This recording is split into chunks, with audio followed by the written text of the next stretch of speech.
Streaming. Good morning, everyone. Welcome to the Committee on Health Coverage Insurance and Financial Services. It is Tuesday, in case you were unsure of what day of the week it is, since it's a holiday and a school vacation week. A lot of us have lost our rudder as to what day it is. We have a number of public hearings today. And we also have a number of members who are being drawn away to other committees at various times throughout the day. So you may well see members sort of arrive and disappear throughout the day as lots and lots of public hearings are happening on the Zoom channels around the legislature. As usual, we will start today. Oh, and we welcome Colleen McCarthy-Reed from the Office of Policy and Legal Analysis, as well as Christian Ritchie, our clerk. We will start today with committee introductions, as we always do. We'll start today with Representative Quint. Go ahead.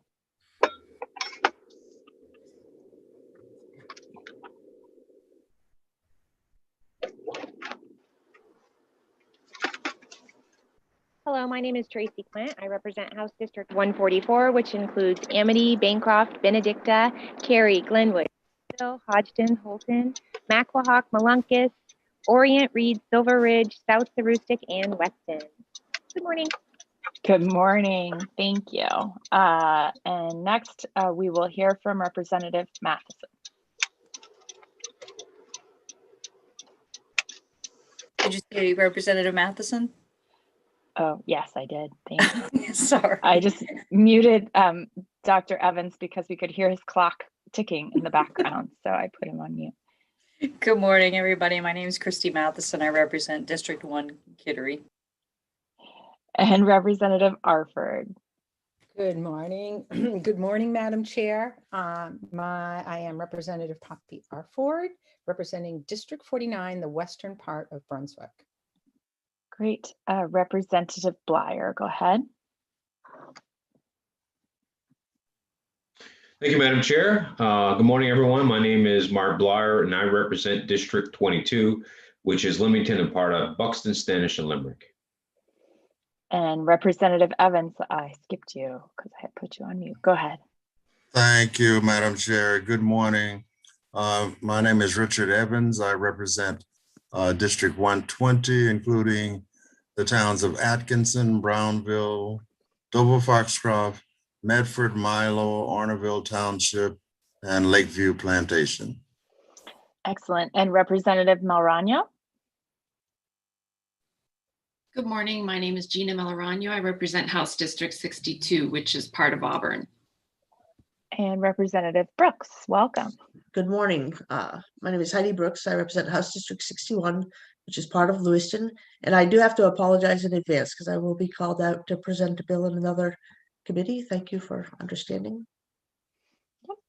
Representative Morris. Good morning. I'm Representative Joshua Morris. I represent House District 75, which is Turner, Leeds, and Livermore. Senator Brenner.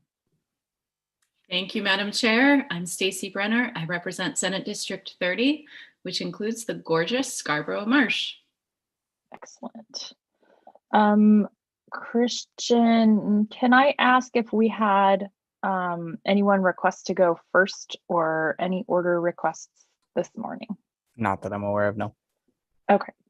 I forgot to introduce myself. I am Senator Heather Sanborn. I represent Senate District 28, which is half of Portland and half of Westbrook, and proudly serve as co-chair of the committee. I see Senator Bennett has joined us, and so given that he is the only sponsor I see, I just saw Senator Miramont pop up, but I saw Senator Bennett first, so we're gonna grab Senator Bennett's bill and we'll open a hearing on LD 951 and bring Senator Bennett in to present the bill for us.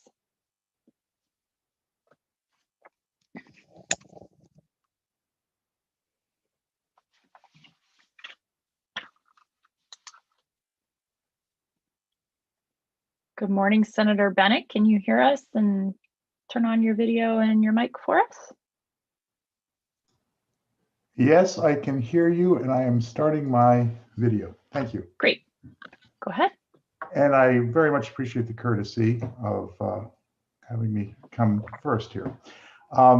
Senator Sanborn, Representative Tepler, esteemed members of the Joint Standing Committee on Health Coverage, Insurance, and Financial Services. I am Senator Rick Bennett of Oxford. I have the honor of serving 13 towns in Oxford and Cumberland County, which is in the gorgeous Lakes region and foothills of the mountains in Western Maine. I'm here to introduce LD 951, an act to improve transparency in medical billing. Medical bills have long been a concern for citizens of this country, let alone as well as this state. In fact, a Forbes article from January of this year referenced research from Access One asserting that last fall, 37% of survey respondents were concerned about their ability to pay for medical care in 2021. 53% of families with children feared they might not be able to pay their medical bills. Furthermore, the same article noted that according to Credit Karma in October of 2020, 20 million of their US members held $45 billion of medical debt. Many times, patients are not aware of the cost of a procedure that will fall on them to pay. Even those with insurance sometimes end up with an enormous out-of-pocket cost. The 128th legislature passed the Right to Shop bill, sponsored by then Senator Rod Whittemore. That legislation requires health insurance companies to offer plans that allow patients to shop for comparable services and choose the most economical. If a patient receives care for less than the average cost to their insurer, both the patient and the insurance company split the savings. Senator Whittemore's legislation was an important first step in lowering healthcare costs in this way. I believe my bill is an appropriate follow-up step. The legislation before you will require a healthcare practitioner or a laboratory to inform patients of the cost of their care. Some providers already do this in Maine, but many unhappily do not. While clearly not solving all the problems on health costs, I believe this is an important first step for you to consider with a number of other measures that I know are before this committee this year. Secondly, my bill prohibits a healthcare entity from billing a responsible party for the first time for a medical service that occurred more than 1 year earlier, thereby preventing many surprise bills. I think it's important to note that the second provision is a benefit some, including all persons on the legislature's health plan itself, currently receive. Included in our health plan is a section regarding the time limit for filing claims. It reads, the contract administrator must receive proof of a claim for reimbursement for a covered service no later than 365 days after that service is received. Before introducing this bill, I heard from a couple of constituents who have suffered from surprise medical bills. In one case, a woman received a bill for $2,000 for care for her deceased father nearly 2 years after his passing. I really appreciate your consideration of this measure, and I urge the committee to pass this as part of your ongoing effort to protect our constituents from crippling medical debt. Thank you. Thank you, Senator Bennett. Are there questions for the sponsor?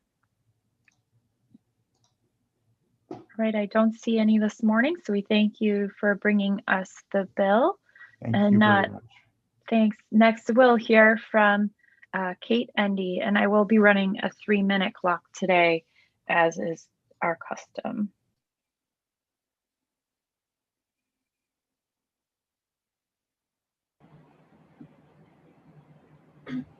Good morning, Ms. Endy, go ahead. Good morning, Senator Sanborn and members of the committee. My name is Kate Endy, and I'm the Policy Director at Consumers for Affordable Healthcare. I know you have a number of bills to get through, so I'll be very brief in our remarks.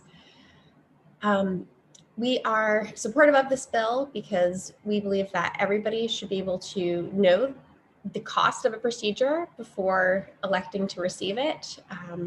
Healthcare has caused significant financial implications oftentimes, and people need to be prepared going into those services. We also appreciate that the requirement to provide price information also includes information about charity care and financial assistance programs, because we fear that providing one without the other could scare people off from getting a procedure that would be covered under hospital free care, for example. So we do appreciate that that is included in the proposed policy. And in terms of the timely billing, I'll just give a short anecdote of a helpline caller we heard from recently who received a bill over a year for hospital service that they had received. And because of that, their insurance carrier, was denying the claim because it wasn't filed in a timely manner due to an update within the billing department at the facility they had received the procedure. So it has caused a lot of issues for this individual, and so would be supportive of that provision as well. And I'm happy to answer any questions. Thank you, Ms. Endy. Are there questions for Ms. Endy? Representative Arford. Yes, thank you, Madam Chair, and thank you, Ms. Endy, for being with us. I do not have the bill titles in front of me, but I am aware of the fact that there have been healthcare price transparency bills passed in previous legislatures. What can you tell us about those bills and how those bills may interact with this bill? So as Senator Bennett had mentioned, there is the right to shop bill that had been passed. That doesn't necessarily include all, my understanding is it doesn't cover all procedures. And so this would enable somebody to, ahead of time, if they were uninsured, to get a price for the procedure that they were receiving. And it also would provide them with any third-party providers so that they can request estimates from those providers, which I think is important because oftentimes hospitals, even if they provide an estimate for their own costs, often use providers or the different facility, different people working in the facility don't always work for the hospital. And so they may bill separately. And so I think what this bill would, in terms of bringing something new, I think that's what you're asking, what would this increase in terms of transparency? So I think that is an important part of it as well, that they would have a list of all of the third-party providers that would be performing or involved in their care, so they could request estimates from them as well. Thank you. And I'm happy to follow up with some more information prior to the work session in terms of Maine's existing laws. Thank you. Okay. Are there additional questions for Ms. Endy? And I'll just, because Colleen's not on the call, I just do want to direct, I'll get you in a second, Senator. I want to direct the committee to the fact that this bill actually proposes to repeal and replace a section of our statute that already requires an estimate of the total price to be provided to uninsured patients. So this is a repeal and replace of an existing regulation. I just thought that would be helpful. You can find the cross-reference at the beginning of the bill language if you click on the bill language. Senator Brenner, go ahead. Thank you, Madam Chair. Ms. Endy, I am always grateful to see you. Thanks for joining us this morning. I'm wondering if you could give me a little bit of a sense of when we are at a place where we're providing more transparency to patients about billing costs, what would be the best method of doing that? Would it be an accessible database online? Is it like, how would we, what have you seen that's working? I think you really have to have multiple approaches, since one method isn't going to necessarily work for everybody. So I think having an online database is fantastic, but obviously there are many people who don't have access to internet or computers or are comfortable using them. And so I think having an online database is helpful, but I don't think it would take the place of providing, let's say, like a paper notice to somebody prior to their appointment to inform them of the costs. Okay, thank you. Are there additional questions for Ms. Endy? Okay, seeing none, thank you for being with us, Ms. Endy. And next. I don't have anyone else signed up to testify in favor of the bill. So if you wish to testify verbally in favor of the bill, please raise your hand at this time in our Zoom. And seeing none, we will shift over. Representative Evans, you have your hand up. Go ahead. Thank you, Madam Chair. I just wanted to, if Senator Bennett is still around, I just wanted to ask him, how do we figure out prices from independent labs, from independent practitioners? Say, for instance, a local lab may have to send something out to a different lab. And I'm just trying to see if how that's covered. Right. So Representative Evans, I'm going to consider that a question for the work session, or for others who might want to be able to provide information as we go along here. So for two reasons, one being I'm not sure the sponsor is well suited to answer that question. And number two, because we've already let him go. So rather than pulling him back into the meeting, I'd like to just hold the question and he can answer it, or others can answer it and submit it as information for our work session, if that's all right. That's fine. Okay, thanks. So next we'll shift to those testifying in opposition to the bill. And I want to start with Jeff Austin.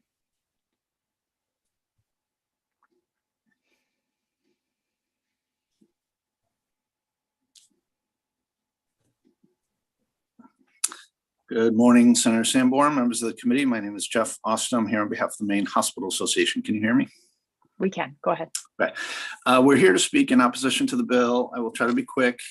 Section 2 of the bill, starting on line 37, is a topic you've already heard twice this session with LD 167 and LD 367 on timeliness. I won't reiterate all our comments at that point, but the issue is the trigger for any deadline should be post adjudication by the carrier, not date of service. There's an intervening process, we don't completely control it, of getting the claim cleared. Once the claim is cleared, if you want to put a deadline on, fine. But to put it from the date of service and have that intervening process exist, it just doesn't work practically. So I would ask you to think back on our testimony to those two bills. The section 1, I appreciate Senator Sanborn pointing out that lines 18 to 30 are repeal and replace, because as I looked at it, I was lost. Why are we doing that? So lines 18 to 30 are essentially existing law. That's not what's new. What's new is really lines 31 to 36. And on this one, my written testimony is fairly lengthy on this. I've been lobbying for 10 years for hospitals. For the first time, you now have a mega federal regulatory regime on this issue. I mean, big. They went in big time on this from multiple fronts. And I think it's worthwhile getting a handle on where the feds are. In particular, for the issue raised by this bill, which is upfront price estimates. We do have a process in the right to shop bill to allow that today, so I don't know that we need it again.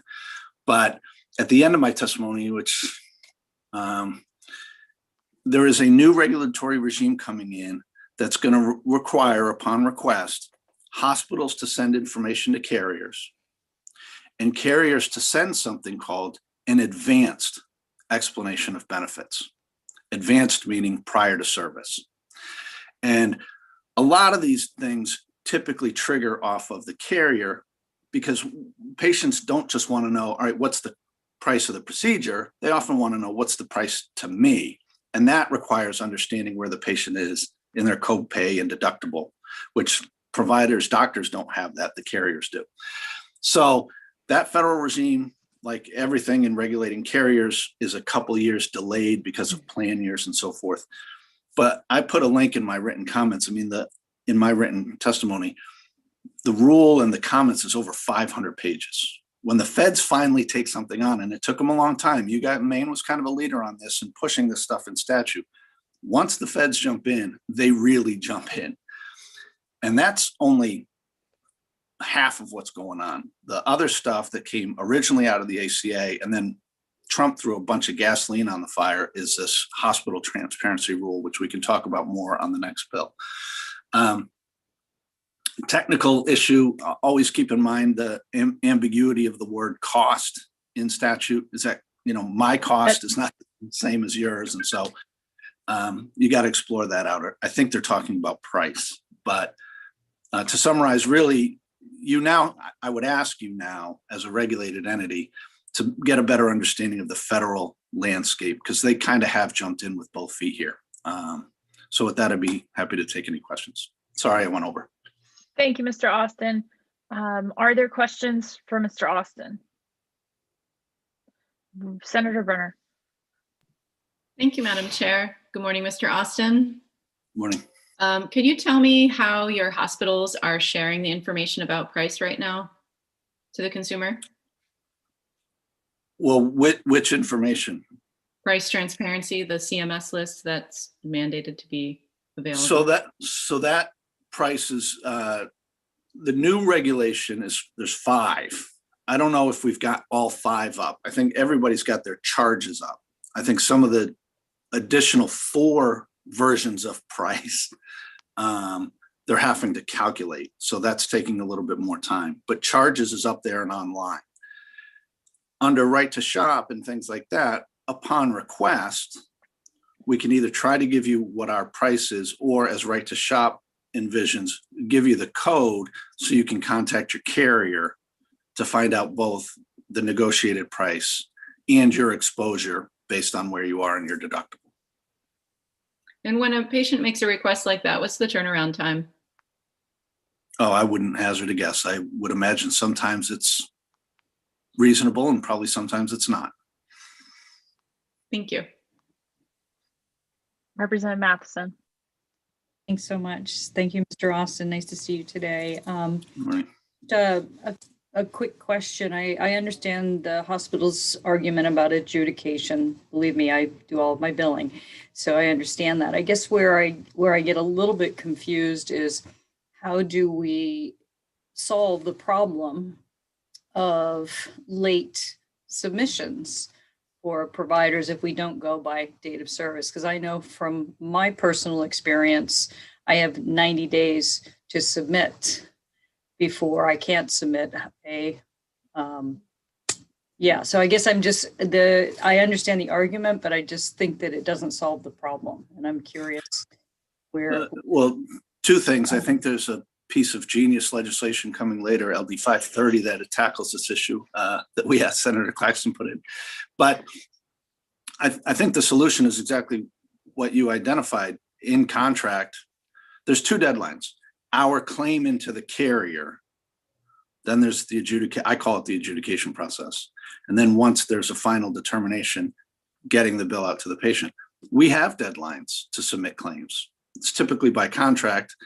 We don't collect our members' contracts. We can't. We start to run afoul of, antitrust law. So we don't know all the negotiated terms of our members' contracts. But my understanding is it's typically 90 to 120 days for the provider to submit a claim. And if you miss that deadline, you're out of luck. I was a little confused by Ms. Endy's testimony that they then subsequently went on and billed the patient. That struck me as odd. You miss your deadline. I mean, you miss your deadline, you miss your deadline. Now, sometimes there's an appeal process if the patient gave you the wrong information, for example, but that's unusual. I mean, yeah, got it. Actually, I think you answered my question about the time frame and the requirement for submission. Thank you. Are there additional questions for Mr. Austin? All right, seeing none, we'll hear from Katie Fulham-Harris. Thank you. Mm-hmm.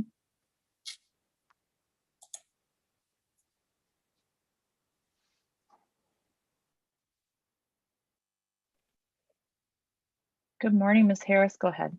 Good morning, Senator Sanborn, members of the committee. I am Katie Fulham-Harris with Maine Health. I am not going to spend a lot of time elaborating on the very good points that Mr. Austin made. I have submitted written testimony that includes a summary of all of the statutes the state statutes that we're currently required to abide by related to transparency. These include providing itemized bills upon request, providing the average charges for inpatient services or outpatient procedures upon request, making available to patients the prices for all services and procedures that were provided at least 50 times in the last year, including the applicable codes, publicly displaying information about the Maine Health Data Organization's website, notifying patients with private health insurance who are being referred for services of their right to obtain services from another provider, et cetera, et cetera. So there are extensive statutes that are already in place. And I think that the piece that I just wanted to make sure you are aware of is the website that the MHDO operates, which is comparemaine.gov, I believe, maybe .org. And that actually does a really nice job at marrying price information by procedure and by carrier with quality information. And it's very usable, very user-friendly. And I think it actually gets to providing the type of information that consumers can actually use, as opposed to the 10,000 codes that are now on our website per the federal statute, which is our charge master. So I just encourage you to go on that website, because I think it does provide the kind of information that many consumers are looking for, and it allows them to shop. So I would be happy to answer any questions. Thank you, Ms. Harris. Are there questions for Ms. Harris? Okay, seeing none, thanks for joining us, and we'll hear from Ann Robinson.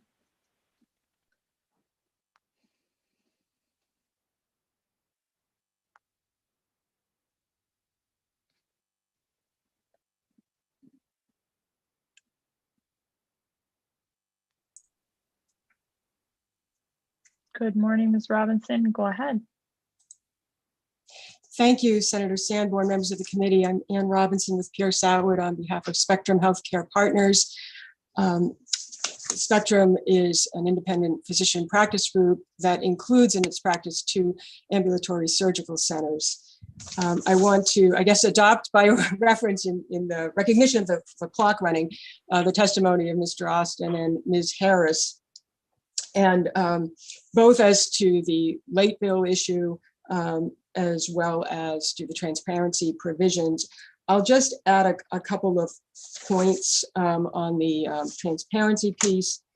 And that is that as well, both Mr. Austin and Ms. Harris, I think in particular, outlined, there are other statutes that require the providing information on price already. And especially as to hospitals and ambulatory surgical centers. And my read, frankly, of the bill is that subsection 3 of 1718C would actually be inconsistent with section 1718 that the bill does not replace.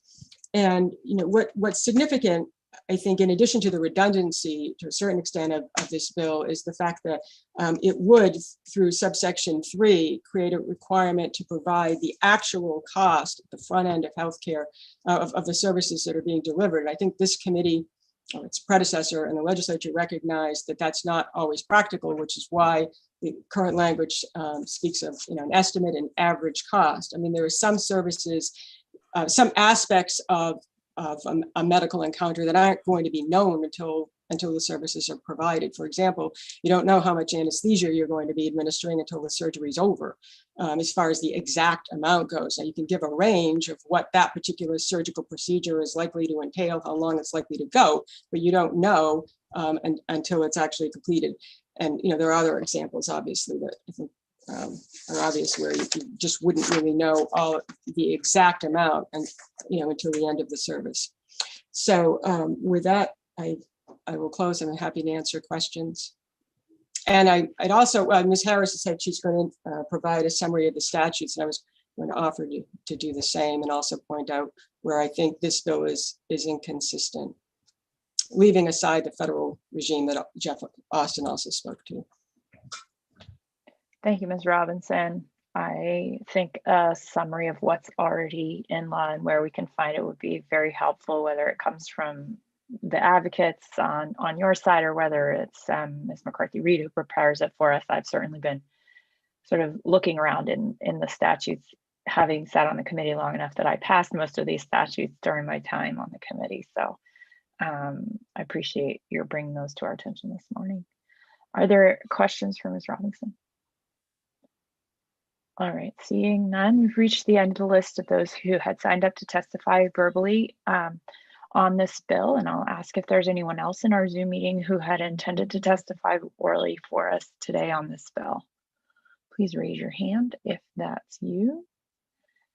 Seeing no hands raised, I will close the hearing on LD 951.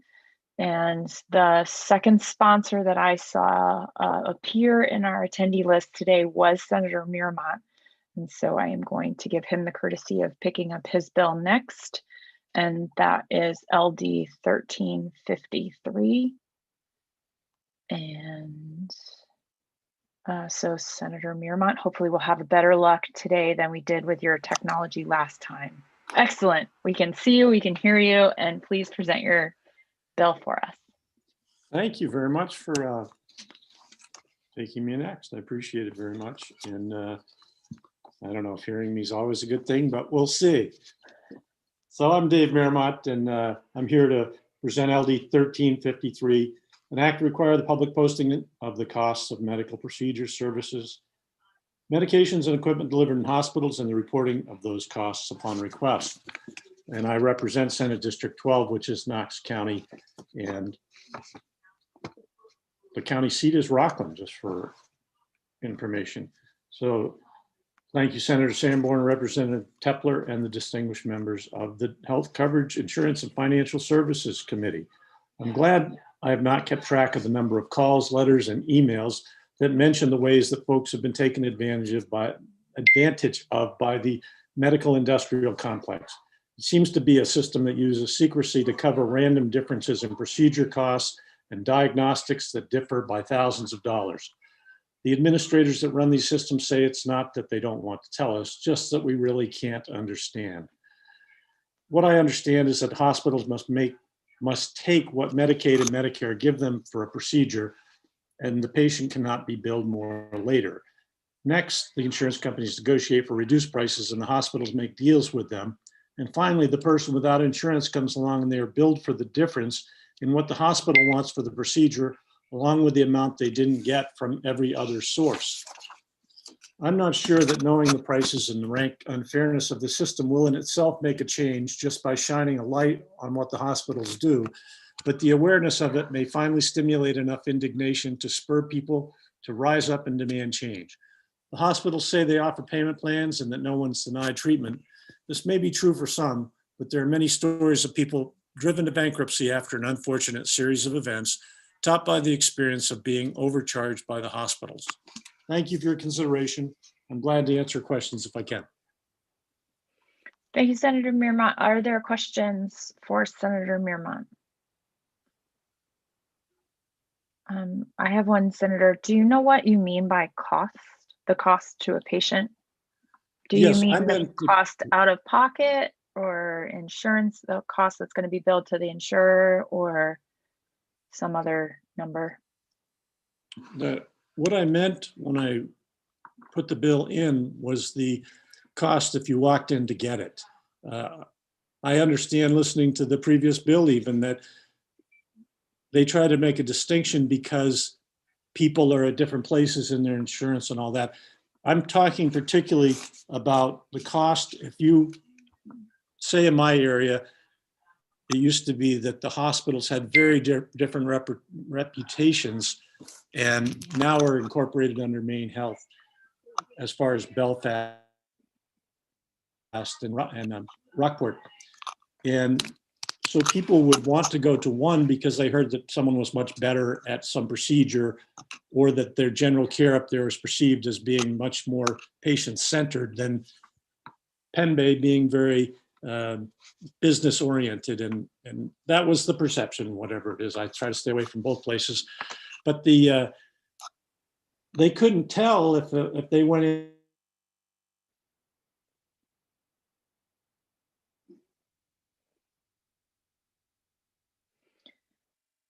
Senator Mirmont, you seem to have frozen on us, unfortunately. We really need to get better broadband for you up on the mid-coast and in Waldo County as well. Okay, we seem to have a broadband failure.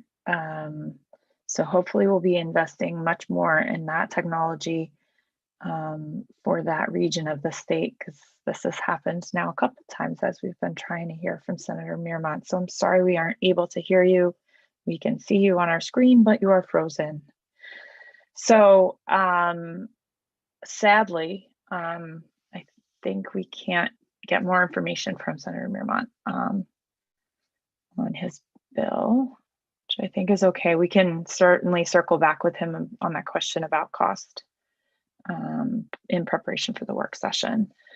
Okay, so with that, I do have Jeff Austin signed up to testify against, but let me do a last call. If anyone is on the Zoom who would like to speak in favor of this bill, please raise your hand at this time. Seeing none, I'll call Jeff Austin back into the meeting to give his, oh, Senator Mirmont's back. Senator Mirmont, Jeff, Mr. Austin, we'll just leave you there for a moment. We've got Senator Mirmont back on his phone, it looks like. So Senator Mirmont, you froze just as you were telling us about the sort of perceived differences between the two places. But I think my question was about what was the definition of cost you were going for in the bill? Yes, the ability to compare costs between the places, because people would have a preference for going to one, but they couldn't get an answer. You know, is it 3,000 at one and 10,000 at the other? And I've heard variations that wide, and that's why I responded and put this bill in. And I'm sorry about the internet. Last week it was the phone that wouldn't work, so I pay for 100 down, 25 up or something, and I get 5 down and 2, you know. So I'm sorry, yeah. You don't need that one. I spent 2 years railing against that one in EUT, which you're familiar with too. So thank you. I am, and I just said while you were frozen that I hope we can solve the broadband issues, particularly in your neck of the woods. They are quite grave. So thanks for rejoining us, and I think we got the info that we need. Are there other questions for the sponsor of the bill?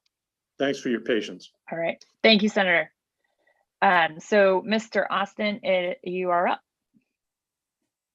Senator Sanborn, members of the committee, we're here to testify against LD 1353. My name is Jeff Austin on behalf of the Hospital Association. Just a couple of points. Again, you need to clear up, I think he means price to the consumer. But as you know, in dealing with this issue in previous legislatures, that's kind of half the story. The consumer often wants to know, well, price is nice and that might help on shopping around, but what is actually the cost to me? And that's a function of your deductibles and copays. But let me put a finer point on one of my previous issues about why the feds moving in here matters. You've had these statutes on the books, in some cases 5, 10 years. I don't think there's ever been an implementing regulation. You're in Title 22. This is DHHS regulatory land. Where are they? They're not here. They sit on top of us pretty good on healthcare stuff and all their regulations. But these things get passed and they kind of swim out here in the ether. And I don't think they've ever been quite effective. Let me just give you one anecdote of something that's come across my desk in the time that CMS has jumped in here. We have to post these prices online now. They have to be up there. Apparently, some hospitals were going into the Google search architecture and manipulating it so you couldn't find it. It was there, it had to be posted, but if you actually searched using Google, you couldn't find it.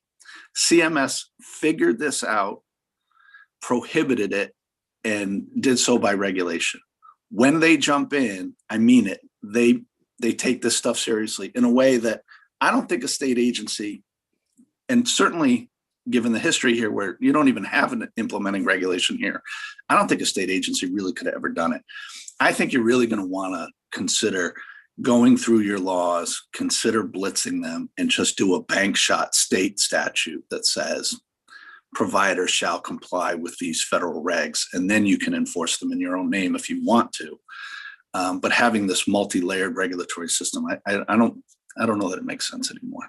But anyway, I just wanted to give you that anecdote. It's just one story of how the landscape for our guys has changed now that the feds are getting in the game seriously. I think because states like Maine have been trying and not succeeding, I think, quite frankly, for several years. Anyway, be happy to take any questions. Thank you, Mr. Austin. I appreciate that testimony very much. Are there any comments, or sorry, not comments, questions from the committee? Representative Arford, go ahead. Thank you very much, Madam Chair, and thank you again, Mr. Austin, for being with us today. I am familiar enough with the regulations that the federal government I think currently they're posted to start January of 2023. Is that correct? I think that's the advanced EOB right on the carriers. Our big transparency rule became effective January 1st, 2021. It was finally adopted in like November of 2019. I mean, the feds take a long time, but there's a benefit to that. I mean, they chew stuff over, they chew it over, it takes forever. So ours is in place now. I think the carrier one is 2023, I believe. Okay, that is the one I'm referring to. So, but Mike, I want to make sure I'm understanding what your recommendation, your overall recommendation. Is it that if we do make changes here in Maine, that we take the time to really research what the federal government is doing and make sure that we are aligned with the federal government and basically doing the same thing that they're doing? Is that your recommendation? Yeah, I mean, it's kind of the world we live in as hospitals, and that the feds do a lot of the regulation of our normal hospital business. And what the state does is they have two hats. They can actually inspect us as a federal inspector, and then they can put on the state hat and say, we're going to inspect you as a state inspector. Well, what rule book? They're using the same exact rule book either time. It's just whether they're acting on behalf of the feds or not. So once the feds have jumped in, yes, it doesn't make sense to us to have two different sets of regulations, one imposed by the state, one imposed by the feds. If you believe the feds have covered this territory sufficiently, it's far beyond my ability to understand what all they've done. I mean, the stuff I've gotten is quite long and turgid, and they've done it pretty good, I think, but I think you should look at it. Thank you. Are there additional questions for Mr. Austin? All right, seeing none, I have no further folks signed up to testify, so I will give a last call on our Zoom as to whether anyone intended to testify verbally on this bill. You can raise your electronic hand and be recognized. Seeing none, I will close the hearing on LD 1353. And the next sponsor that I saw in our attendee list was Senator Claxton. There he is. He is still with us. So I will next turn to the public hearing on LD 530 and ask Senator Claxton to present the bill for us.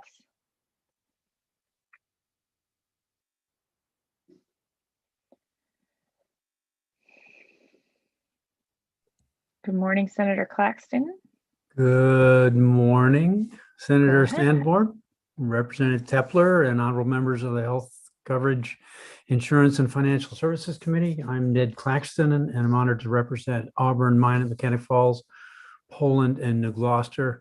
I'm pleased to present LD 530, an act to consolidate patient bills by directing health insurers to collect the copays and deductibles. The purpose of this legislation is to address two issues that patients face when dealing with their copays and deductibles. As you are too familiar with, the timeliness of getting bills and the lack of coordination in receiving them. Getting this process right for outpatient care is not so complicated. but go to the hospital ED or get admitted and you leave prepared to get between 2 and 5 bills. Our current experience is that these bills from different providers will arrive at your home at very different times. You're likely to be getting bills from the emergency department provider, a facility fee, the surgeon's bill, the anesthesiologist bill, and the radiologist bill. Then the hospital bill arrives after all of those.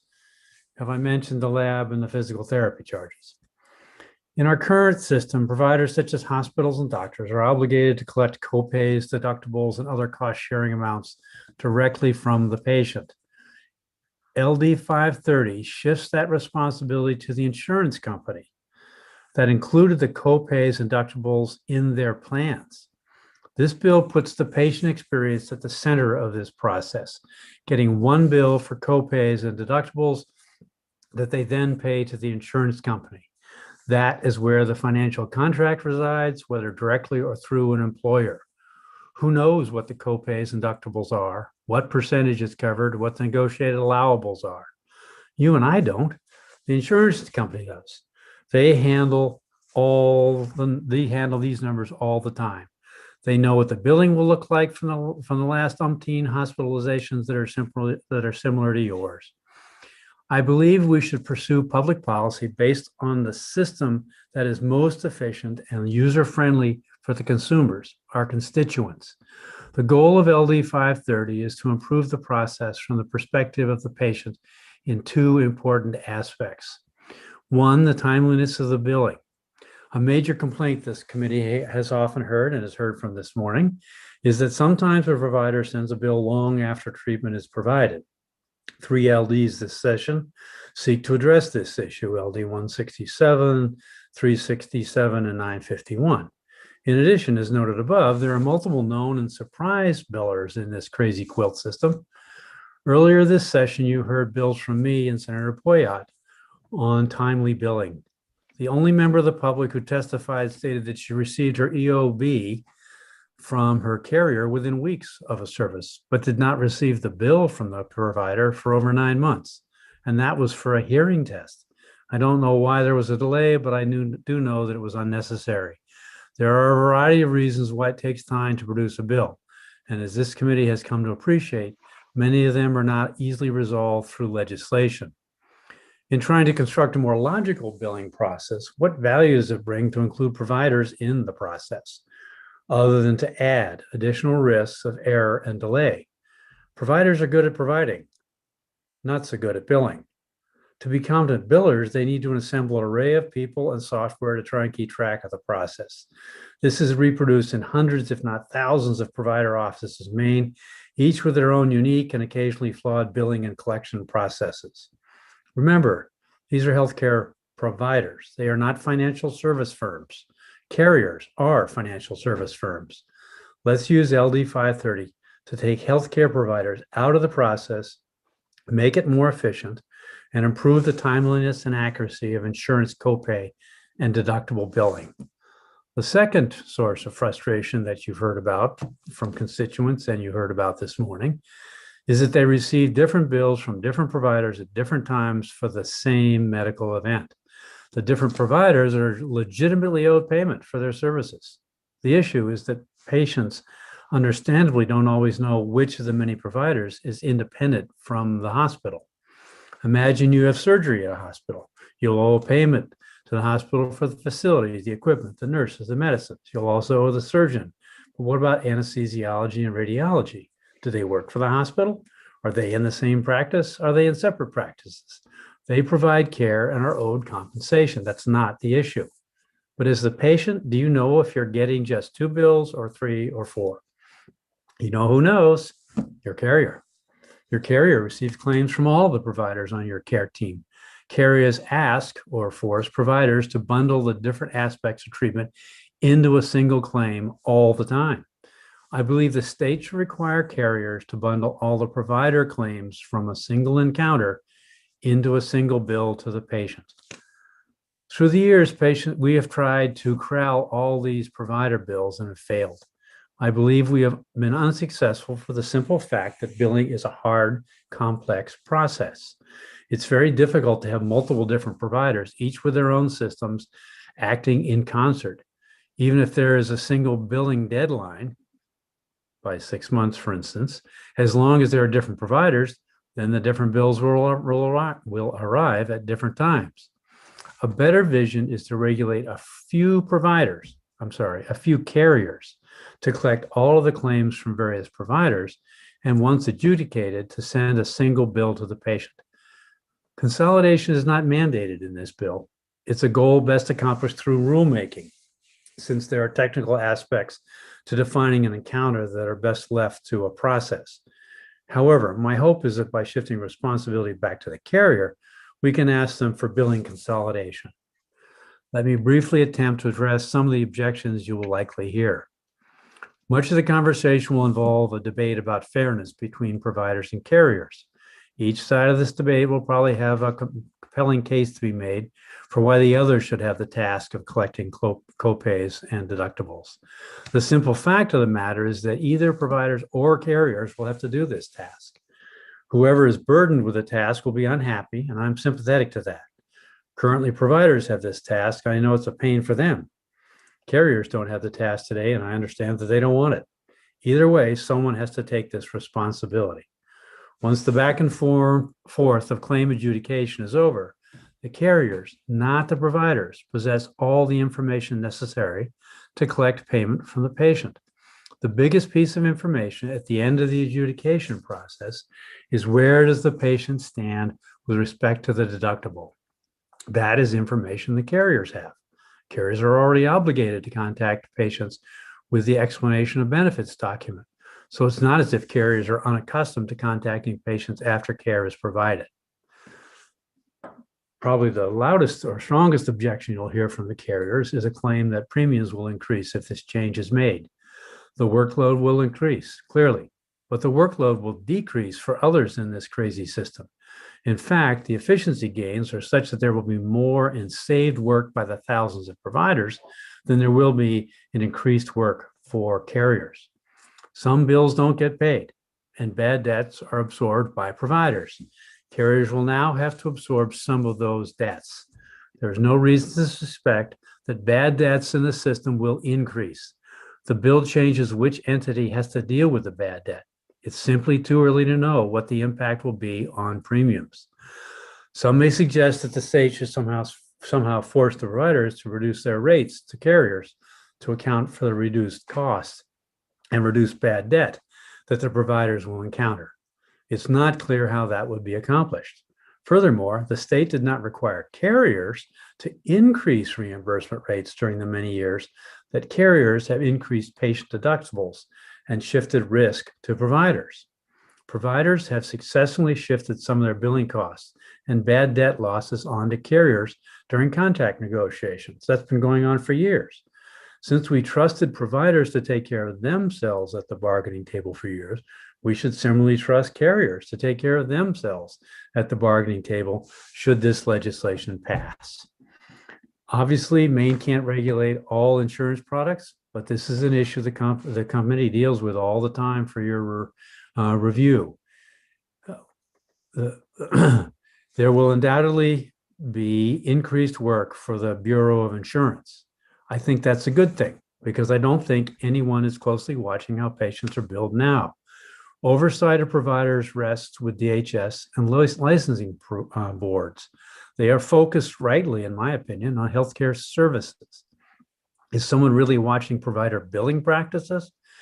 By shifting bills to carriers, oversight shifts to the Bureau.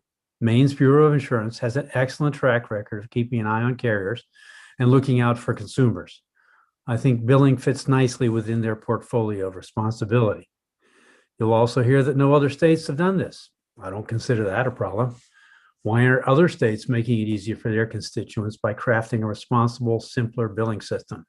Maine can lead in this.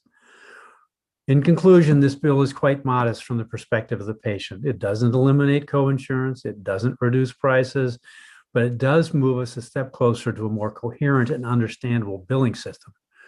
Over the past few decades, we didn't keep carriers from creating high deductible plans and increasing out-of-pocket costs for our constituents. That would have been radical. But now that this aspect of healthcare billing has been in place for a number of years, Two clear problems for patients are obvious. First, forcing doctors to send and collect bills is an inefficient, unnecessary step that impacts patients by delaying billing and introducing risks of error, all for no gain. It's a step we can easily eliminate to improve efficiency. Second, a system where each provider sends their own bill is a burden on patients. The bills come at different times from different directions. This is a burden without any benefit. And again, it's a burden that can be easily fixed if we choose to fix it.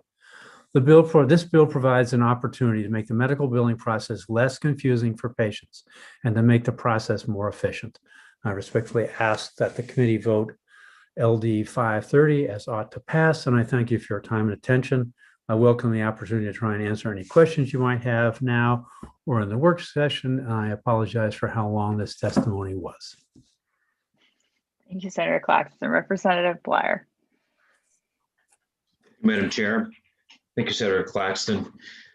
So I've heard a lot about shifting from the provider to the carrier. And so since the carriers are capped at only 20% of the premiums, from what I can gather from your testimony, there's a large cost associated with that shift, the lack of payments and also the implementation of providing bills.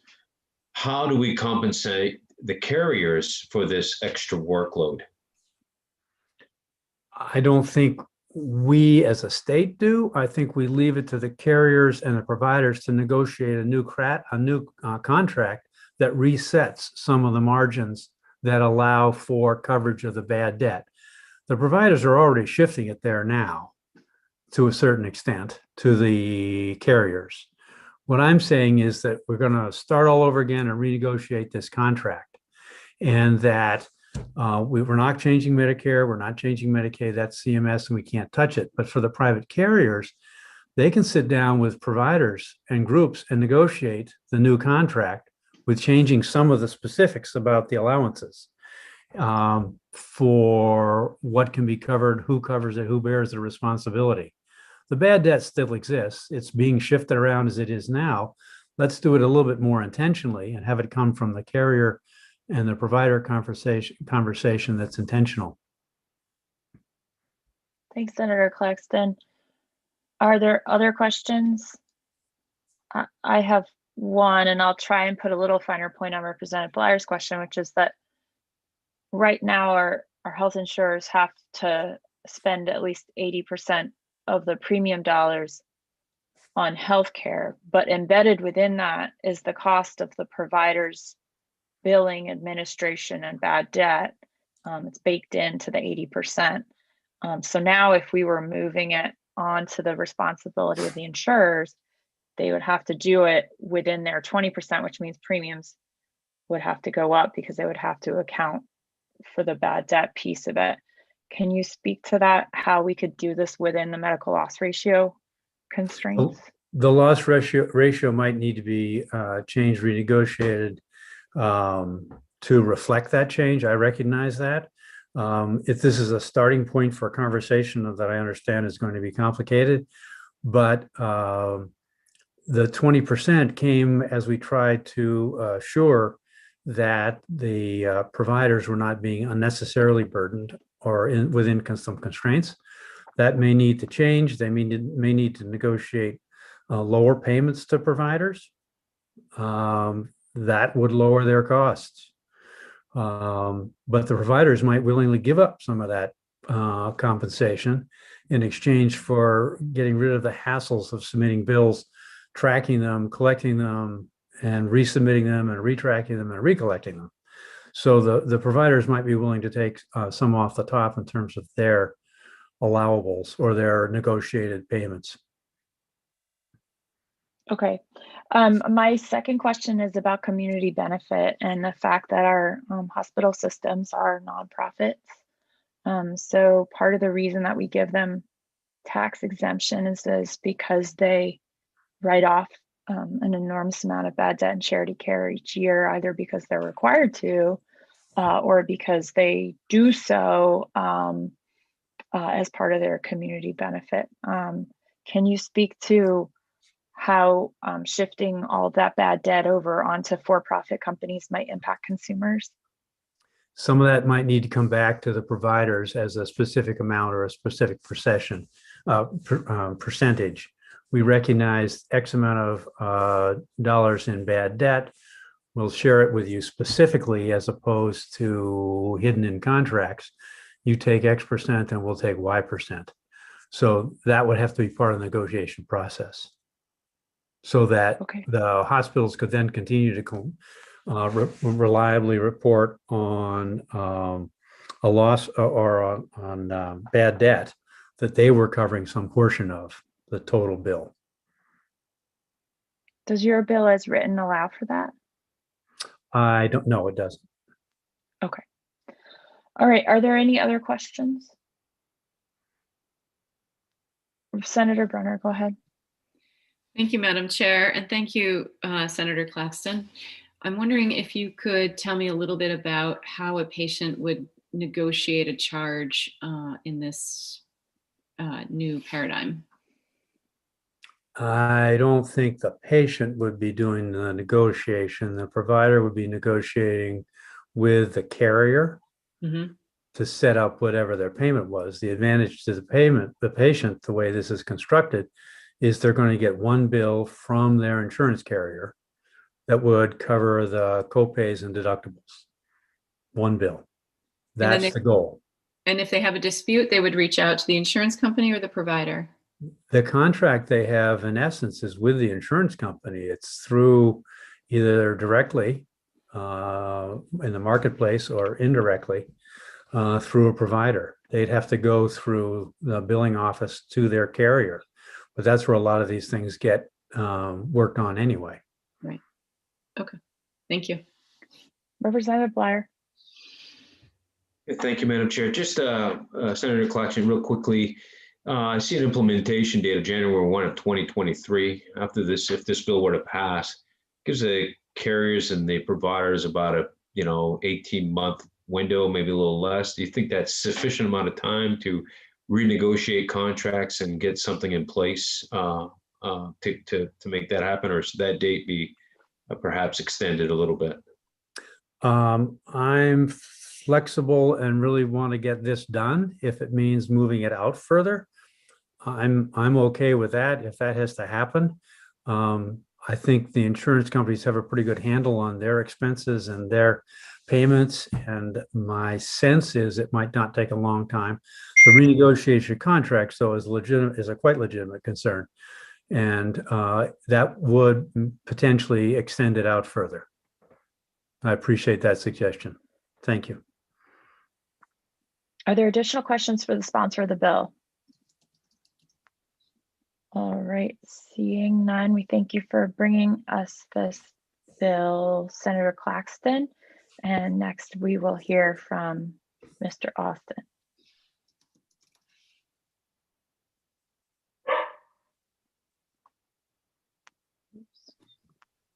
Good morning again, Mr. Austin, go ahead. Good morning. I hope you indulge me and give me an extra couple minutes. My system colleagues are not testifying, and so we don't bring 15 people here. But I'd like to cover this, and I'd be happy to answer the questions you've asked. But my first point is, one of the hallmarks of public policy that I think is a good hallmark is when responsibility and authority go together. Currently, carriers have the authority to establish deductibles, but they don't have the responsibility to live with them. It's the providers that have to go live with high deductible plans and patients. There's a disconnect there. What this bill does is seeks to marry back responsibility with the entity who has the authority. Carriers want to set high deductible plans? Fine. They should have the responsibility to deal with collecting them. Right now, they shift that off to us. But that gets into us versus them. And that's really not the point of our bill. We heard enough on timeliness of billing. I'm happy to say no all the time, but we did, try to go find a solution. No states have done a great job on this, but this comes out of an idea from Colorado that said, why don't we shift this stuff back to the carriers? Why? Providers add no benefit to the bill collection process. None. I'm not a systems engineer, But anybody can say, look at a system and say, if you can remove a step as completely unnecessary, do it. You'll make the system more efficient. We are completely unnecessary to the billing collection process. Once the claim goes in and it's adjudicated, the carriers have all the information necessary to collect the bill. Why send it back to us and the doctor and the anesthesiologist and the lab to then send 4 bills?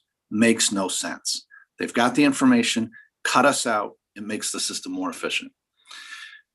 On consolidation of billing, which is the second real point, we hear about this all the time. Bills coming from different directions at different times. As Senator Claxton said, it's very hard to get all these disparate corporate entities to do the exact same thing on the exact same timeline. You can create a timeline, within 6 months, within 90 days, but it's still going to come at the patient from different directions. If you look at page 2 of my testimony, the Colorado Hospital Association that came up with this sort of put it into pictures, all the different communication and interactions that exist today versus what could exist under a bill like this. Give the responsibility to the carriers, and then you're regulating a single entity that has all the claims. And you can go from there. The bill doesn't mandate consolidation of bills, but it sort of leads the horse to water. We wanted to give everybody some room if it turns out to be impossible, but I don't think it should be impossible. Those are the 2 primary benefits. I want to address one issue that may come up that Senator Claxton didn't address, and then try to answer your questions. This does not prevent those providers like dentists who currently collect everything up front with a credit card. When I bring my kids to the dentist, our dentist collects payment up front with a credit card, submits the claim, the insurance company clears it, and then we get a check back. This does not prohibit that, so there shouldn't be a concern there. Let me try to address the questions with the MLR. I think you're supposing that the carrier will both pay my bad debt that will no longer exist associated with these claims and their own bad debt from not being able to collect these copays and deductibles. Why is anybody assuming that they're going to pay us for bad debts that don't exist? If we're not experiencing the bad debt, that will not be shifted to the carrier to collect. So the MLR issue shouldn't change. Whatever the bad debt amount is now, make it up, $50. We're eating it and shifting it. They're going to have that $50 now on their own account, and we won't be shifting it. Don't assume that they'll now have to pick up $100. The MLR issue shouldn't change. In terms of administrative costs, I think billing costs are actually low. It's the bad debt that's the issue. That is, what do you do on bills? You send a notice, they don't pay it. You automatically generate a second notice, they don't pay it. You automatically generate a third notice, they don't pay it. It's not like people are going around knocking on doors. It's automatic notice generation. Eventually it goes off to a collection agency. That's not really, there's not a huge administrative expense there that they got to squeeze in with that 20%. It's the bad debt that they're going to have to deal with. But let me address that really quickly. They talk about in their testimony that you're going to hear about how their premiums will skyrocket because of bad debts that they can't collect. Think about that. They built this plane. They built the high deductible plane. We didn't. They know these high deductibles don't get paid. And they're saying, oh my God, we're going to have to deal with that, what providers have been dealing with for years. So they built a plane knowing it's going to crash. And instead of fixing the plane, they're just saying, oh God, don't put us on it. That's not right. In terms of nonprofit status and bad debts, that's not an issue. This bill does not change charity care law at all. So we'll still be bound by charity care statutes in Maine. We'll still be obligated to provide charity care. Our nonprofit status is irrelevant on bad debt collection. There is no nonprofit burden to bad debt collection.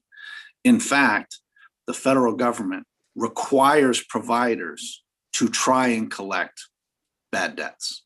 We can't just be good guys and say, oh, you didn't pay your bill, no problem, we'll see you later.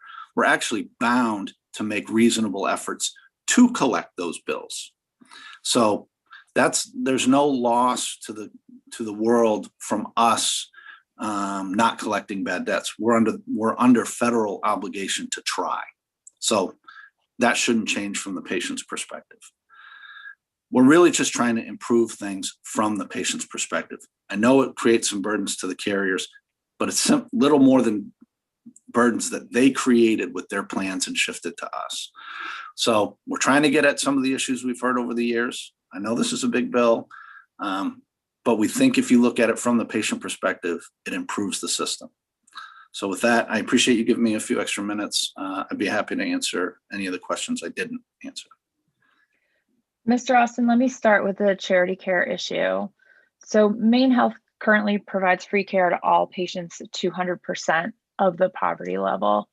But if some of those patients are insured, my guess is that at the moment, what Maine Health would do is try and bill the insurance, get paid by the insurance, and then the question of whether the consumer is responsible for their deductible falls under the free care policy or the charity care policy, so that when Maine Health goes to bill for whatever the insurer doesn't cover, that's when the question of whether they're eligible for free care comes into play. Is that correct, or is that a misunderstanding of how that works? Well, you've asked a good question, and let me try to get an answer to that because I'm not entirely sure. There's two parts to a charity care policy. Maine is unusual, as you know, and it has a charity care statute. Most states don't have a hard and fast statute. And that statute says provide charity care up to 150% of the poverty level. What a lot of our members go beyond that, how they handle the above 150%, which is kind of what you're asking about. I'd have to find out if they say their charity care policy applies to those who are insured. I'd have to ask the question. I'd be really interested to know that piece. And I mean, also, even for those who are, I suppose, now between 135 and 150% of poverty,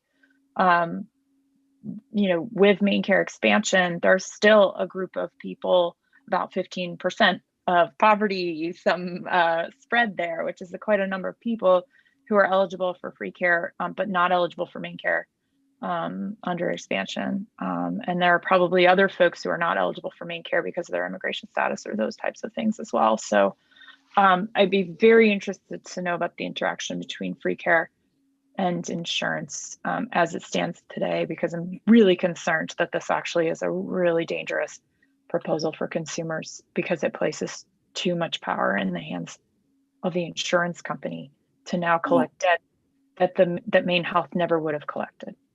Okay. Below 150, the statute, and there is an implementing regulation, apply. So that the state can do with what they want. Above 150%, that's more discretionary on the part of our members. And many of them did go up, particularly when Medicaid expanded. You picked up some of the burden for us. So I think that gave us a little room to be more generous. But let me ask that specific question for the above 150% crowd. Yeah, and I guess I would suggest that there may need to be some language in the bill that makes clear that the free care requirements now apply to the insurance companies, which they've certainly never applied to before. And so that's great cause for concern to me. It's not in the bill as written. But again, if we're forced to absorb it today, then we're not creating a new loss in the system. The loss exists today, we're not collecting it. That's your hypothetical. Someone with insurance at 175% of the poverty level goes to the doctor and they have some co-insurance. And your concern is, well, Maine Health does not collect that co-insurance. So your assumption is there's a loss in the system today.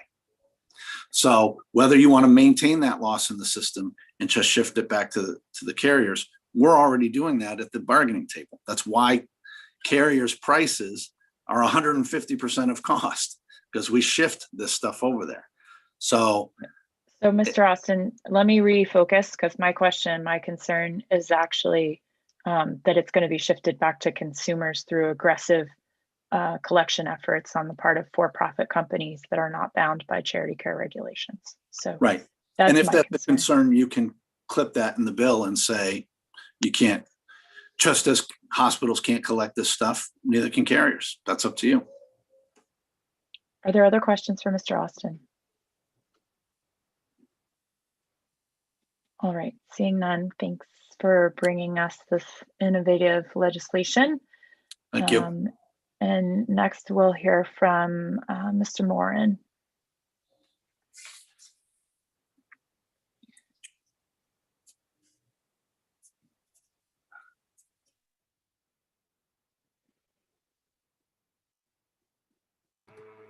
Good morning, Mr. Moran. Go ahead. Morning, Senator Sanborn, members of the committee. I believe Representative Tepler is on a hearing that I am watching on my iPad right now at the same time that I'm watching this one in education. So I'm not going to, my testimony is in, I'm not going to repeat any of the information. It will be just that repeating. But one of the things I just wanted to mention was in the years that I've been representing Maine Health prior to this and now the Maine Medical Association. Oh, again, I'm Dan Moore, Director of Government Affairs and Communications for the Maine Medical Association. By way of introduction, live in Gorham, our office is in Manchester. A familiar refrain I've heard for years is make it simple for the patients, whether it be surprise medical billing, transparency, prior authorization. What I've heard from you and your colleagues in the 130th, 129th, 128th, 127th is we want to remove the patient from the complexity of the healthcare process. You often hear physician-patient relationship. In actuality, as you know, it's a physician-patient insurance company relationship, and the only party that can practically be removed from the billing process to make it easier on the patients is the provider. This bill does it. Vote ought not to pass. Thanks. Ought to pass. My bad. Okay. All right. That's helpful. Sorry, I saw your expression, Senator Sanborn. Thank you, because I said, wait a minute, what did I say? Thanks. Okay. Are there questions for Mr. Moran? All right. Representative Harford, sorry, I missed your hand there. Thank you, Madam Chair, and thank you, Mr. Moran, for being with us. You may not be, I'm not sure who is the right person to ask this question of, but I'm going to start with you. There's some very good arguments being made here to simplify the billing process, and certainly patients are very challenged on a daily basis by trying to make their way through their medical bills and pay them properly. But the one issue I see that would be potentially problematic with the billing shifting to the insurers is that of errors, because the claims are being generated by the providers, correct? Always. The claims are always generated by the provider. Sent to the insurer, what if there's an error in the claim, which there are. As a patient, I have received numerous bills that had errors in them that I had to then spend time correcting with the provider. So how would you suggest that be managed?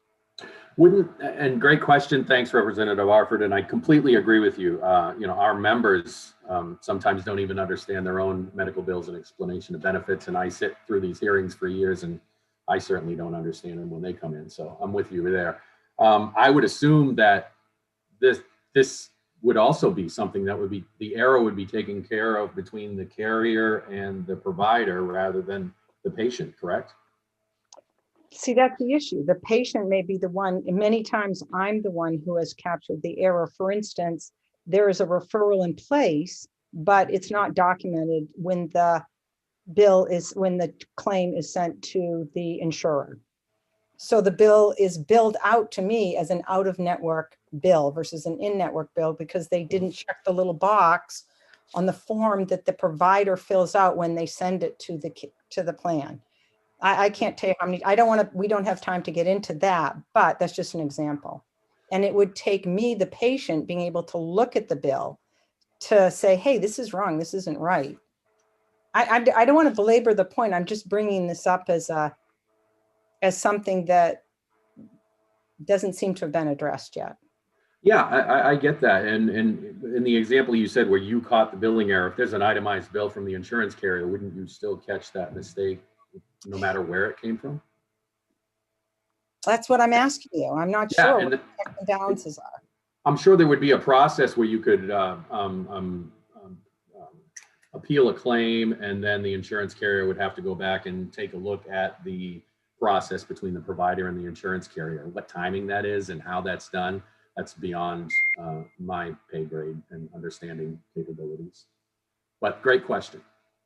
because it is about making it easier for the patient, and that's exactly what you're asking. Exactly. Thank you so much. Are there other questions for Mr. Moran? All right, seeing none, I'll ask if there's anyone else in the meeting who wishes to testify in favor of the bill. Please raise your hand at this time. All right, seeing none, we will move to those, who are assigned to testify against the bill, and we'll start with Christina Ossenfort.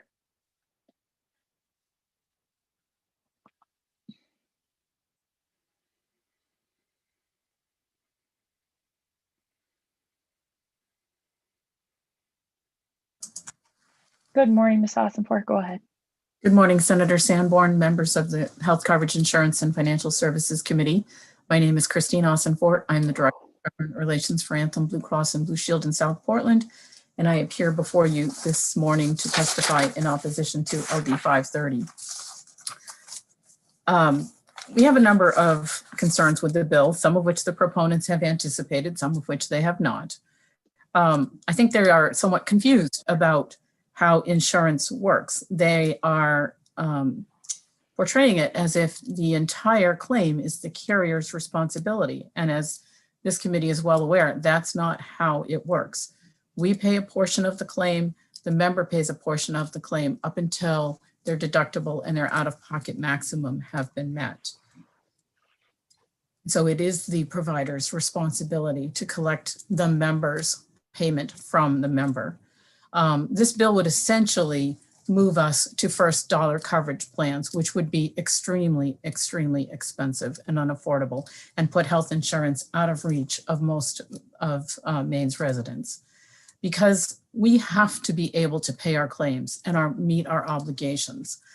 So the only way we could be assured of being able to do that and making sure that we have enough money to cover claims is to pay from first dollar coverage. It also likely violates the rate making standards under which we are required to comply, or with which we are required to comply.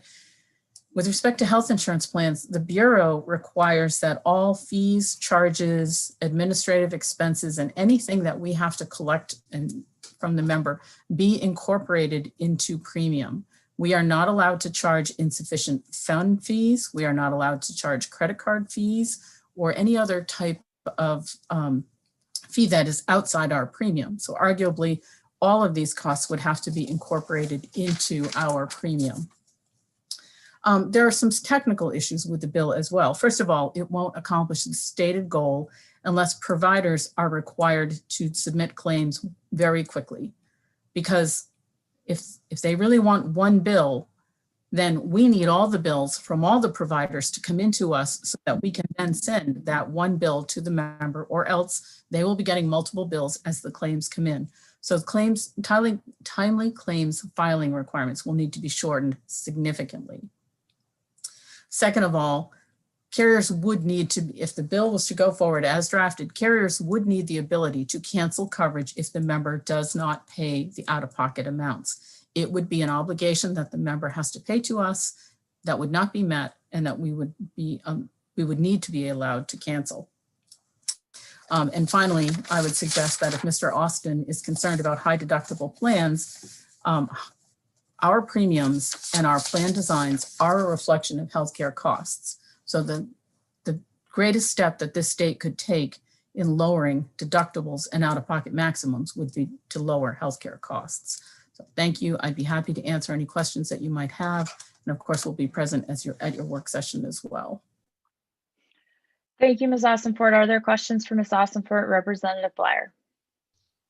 Thank you, Madam Chair. Thank you, Mrs. Ossenfort. Quick question. So if this bill were to pass and the consumer, you drop coverage on the consumer, the bill would then fall on the carrier or the provider, the non-payment of the premiums. Who would absorb that? I'm curious.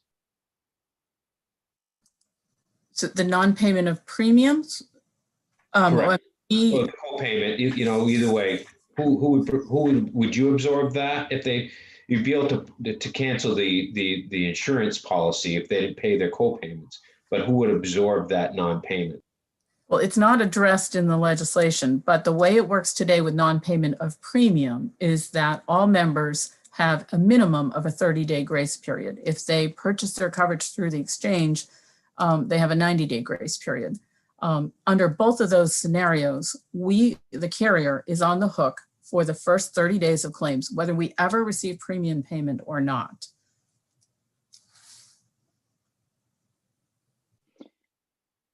Are there additional questions for Ms. Ossenfort? All right, seeing none, thanks for being with us. And next we'll hear from Catherine Pelletreau.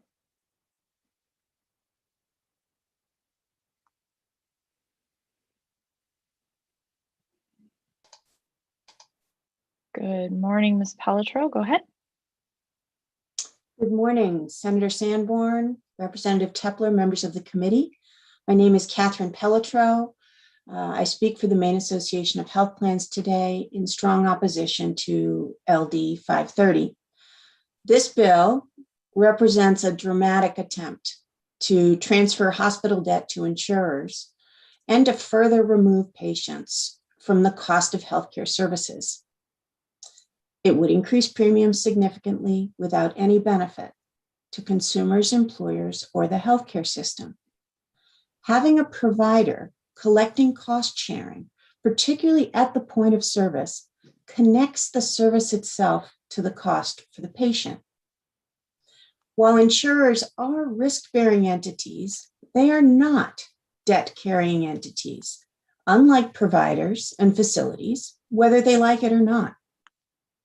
Under this bill, carriers are prohibited from lowering payments to providers if cost shares are not collected.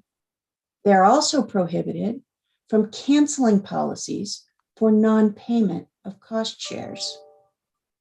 As you've heard, the only way for carriers to manage this is to build premiums that encompass the increased cost of administration and collections, as well as bad debt.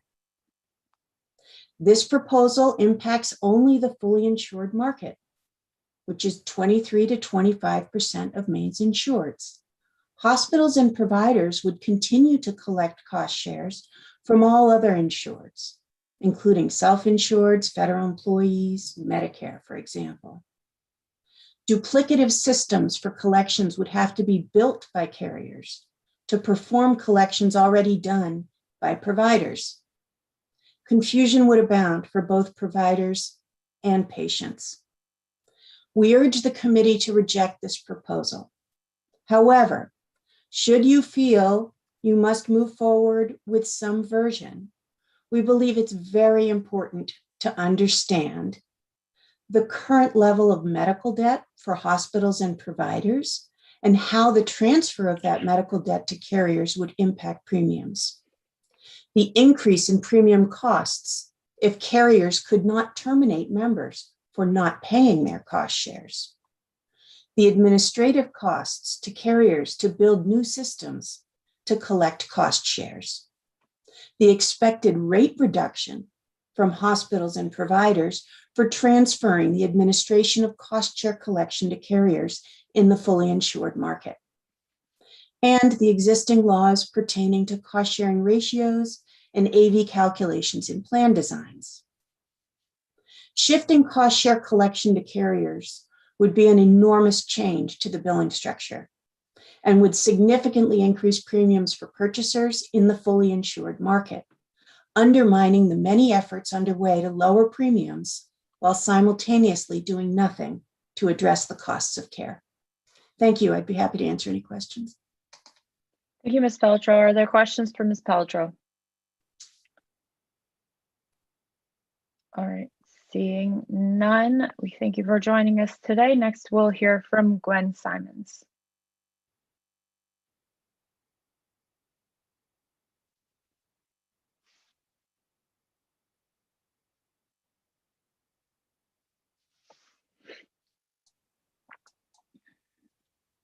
Good morning, Ms. Simons. Go ahead. Good morning, Senator Sanborn and honorable members of the committee. I'm Gwen Simons. I am the lobbyist for the Maine chapter of the American Physical Therapy Association, representing physical therapists and physical therapist assistants. We also have a large number of our members who are in private practice. Unlike Dan Moran, we are very concerned about this bill. The providers that we have in private practice in Maine actually do as best they can collect co-pays, co-insurance, and deductibles at the time of service.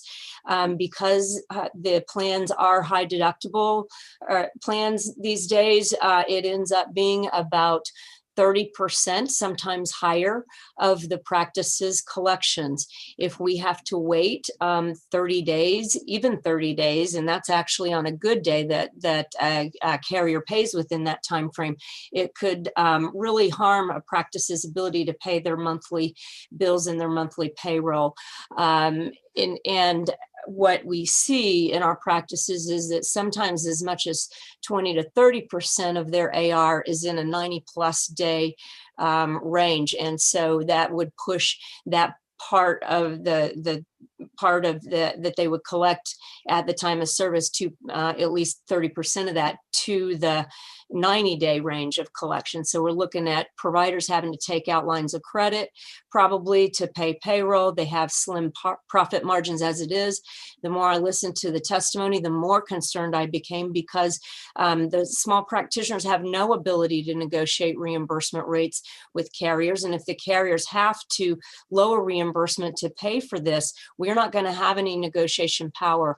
And our providers have not had even cost of living raises in more than 10 years.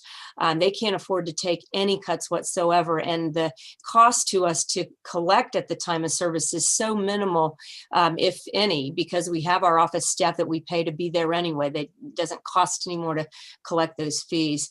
I'm also concerned about the arbitration clauses in our agreements. If we do have a dispute, that we're not going to be able to go after the payer for that money as we would potentially be able to collect it from the patients. And quite frankly, we don't have that much problem collecting debt from patients because the patients like their providers usually and want them to be paid.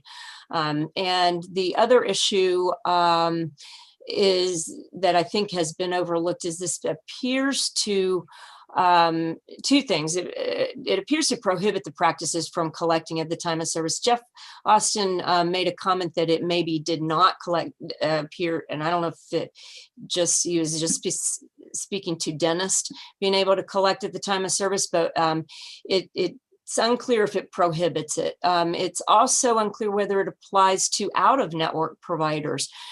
Because it just refers to providers in general, it appears it would, which it would actually make out-of-network providers have to accept assignment. I guess that's my question.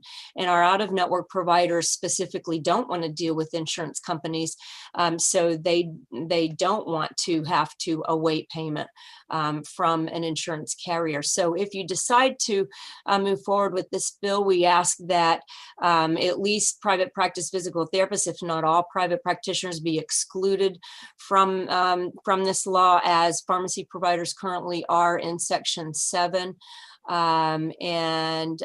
With that, I'll take any questions. Are there questions from Simons? All right. Seeing none, thanks for your testimony. I believe Mr. Garrity wanted to be added to the list against this bill as well, so we'll hear from him next.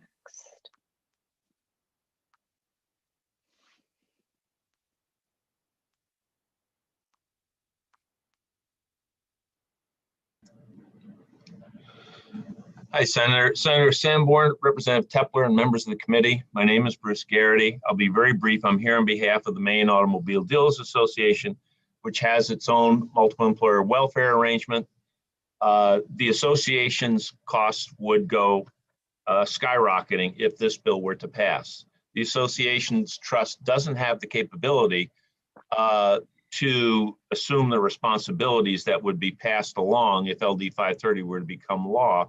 They'd have to be arranged through the third-party administrator, and the third-party administrator's fees would undoubtedly increase markedly. Right now, the association's rates are very competitive, work to the benefit of all their members, that certainly would cease. And otherwise, I would adopt the comments that other opponents have made, and I appreciate the opportunity to have spoken today. Thank you. Thank you, Mr. Garrity. Representative Morris. Thank you, Madam Chair, and thank you for being here, Mr. Garrity. I know you deal with a lot of insurance, so you're the right person to ask this question. Can you think of any other arrangement with insurance in the insurance industry, auto insurance, or any other type of insurance, where we're requiring the insurance company to collect the deductible from the consumer that purchased the service? No, I can't. And I'm glad you asked me that, Representative, because it brings another thought to mind, which I had in my notes and neglected to mention. This, I'm afraid, would apply across the board to workers' compensation and automobile med pay, among other things, which would, needless to say, drive those costs. Even though there is a cost schedule in place under workers' compensation, you'd still end up having the carrier have to do any of the ancillary work associated with premiums, which would normally go through employers. And I'm kind of afraid that that could be implicated, and certainly auto med pay would be. Thank you. Okay. For the work session, we'll definitely want Colleen to let us know whether that's true. The Act applies to all health insurance policies. And I'm not sure auto med pay is a health insurance policy, but we'll find out. I'm not sure they're carriers within the meaning of this section of the statute either, which is a health improvement plan. So yeah, so in any case, it's an interesting wrinkle you bring up, Mr. Garrity. Are there other questions for Mr. Garrity? Okay. Seeing none, that reaches the end of the list of folks who were going to testify in opposition to the bill. If there are others in our meeting who wish to testify in opposition to the bill, please raise your hand at this time. And seeing none, we'll turn to those who are testifying neither for nor against the bill, and I'll ask Kate Endy to join us again.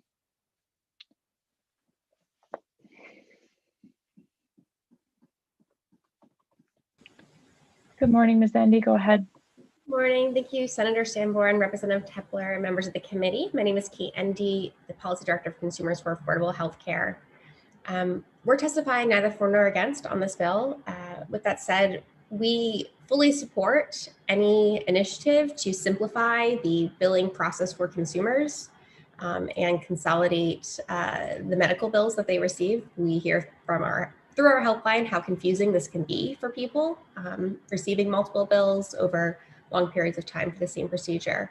With that said, we do have some concerns. I think they're related to a point Senator Sanborn had raised earlier for folks who may have private insurance coverage, but also be eligible for free care through a hospital, and ensuring that they don't receive a bill for services that would have otherwise been covered under that hospital free care policy.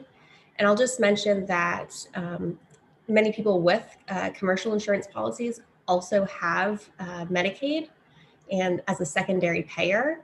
And so the commercial insurance policy will pay first, and then main care will pick up that deductible or co-insurance cost.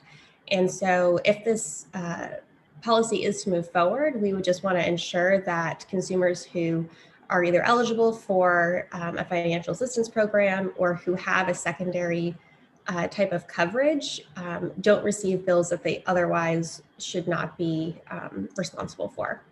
And so I'll just leave it at that and happy to answer any questions. Thank you, Ms. Endy. Are there any questions for Ms. Endy?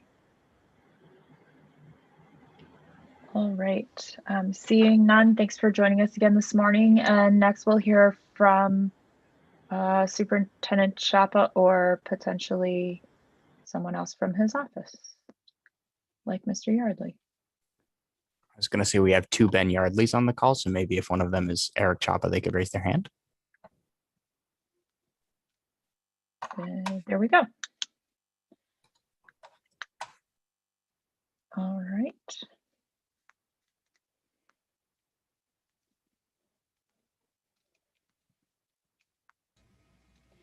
Good morning, Superintendent. Senator Sanborn, Representative Ben Tepler, and I Yardley. apologize for the confusion. That's okay. Go ahead. It is me. And I won't read the part of my testimony that describes the bill, but I'm here to testify neither for nor against LD 530. And I think all the questions that we would have been put on the table. One, the MLR question I think is worth exploring. I don't think it's quite as simple as it's been portrayed. And it is worth noting there is a federal MLR that we cannot change. That is set by federal law. In terms of the cost sharing amounts, I think it's been portrayed, the cost sharing amounts are a function of carrier choice, which is partially true, but it really reflects a high cost of services, and it's an attempt to make policies more affordable. And I would point out the maximum out of pocket on the exchange, which is set by the federal government, is $85.50 for an individual and $17,500 for a family in 2021. So even at the federal level, they're grappling with affordability. And finally, I am concerned about the prohibition on canceling coverage for non-paying of cost-sharing amounts. I think that's very dangerous. If nobody's responsible, nobody's responsible. And I can assure you, based on my experience, that will show up in a rate filing. How we deal with it will be transparent in the rate making proceeding, but it will show up in the rates. I have no doubt of that. With that, I'll be happy to answer any questions. Are there any questions for the superintendent? All right, I don't see any. That reaches the end of, Representative Arford's hand went up. Representative Arford, go ahead. Just real quickly, one of the things that was quickly brought up a few minutes earlier was what would happen with the 20% that providers are allowed to dedicate towards their administrative costs. And do you see that if a bill like this was to be passed and enacted, there would be an argument that 20% would grow to some higher number for their administrative costs? Well, that's what I meant when I talked about the MLR. They could argue that, and they probably would, but it's capped at 20% at the federal level. So there's really nothing Maine could do about it. So it's an area worth exploring thoroughly because it's 20% is a cap by federal law. So if this adds to admin expenses, it would increase admin expenses and would affect the MLR, but it cannot affect the 20% cap. It can't go to 22 or 23%. In fact, for large group, it's capped at 85, so 15% admin expenses. And again, this is just going to also affect the carriers that we regulate, correct? Absolutely. It's what, 30% of the market? Less than that, it's about 25% of the market. Okay, thank you so much. Are there other questions for the superintendent? All right, so seeing none, I will do a last call for anyone else who wishes to testify on this bill. Before I close the hearing, please raise your electronic hand if you wish to be recognized. All right, seeing none, I'm going to close the hearing on LD 530. And for all of the bills that we are hearing this morning, we will likely be scheduling them for a work session the first week of May, just to give people a sense of where we are in our scheduling process. We've got quite a backlog of bills to do work sessions on, and we'll be working our way through those in early May. And so our plan for the rest of the morning is that we are going to take a 5-minute break now. We've been going for almost 2 hours, and everybody needs to get out of their chairs and straighten their legs at least. So let's take a 5-minute break. We're going to come back then and hear LD 1349, which will be presented by Senator Vitelli, and then we'll pick up our committee bill, which is LD 1258. And for those joining late, that would conclude the morning work that we have. Those are the last two public hearings that we need to get through this morning. We'll take lunch and then we'll come back for our afternoon slate of hearings at 1:30 or some slightly later time if we adjourn too late. Okay, so that's what we have in front of us. Let's be back on the Zoom at 11:50. Thanks.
Okay, We are back. We'll bring Senator Vitelli in.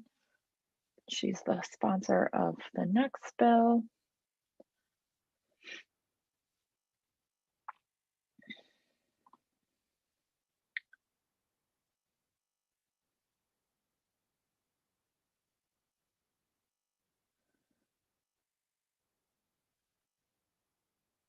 Good morning, Senator Vitelli. I'm just going to ask for a few more of our colleagues to turn on their videos so that we know that there's a few of us here to listen to this public hearing.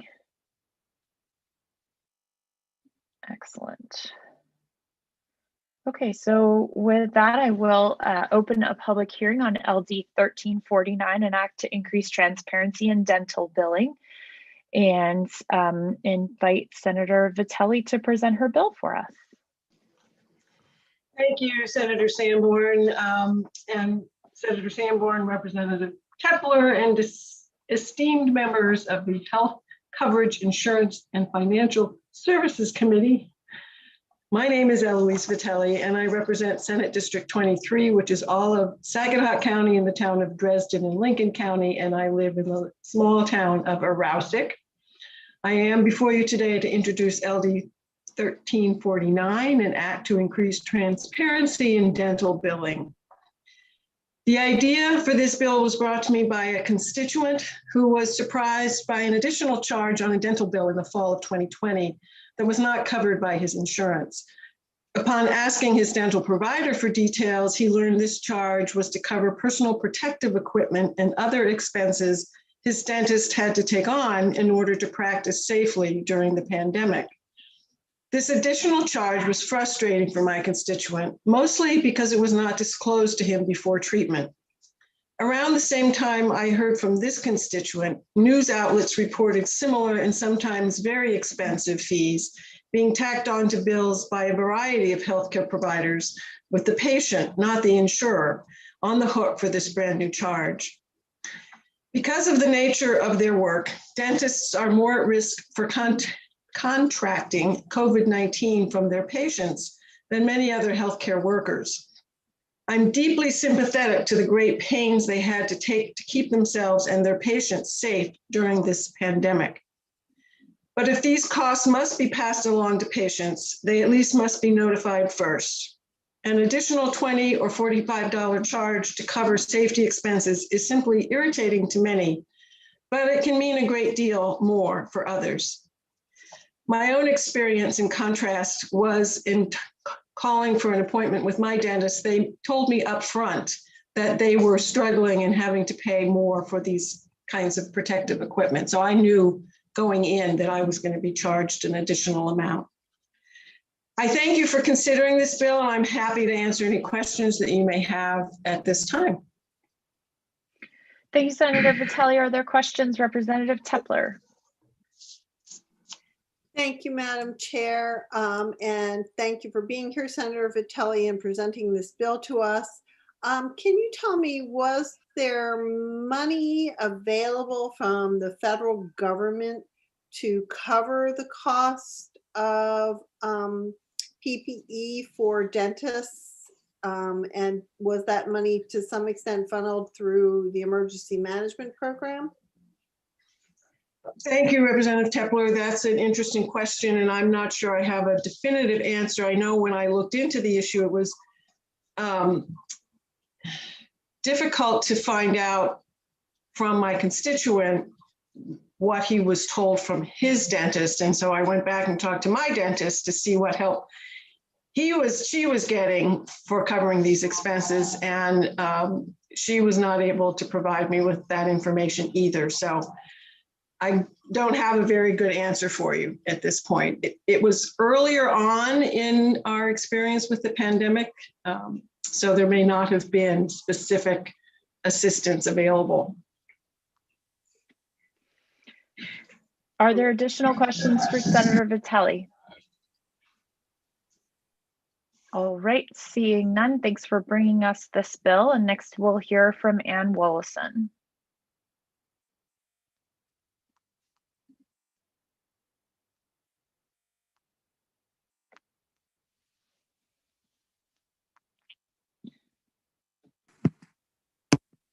Good morning, Ms. Wallison. Go ahead. Good morning, Senator Sanborn, Representative Tepler, and other distinguished members of the Health Coverage, Insurance, and Financial Services Committee. I am Ann Willison, and I'm Executive Director of Consumers for Affordable Health Care. And I am here today to testify in support of LD 1349. And my testimony is short, and it talks about some studies associated with the high cost of oral health care, whether you have health coverage or not. So I won't get into that because you've had a long morning already. But I will note that one study by Health Affairs reported an analysis of financial barriers on a wide range of healthcare services and found that irrespective of age, income level, and type of insurance, more people reported financial barriers to receiving dental care compared to any other type of healthcare. And that as a result of limitations on the ability to access dental coverage and the high costs associated with out-of-pocket spending, that such spending on oral health care accounts for a much higher share of total dental spending than it does on healthcare spending.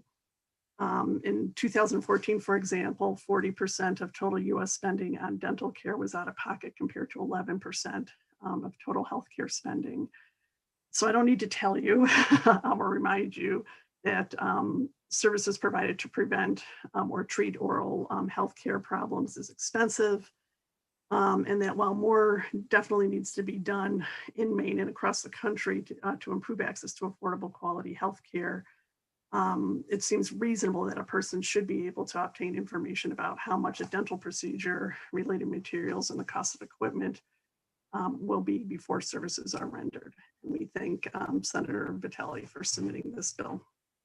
And that's all I have for you.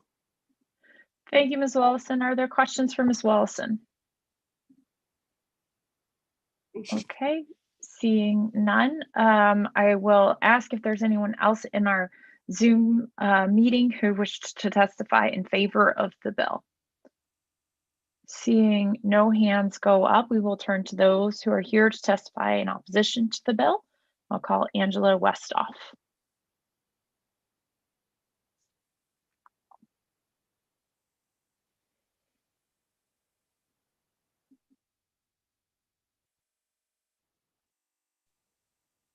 Good morning, Ms. Westhoff. Afternoon now, I think, almost. Go ahead.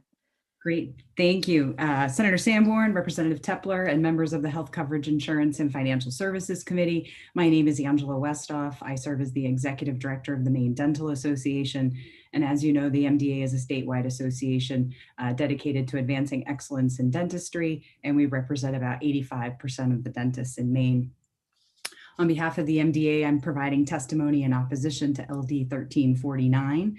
We appreciate the bill sponsor's intent to create greater transparency for patients receiving oral health care services. I think it's important to note that the pandemic really is unprecedented, and the significant impact of COVID-19 continues to be felt by businesses all across Maine. I wanted to provide just some context around dental offices' experiences during the pandemic and the necessary personal protective equipment.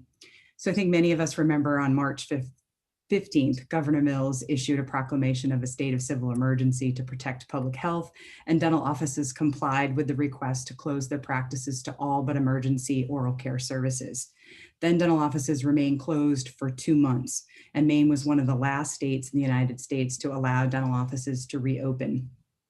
In the administration's reopening plan, it was very clearly stated that if private healthcare organizations could not secure the necessary PPE to reopen safely, and following the guidelines of the US CDC, CMS, and OSHA, then they may not reopen at all. So unlike other states where dentists and private practice physicians were able to access federal stockpiles of PPE equipment coming into the state, Maine private practitioners were left to source PPE on their own, both in terms of getting reopened, but also to be able to continue to treat their patients. The cost of personal protective equipment has really skyrocketed as the demand and the system has overwhelmed resources. A box of gloves that once cost $4.50 now is over $50 a box. More importantly, dental supply companies were forced to ration supplies in an attempt to manage the distribution of scarce resources. That added further stress to a system that was already overwhelmed. Early in the reopening phase, the MDA purchased $50,000 worth of PPE and provided over 1,000 kits to dental professionals across the state. And it's important to note that members have seen their supply costs climb by 30 to 40% in this past year. Some dental offices will have to order each week from a variety of vendors in order to keep up with the rationing of supplies and to keep a steady supply of PPE on hand. That only adds to the difficulty of trying to predict cost when vendors' pricings change, sometimes daily, depending upon inventory. We appreciate the intent of this legislation. We're not certain that dental offices would be able to accurately predict the cost of PPE in advance, in large part due to the fluctuating costs from vendors, but also because the volume of PPE that would be needed varies. So an individual dentist or a solo practitioner may employ upwards of 4 or 6 staff that would require PPE. Does a dental billing coordinator try and guess which staff may be present during a patient's visit? Would the total cost of PPE for the week or month be tallied and then divided up by the number of patients seen so that a flat average charge could be distributed to all patients? I think it's also important to note that some patients' dental insurance companies may have provided a PPE offset payment during the height of the pandemic. Those were time limited and those dollars have now stopped. Personal protective equipment, unfortunately, is expensive and is probably not going away anytime soon. It is essential to protect the health and safety of the staff in the dental office, but also very importantly, the patients that they serve. We feel that creating an administrative burden that might be difficult to monitor and largely impossible to enforce is a bit unnecessary at this time. Thanks for your time and attention. I'd be happy Thank to you, Ms. West. Thank you, Ms. Westhoff. Are there questions for Ms. Westhoff? Representative Melrano. Thank you, Madam Chair. Thanks for your testimony, Ms. Westhoff. And you did reference it, but we heard testimony on another bill that dental insurance companies provided apparently PPE or funds for PPE for dental offices. Do you have a sense of like what percentage of this like specialized pandemic PPE was provided by insurance companies? That's a great question. I'm not sure I could give you a percentage. Those offset payments, were $10 per patient per visit. So if that helps in terms of just what the dollar amount would be, the true cost of PPE, we could survey our members to determine what that would be. But we've been told, I use the box of gloves as an example, something that's less than $5 going up to over $50 a box just really represents the exorbitant cost shift that's happened in PPE, in part because we just couldn't get it. I was responsible for ordering the $50,000 worth of PPE to give out to our members, and it was impossible. We had to, beg, and we would talk to a lot of different distributors. It was difficult to vet KN95 masks from countries overseas, trying to figure out what was legitimate. And that was all happening at the height of the pandemic, where dental offices were really struggling to even be open. And the definition of emergency care was very narrow. So they weren't seeing really many patients at all, to the detriment of the oral health of those patients. Thank you. Thank you. Representative Matheson.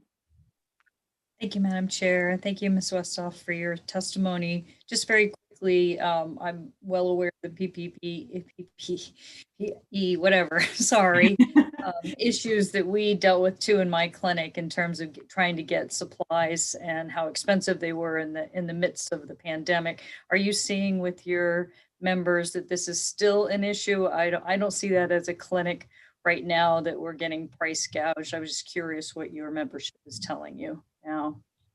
Yeah, actually, in preparation for today's public hearing, I did email a couple of my board members and just said, I need some real world examples so that I'm, current with what you're being charged. And gloves, by and large, seem to be the real shortage. At the height of the pandemic, of course, you couldn't get an N95 mask if you had gold in your hand. You couldn't get one. Disposable gowns were also very difficult to source, and we're still seeing really high prices. There's also still limits on the number of boxes of some supplies that you can order from your dental supply company, just because they don't have it to give. So they don't want, one office ordering 1,000 boxes and just sitting on it. They have to be very careful about rationing it out. So it's still an issue for dentists. Representative Melrano, is your hand just a residual? Yeah, okay. Are there additional questions for Ms. Westhoff? I have one, which is, this statute is a notice statute. So can you say again why you think it wouldn't be possible for or appropriate for dentists, dental practices to let patients know that there is a surcharge in place at a given time that's related to PPE? Is it that the bill isn't specific enough to make clear that it's designed to cover these surcharges for PPE? Or is it that there's a problem with the ability of dentists to provide this notice? I think it's a little bit of both, but honestly, from the dentists that I polled in preparing the testimony, they're not sure how they would calculate the true cost in advance. The cost of the supply shifts week to week just because of inventory. So if they're having to order something that's scarce, instead of $50 a box, maybe next week it's $57.32. And so there's a lag there too from when the PPE comes into the office from when they've ordered it. And so is it the true dollar and cents per each patient, or are we talking about aggregating it up and charging a flat rate?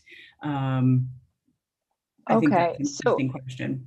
So I think that I'm glad I asked the question, because I think there's a disconnect between what the intention of the bill is and maybe what the dentists thought the intention of the bill was. So let me see if I can kind of reframe it, and then we'll try and work on the bill between now and then. I think the effort here, and what I understood a number of offices to have done, is that they imposed, let's say, a $25 charge. I think that's what Senator Vitelli testified to, $25, $30 charge above the cost of your whatever procedure you had done, whatever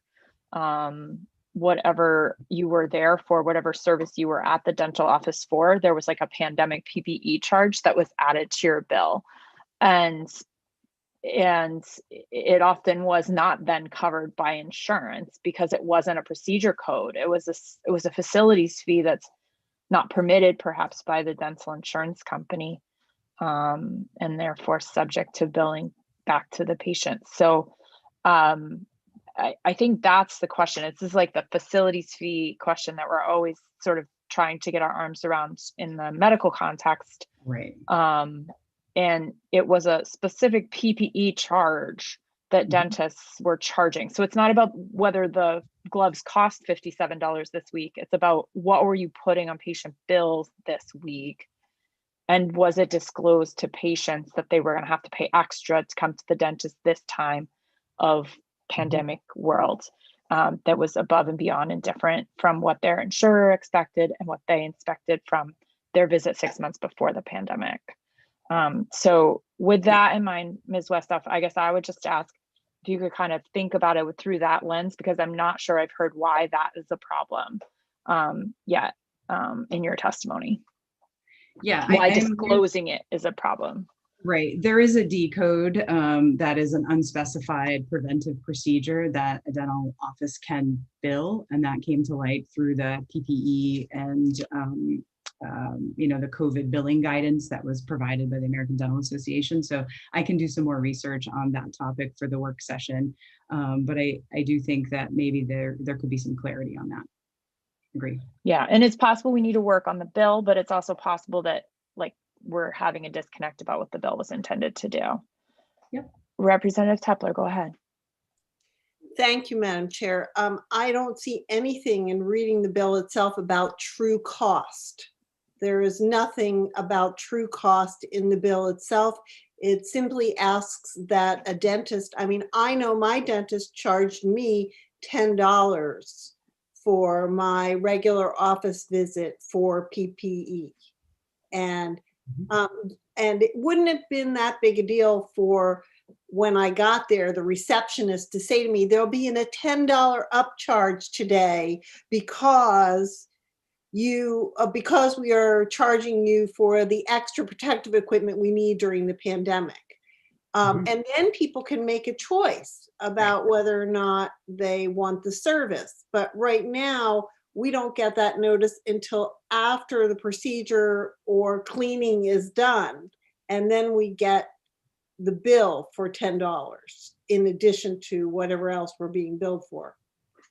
Understood. Yep. Okay, that'll be helpful for us to see if we need to be more clear in the language of the statute. Are there other questions for Ms. Westhoff? All right, seeing none, thank you for being here. Next, I will call for anyone else who wishes to testify in opposition to the bill. If you're in our Zoom meeting, you can raise your electronic hand. Seeing none, we'll next hear from Penny Valancourt.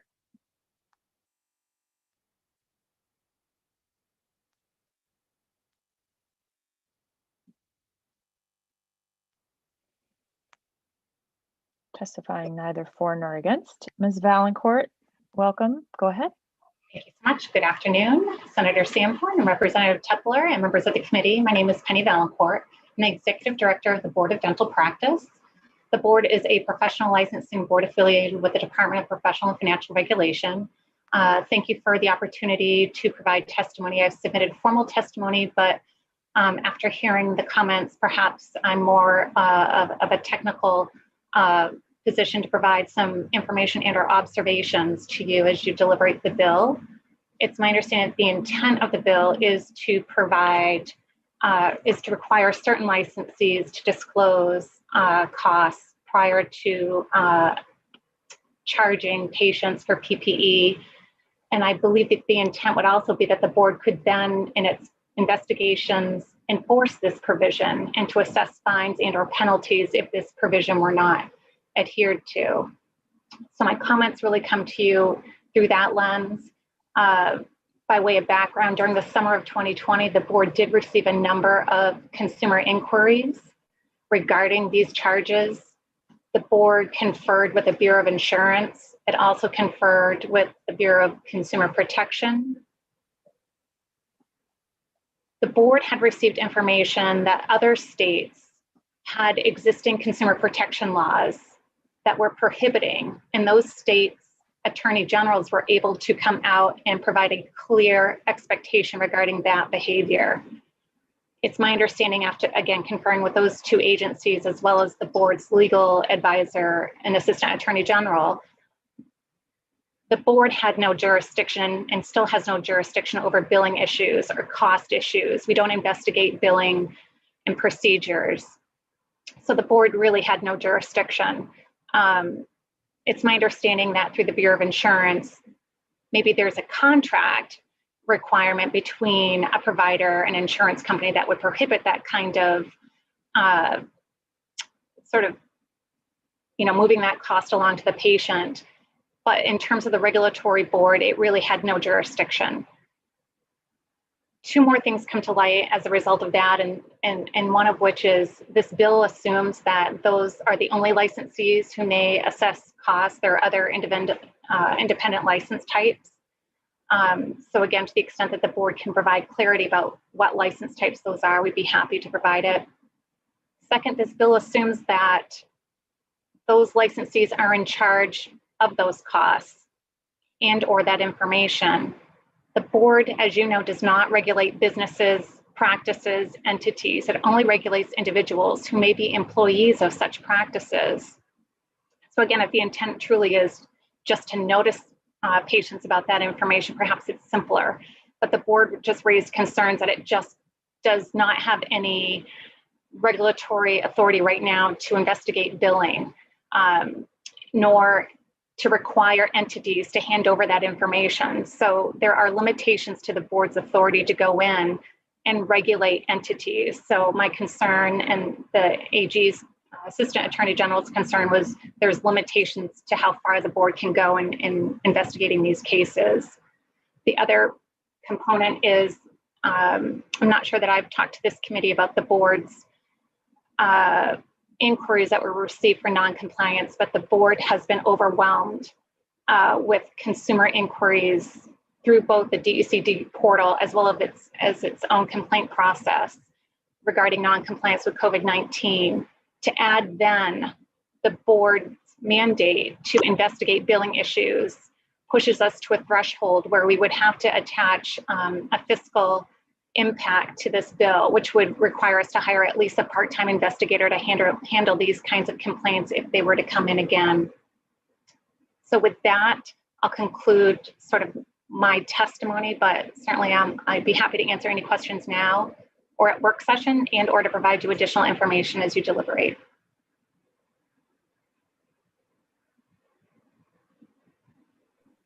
Representative Matheson, go ahead. Thank you, Madam Chair. Hi, Ms. Valancourt. Nice to see you. Thank you for your testimony. I just wanted to clarify, you had said that the board is receiving many more concerns regarding PPE issues within dentist's office. So are you saying that members that are going in to see a dentist are having problems because dentists are not wearing PPEs? Is that what you're talking about? Those are the concerns that are being raised, and that's significantly more at this point in time? I would say that the dental board was overwhelmed with all kinds of concerns, both from the regulated community and consumers and employees. So we did our best to respond. They were generally compliance with the COVID regulations for dental practices. The second part is what is subject to today's hearing, which is the additional PPE costs that were assessed to patients without notice or with notice. So those are the two general areas in which we received a number. I believe we had over 50 non-compliance inquiries. In terms of calculating the PPE, I would say a handful. We didn't receive a lot, but again, I think it was during the height of inventory issues, compliance, but since the summer, we have not received any complaints about the PPE costs.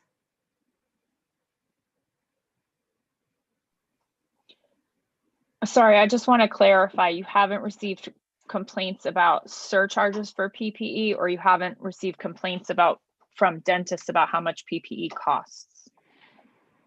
We have not received any inquiry regarding both of your questions.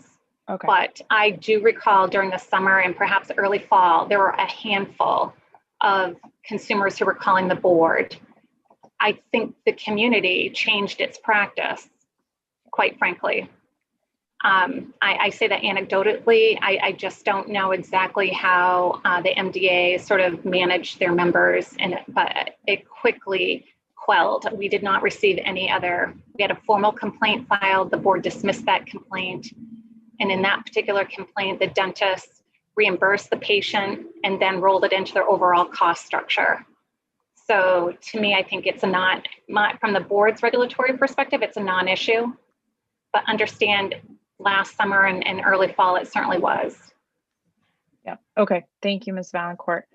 That's helpful clarity of the timeline. Are there other questions for Ms. Valancourt? Okay. There's no one else signed up to testify. Before I close the hearing, I will just make a request for the work session of Ms. Westoff, who I know is still with us, that it would be helpful to hear about whether her members are still imposing a surcharge of the type that many were doing last summer, because it is possible that consumers solve this problem on their own with their own backlash. And so that's helpful context for us as policymakers as well. So, okay, so that's my request for the work session. Are there any other requests for the work session before I close the hearing? All right, with that, I close the hearing on this bill. And we have one hearing left for our morning. Does the committee need another 5-minute break, or are we good? All right, I'm seeing everybody's good, so we're going to power through. And I will open a hearing on LD 1258. And I guess I will just lay before, oh, Representative Tepler's name is on the bill, so perhaps we'll let her do it. But I think neither of us had prepared testimony on the bill this morning. But the folks who were on the stakeholders committee who helped us put the elements of the bill together are here to testify in favor of the bill. So I won't put Representative Tepler on the spot to ad-lib some introductory testimony, but I will say that as chairs of the committee, this is our first time doing a committee bill. And that because the bill grew out of a stakeholder report from the last legislature, this is basically our bill. There's no sponsor of it per se.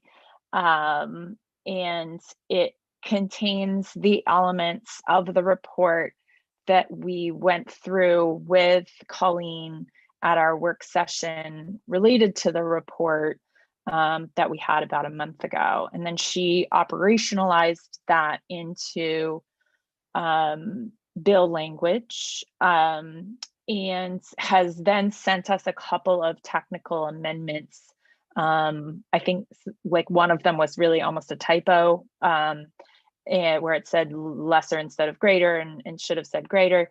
And then we open a public hearing on the actual text of the bill so that folks get the process of being able to comment not just on the findings of the report, but on the actual bill language. So that's how we will proceed today. And so in all respects, other than the lack of formal introductory testimony, it's just like any other public hearing that we would have on a bill. So with that, I guess I will ask if there are any questions about how we proceed on this bill. Representative Tepler, go ahead. Thank you, Madam Chair. I think perhaps we should call Mr. Kellner first as the representative of Maine EMS. He probably has the best handle on the committee bill. Thank you. I was planning to. Okay, sorry. Okay. So first we will hear from Mr. Kellner from Maine EMS.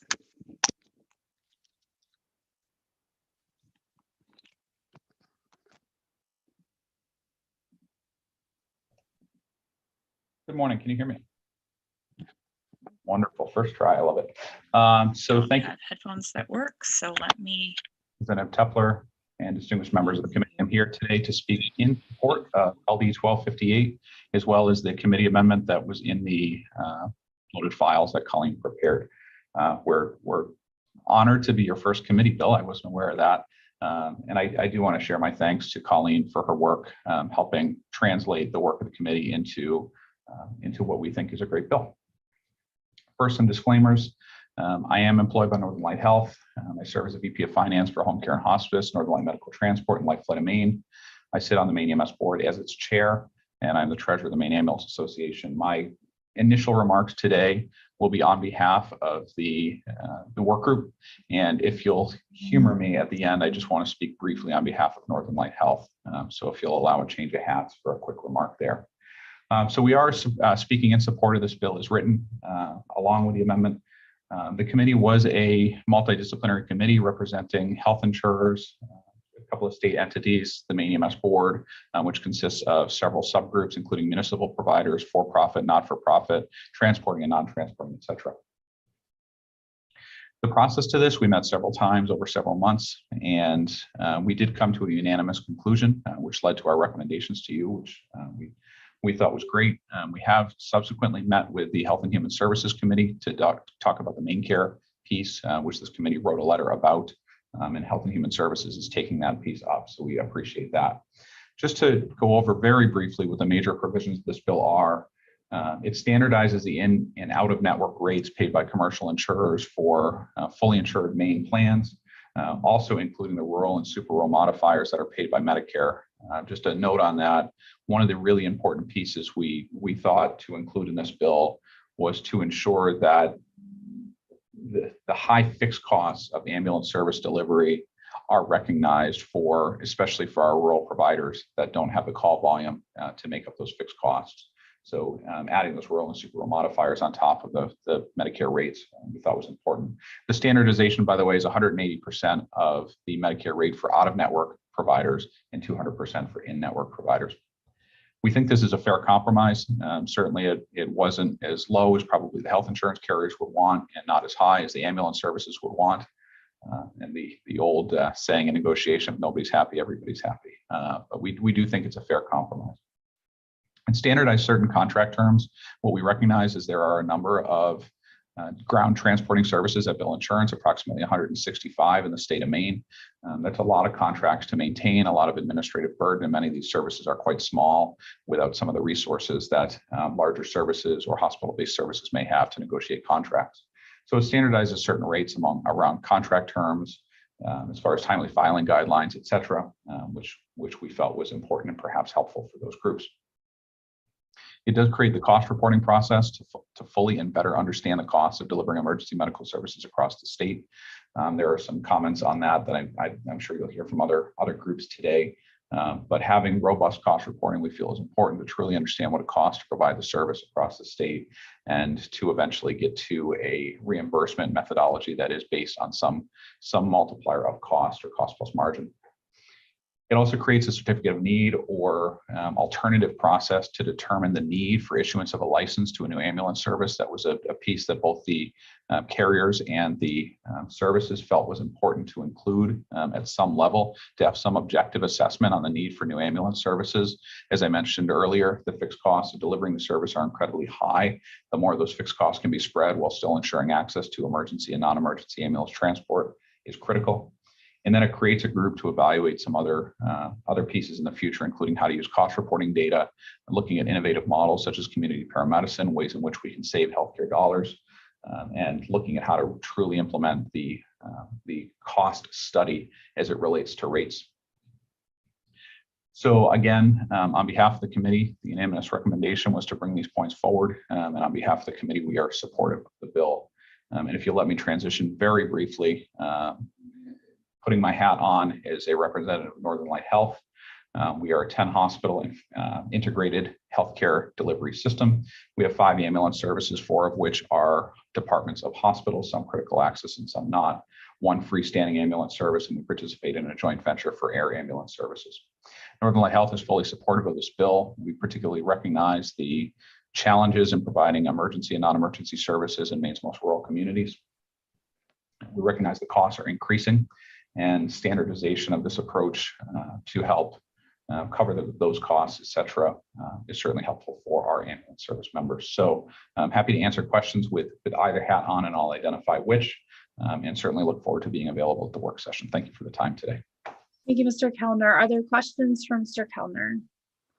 I have one, which is that I've sort of peeked ahead in Mr. Hurley's testimony, and he notes that the provisions in the bill would not allow ambulance services to raise that currently are charging less than Medicare to raise their rates quickly to get up to the 200%, and that it would take them 15 years to be able to get up to the 200%. And I'm wondering if that was something that was discussed during your meetings, and whether this was sort of the compromise nobody really likes, or whether it was missed in the process during the stakeholders group.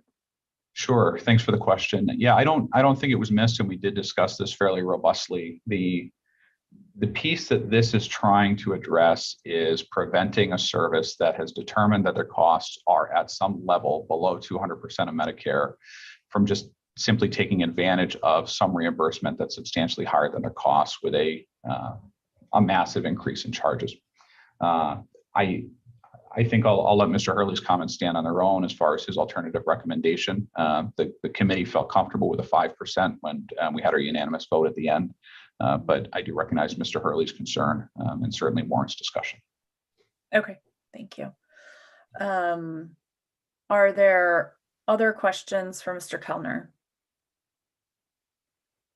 All right.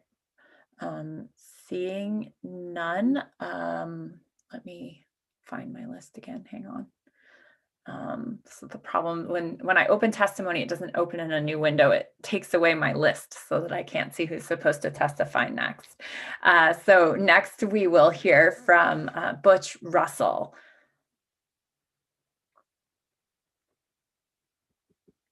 Is Mr. Russell on the call? I don't see Mr. Russell on the call. Okay. Next we will hear from Thomas Judge.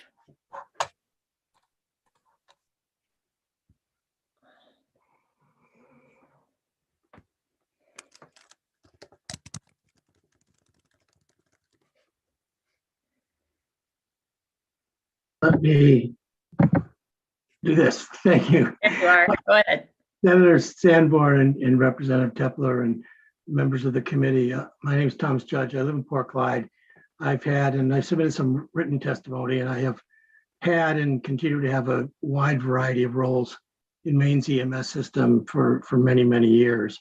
I was a member of the stakeholders group, and I'll just start, add to a little bit of my written testimony and note that in the No Surprises Act, and I've been very involved in the Washington side of this as well, that EMS is a real challenge. And that's why EMS got left out of the No Surprises Act when it got passed for other parts of the emergency care system. And I really commend the stakeholder group and this committee for all the work they've done. I think it's actually nationally groundbreaking.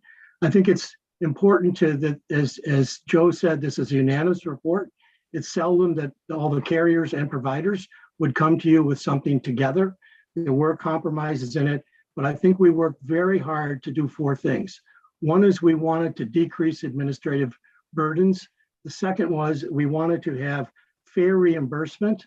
The third was to increase efficiency across the system. And the fourth was to make sure we had sustainability. And so all of the work together does that. And I think it's one of the vital pieces to this is it's important that each one of these recommendations that builds up this piece of legislation builds on the preceding recommendation. So it is actually incredibly important to get all of them into the final passage that we hope takes place.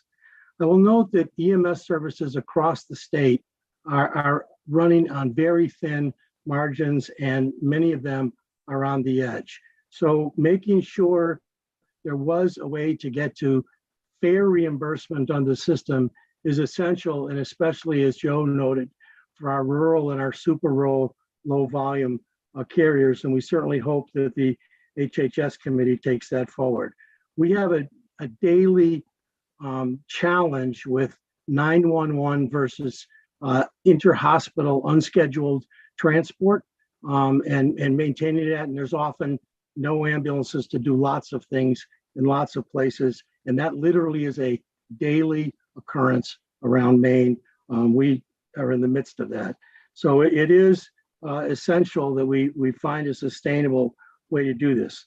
Sections 4 and 5 were really around transparency and efficiency. While we could look at it some sort of a CON process as being a significant burden, there's actually some very innovative models at the Rural Health Action Network. We put forward a white paper and a model earlier this year around an informed community self-determination process to really look at transparency and how communities deal with EMS. And I'll note that that's been very successfully used for the regional system in Franklin County with LifeStar. We used it in St. George many years ago, which led to the first community paramedicine project in Maine.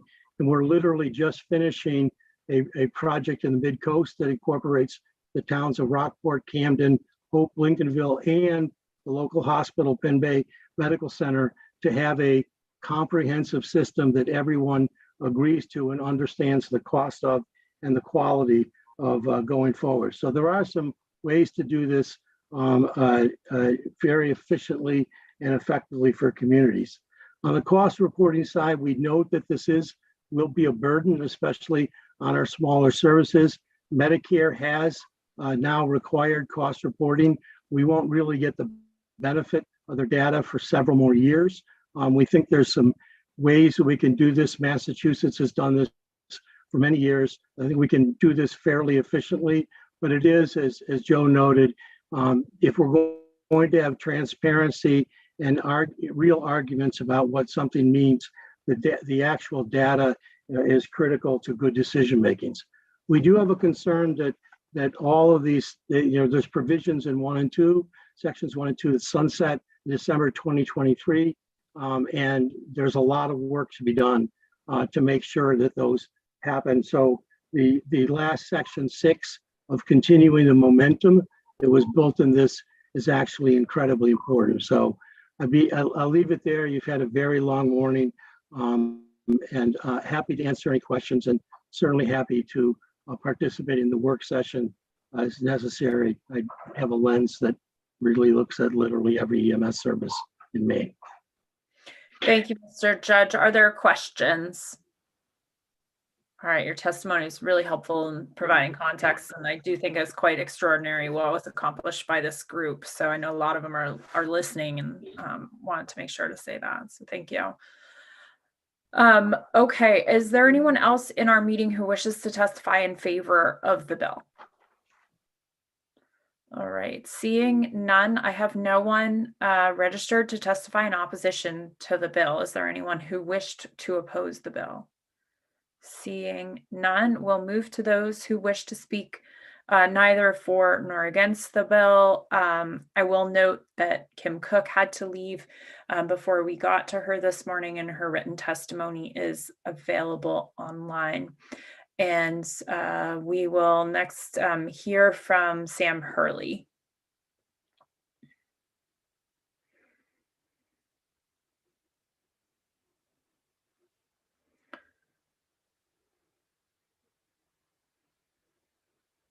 Good afternoon, Mr. Hurley. You can unmute and go ahead. Good afternoon, Senator Sanborn, Representative Tepler, and honorable members of the Joint Standing Committee on Health Coverage, Insurance, and Financial Services.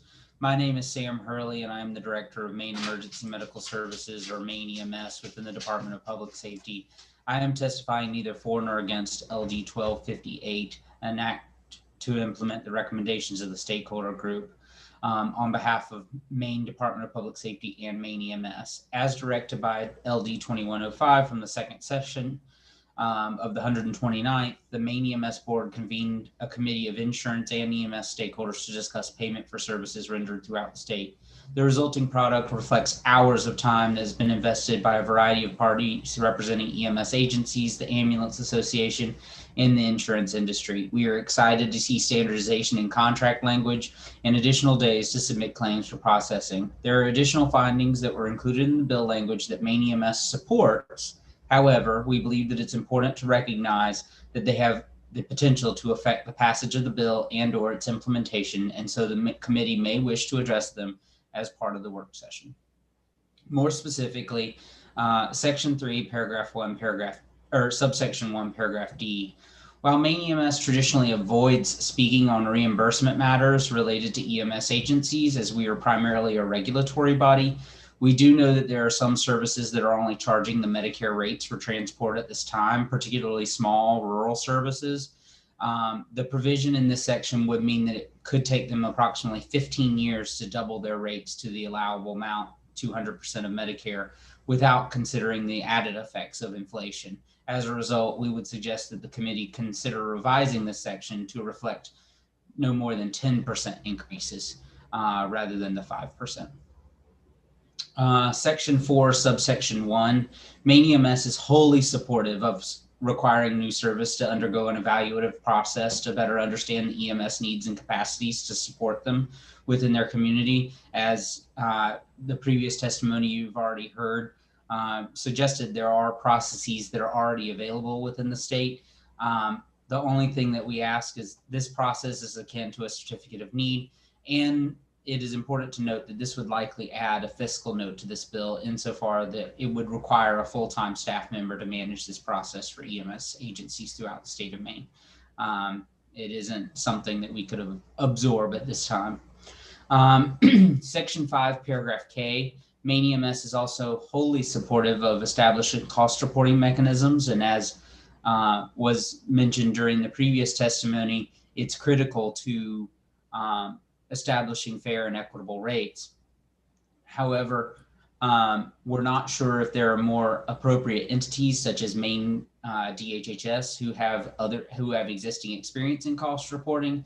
But no matter where this lands, it will likely add additional fiscal notes to the final legislation, as those duties and responsibilities may not be able to be absorbed by that office, or if it's put in the Maine EMS office, as was referenced in Mr. Judge's testimony.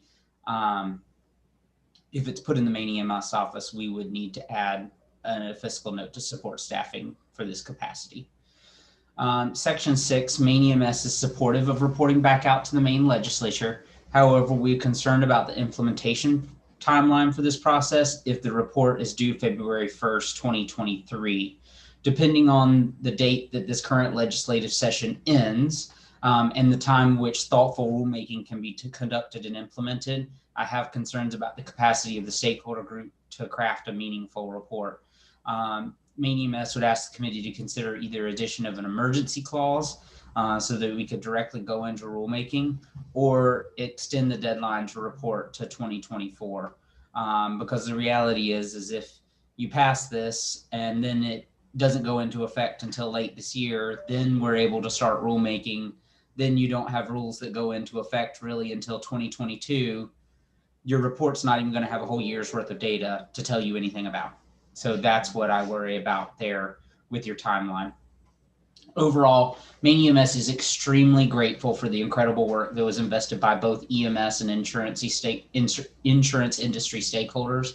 My office believes that this bill speaks directly to some of the issues that must be addressed for moving forward. However, we just want to address these concerns so that no one is blindsided by fiscal notes or other hurdles that may stand in the way of full implementation. Thank you for your time and consideration, and I'll do my best to answer any questions, comments, or concerns that you may have. Thank you, Mr. Hurley. Representative Matheson, go ahead. Yes, sorry, Madam Chair.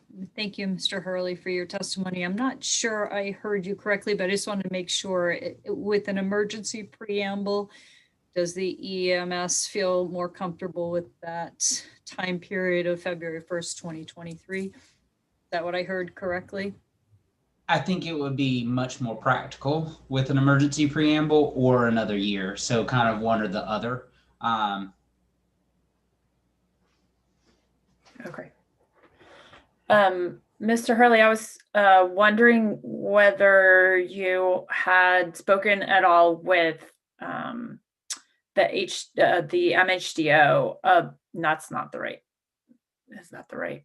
What am I saying? The Maine Health Data Organization, yes, about the cost reporting function, because they collect a lot of cost data from other types of medical providers. And I was wondering if Karen Lee Harrington had been at all part of any of the conversations, and wondering if that could address some of your concerns about paragraph K.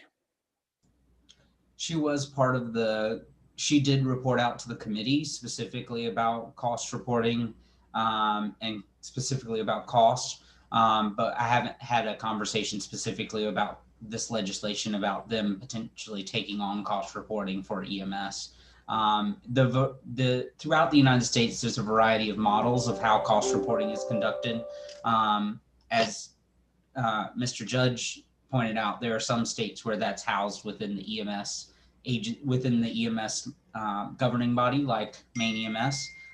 But that really is dependent on how you would like it to move forward. But I haven't had that conversation, but I can. Yeah, so I think in preparation for the work session, circling back on trying to resolve some of these fiscal note issues is certainly worthwhile, and we appreciate you bringing them to our attention. And I guess I would just ask that we loop in MHDO at least for solving the paragraph K fiscal note issue because they're already set up to accept cost reporting data. It may not be all that difficult to turn that on for a new type of provider, although I don't know.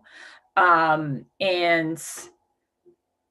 then with regard to the certificate of need issue, Mr. Hurley, you mentioned that you would require a full-time staff member to manage the process of whether new services are necessary or not. How many new ambulance services do you anticipate would be launched or request review to be launched each year? Well, I think part of that would be, pardon me, I think part of that would be based on the rulemaking process. So if we have existing services that expand into new communities, if that is covered under this as well, or if we have off-the-shelf brand new services. I mean, we're talking in the state of Maine, we usually have an ebb and a flow of about 15 to 20 services a year. Services go away, new services are created. We actually have a net increase this year of 10 new services over our previous year. So by the time you do the analysis, you pull all the data, you aggregate all the partners, you make sure you have the assessment conducted, you do stakeholder engagement, you do all of the processes that are involved with conducting that type of analysis. The time adds up. That's what I worry about. Okay. I wonder if there isn't a better location for that function as well. Although certainly the EMS service would have the best sort of sense of the matter, but there is an agency, I think, within DHHS that's wholly focused on CON process. So perhaps they have bandwidth, and that's something else we can look at prior to the work session. Are there other questions for Mr. Hurley? And I see none. So I will just announce to folks listening on the Zoom that this is a public hearing. So once we've called on you once, we aren't going to call on you again. And if we ask a question that you would like to provide information to the committee about, you are more than welcome to do so in writing and to help us prepare for our work session. And that's definitely part of the process. So, and I will also note, although nobody has done it, that our chat function is solely for administrative uses and not for substantive remarks. That hasn't been an issue, but it has been in some other committees, so I'll just mention it here. Next, we'll hear from Christine Ossenfort.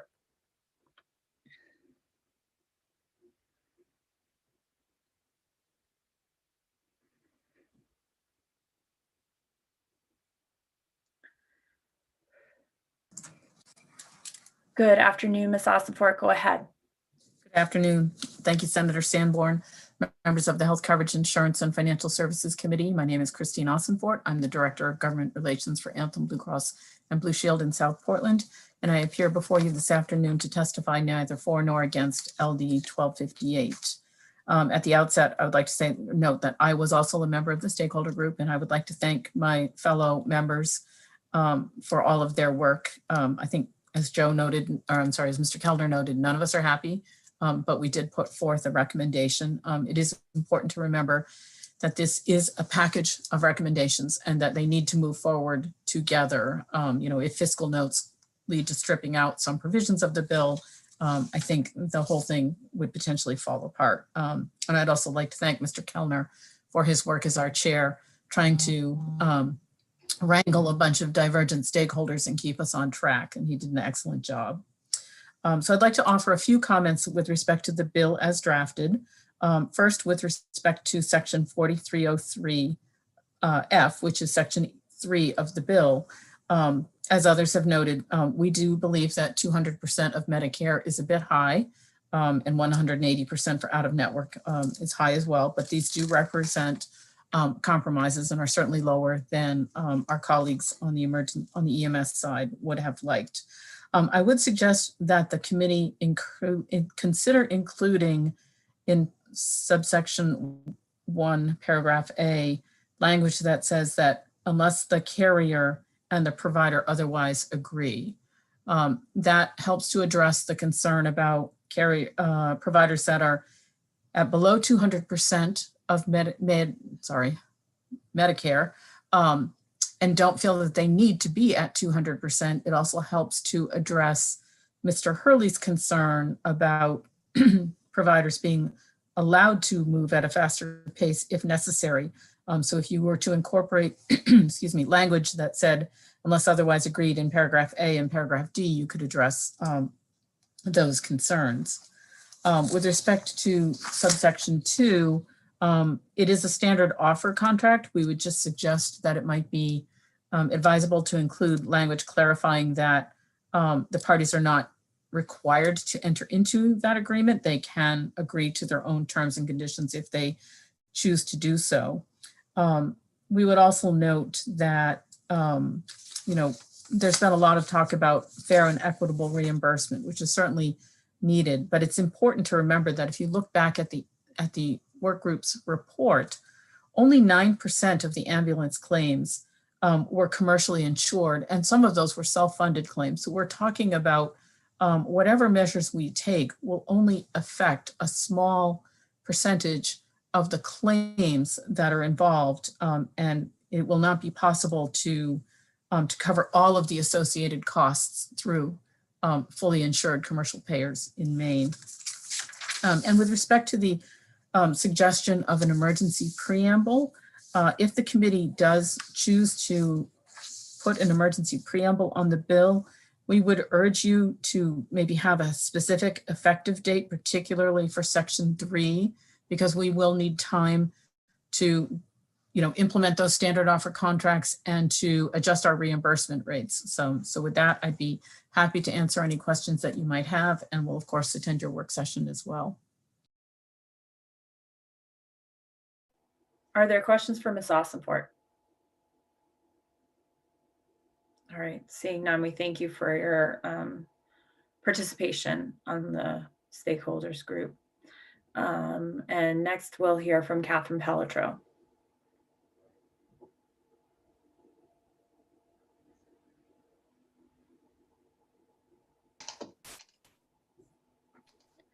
Good afternoon, Ms. Pelletreau, go ahead.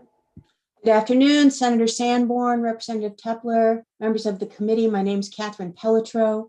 I'm the Executive Director of the Maine Association of Health Plans. I'm here to testify neither for nor against this bill. I was a member of the work group. I will tell you it was incredibly challenging. I think we all learned a lot. We had some very difficult meetings, but ultimately, came to some agreements around a set of recommendations to bring to the legislature.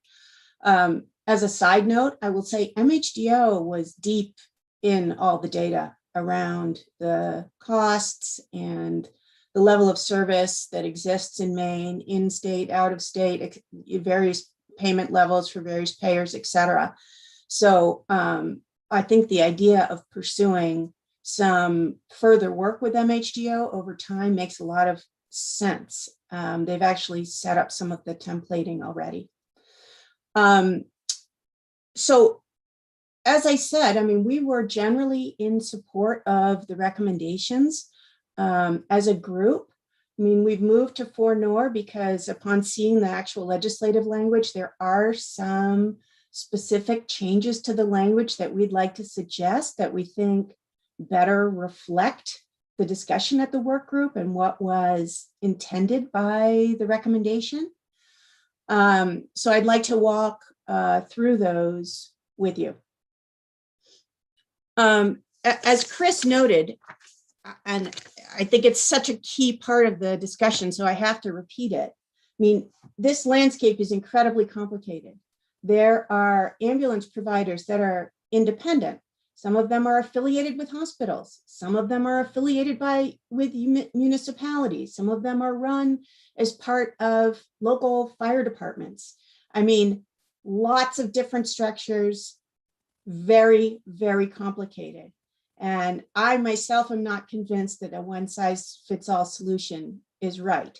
However, what we have today is the recommendation from the work group for a 200% of Medicare payment for in-network providers and a 180% of Medicare for out-of-network providers, with a limit on increases to 5% per year. Now, what the carriers have already started to see is exactly what was referenced in previous testimony, is challenges around existing contracts with ambulance providers dropping a contract because it is so much lower than the level in the bill and jumping back in to guarantee the higher level of reimbursement. So that's a problem in this bill. The way the bill is drafted, it provides an incentive for an ambulance provider to drop the contract and try to come in again to get the higher rate, which is now a floor. So we're concerned about that, and we suggest taking a careful look at that. Carriers are already paying between, let's see, it's 1.14 and 1.68 of Medicare. So those increases to 1.8 and 2.0 are significant. Second piece that I think the bill is almost misdrafted. The committee had quite a bit of discussion about the challenge of meeting a Medicare rural and super rural add-on exactly.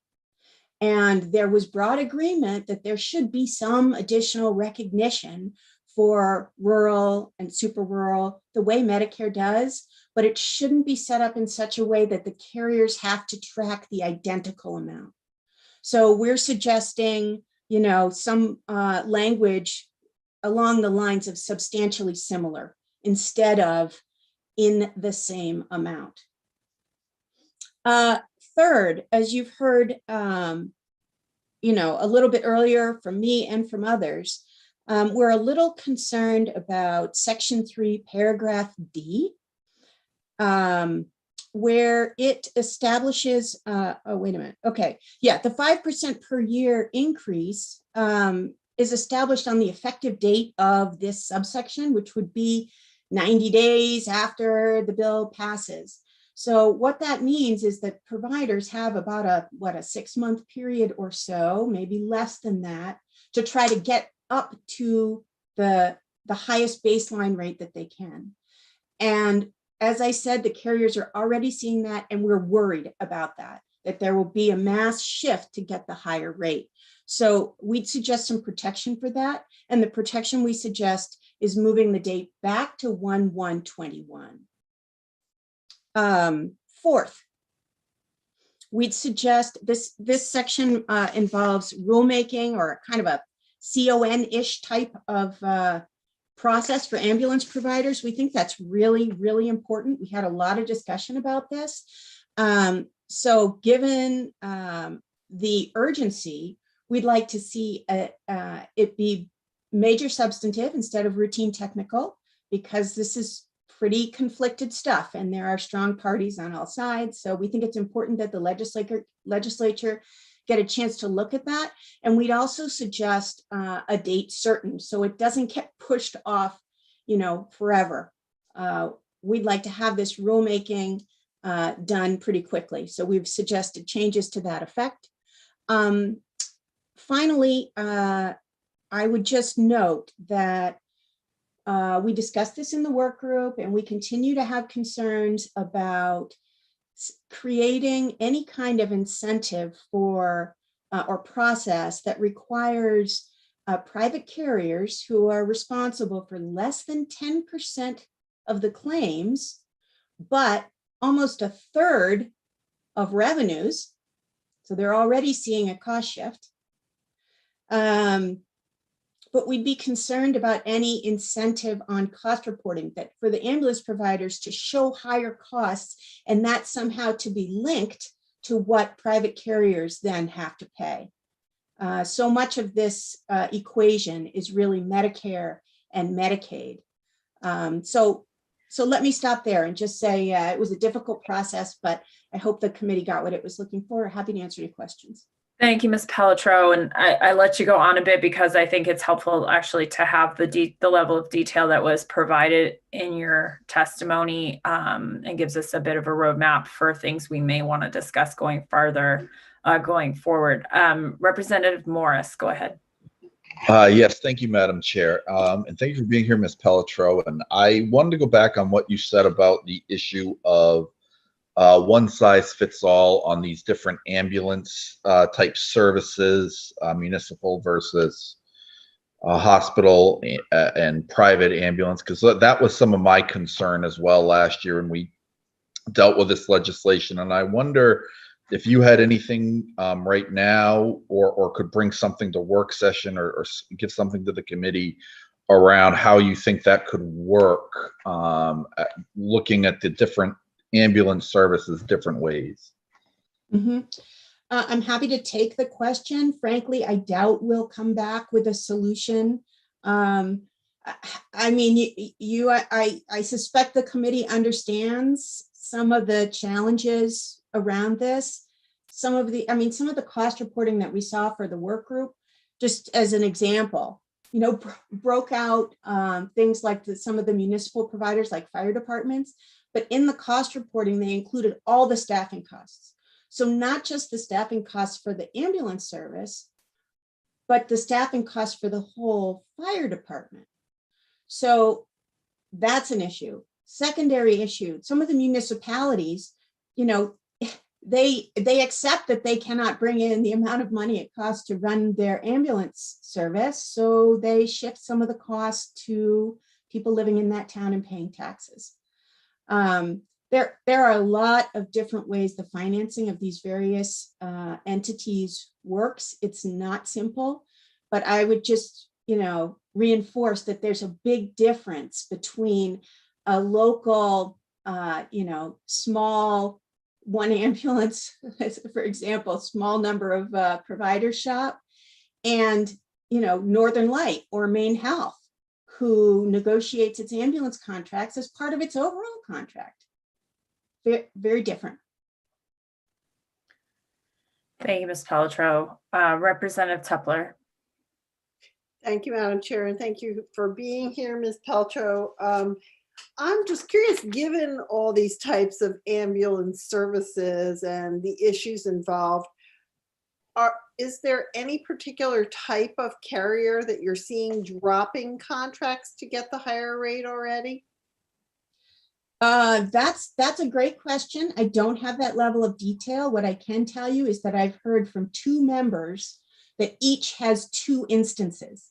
Now, whether that is the same provider for both carriers, I don't know, but that is a minimum of 2 instances just in the brief time since this report came out. Mm-hmm. So yes, it would probably be helpful if you can get that level of detail for our work session. Mm-hmm. Thank you. I'll ask for sure. Okay. Are there any further questions for Ms. Pelletreau? All right, seeing none. Next, we will hear from Rebecca Graham.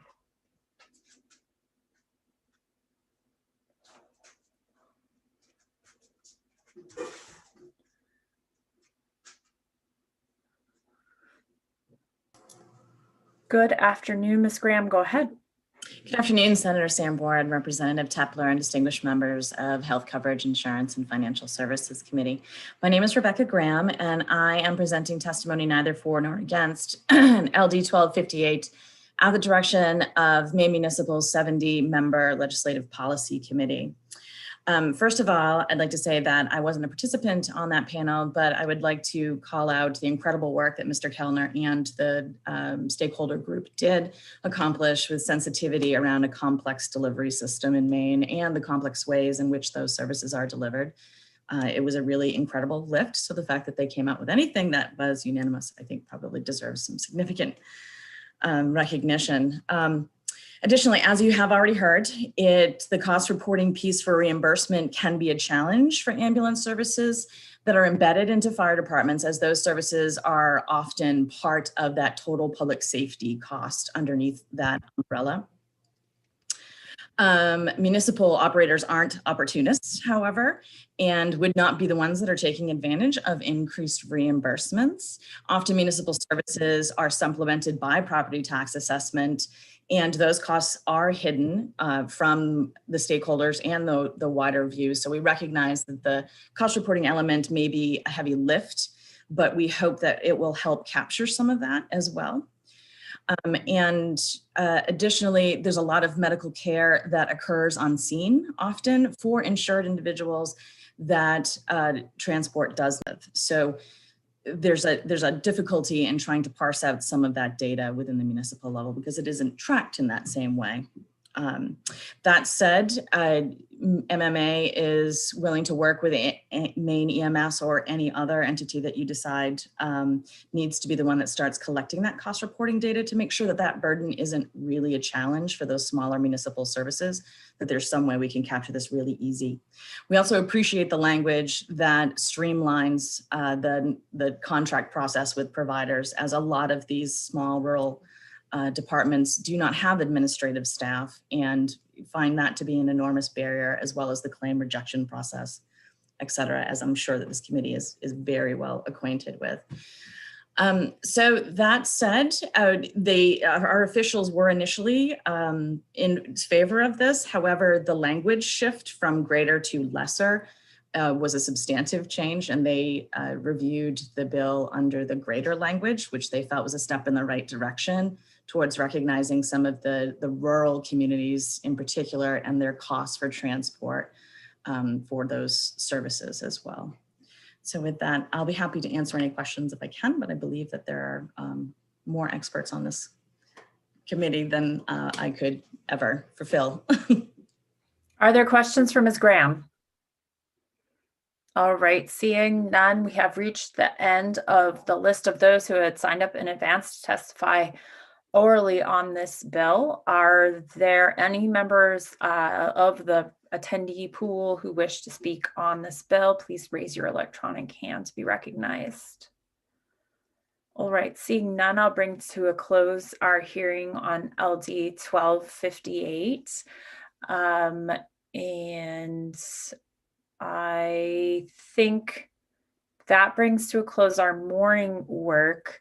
It is 1:08 now, and I am hopeful that our afternoon might actually be a little bit shorter than our morning was. So I think I'll go ahead and say we'll reconvene at 2 o'clock so that folks get a chance to have a nice lunch.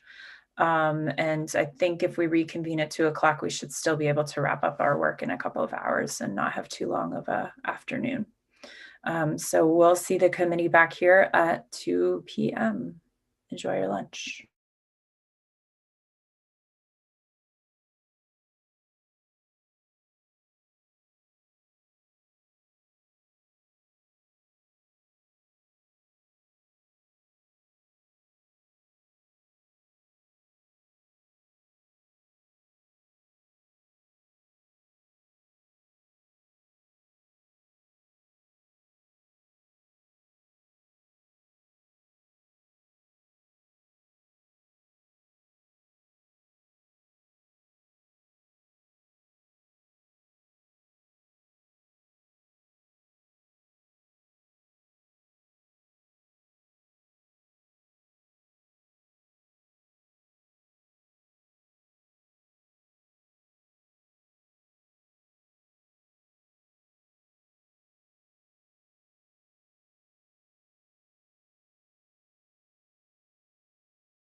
Okay, it's 2 o'clock.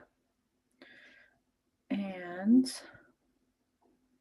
I think Senator Stewart isn't quite here yet, but oh, he is here. All right, I was looking in the wrong list because he's on camera. Perfect. Senator? Yes. Do you want me to take this one, or are you? No, I've recovered. I'm okay. I had a little allergy attack during lunch, but I think I'm over it. I think I ate some sort of pepper that I was allergic to and then started sneezing and having my throat be extremely irritated, but I'm feeling much better now. So, in any case, the first, so the plan for this afternoon is that we will hear first LD 1420 and then LD 540. And then we will move on to LD 1466, followed by LD 1494. And so Representative Tepler, I'll just have you take over for the last one because that's my bill. And so with that, we will invite Senator Stewart to present 1420 to the committee. Thank you very much, Madam Chair. It's good to see you all this afternoon. I apologize for missing this morning. I was over in the Energy, Utilities, and Technology Committee, so it's nice to be back here with you all. And I have favorites. I'm just not going to say which committee it is. Senator Sanborn, Representative Tepler, and esteemed members of the Committee on Health Coverage, Insurance, and Financial Services. As you know, I'm Trey Stewart, State Senator in District 251 communities in Aroostook and Penobscot County. And I'm here today to present LD 1420, an act to adopt the Peer-to-Peer Car Sharing Program Model Act. For those who may not be aware, peer-to-peer car sharing is similar to VBRO or Airbnb, but for your vehicle. Vehicle owners post their vehicles to a platform where guest users can then choose to use the vehicle. This activity has been occurring for over 10 years now, even in Maine, where thousands of people have signed up to use these platforms. This is an excellent opportunity for our constituents to earn extra money on a vehicle that they do not utilize. Car owners can recover the cost of car ownership, turning their car from a cost center to an income engine for their families, while guest users can find the perfect car for their exact need. This can be even more important in an area like my district, where access to conventional commercial car rentals is not always convenient. In 2019, this committee passed LD 1615, which sought to regulate car sharing platforms. This bill was actually a result from the rental car industry trying to weaken peer-to-peer car sharing. In 2019, the 2019 law ended up being a combination of the rental car industry bill as drafted, as well as several portions taken from similar industry regulations. Shortly thereafter, it was realized that there were aspects of the car sharing platforms we're going to have difficulty complying with.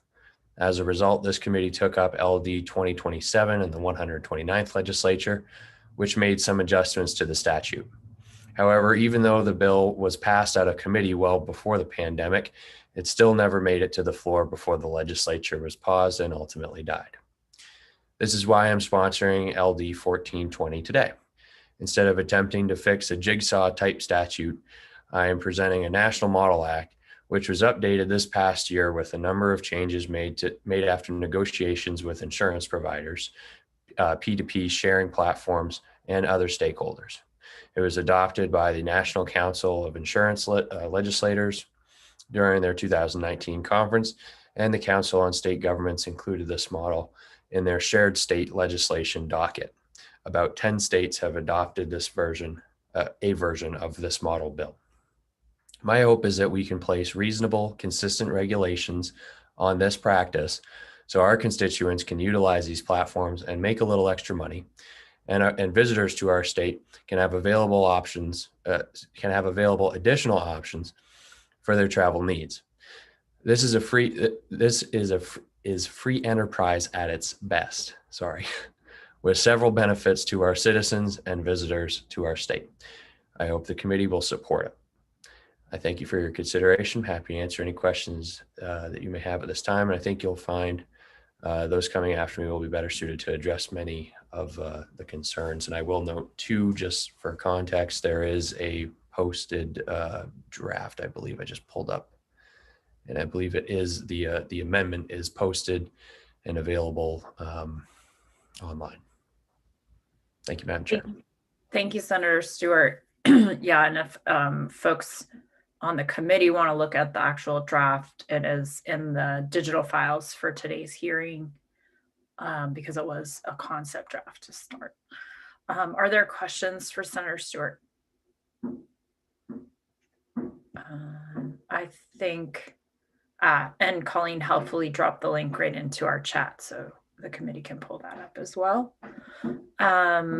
I'm seeing no questions, so thank you for bringing us the bill, Senator. And next I will call on Sean Vink.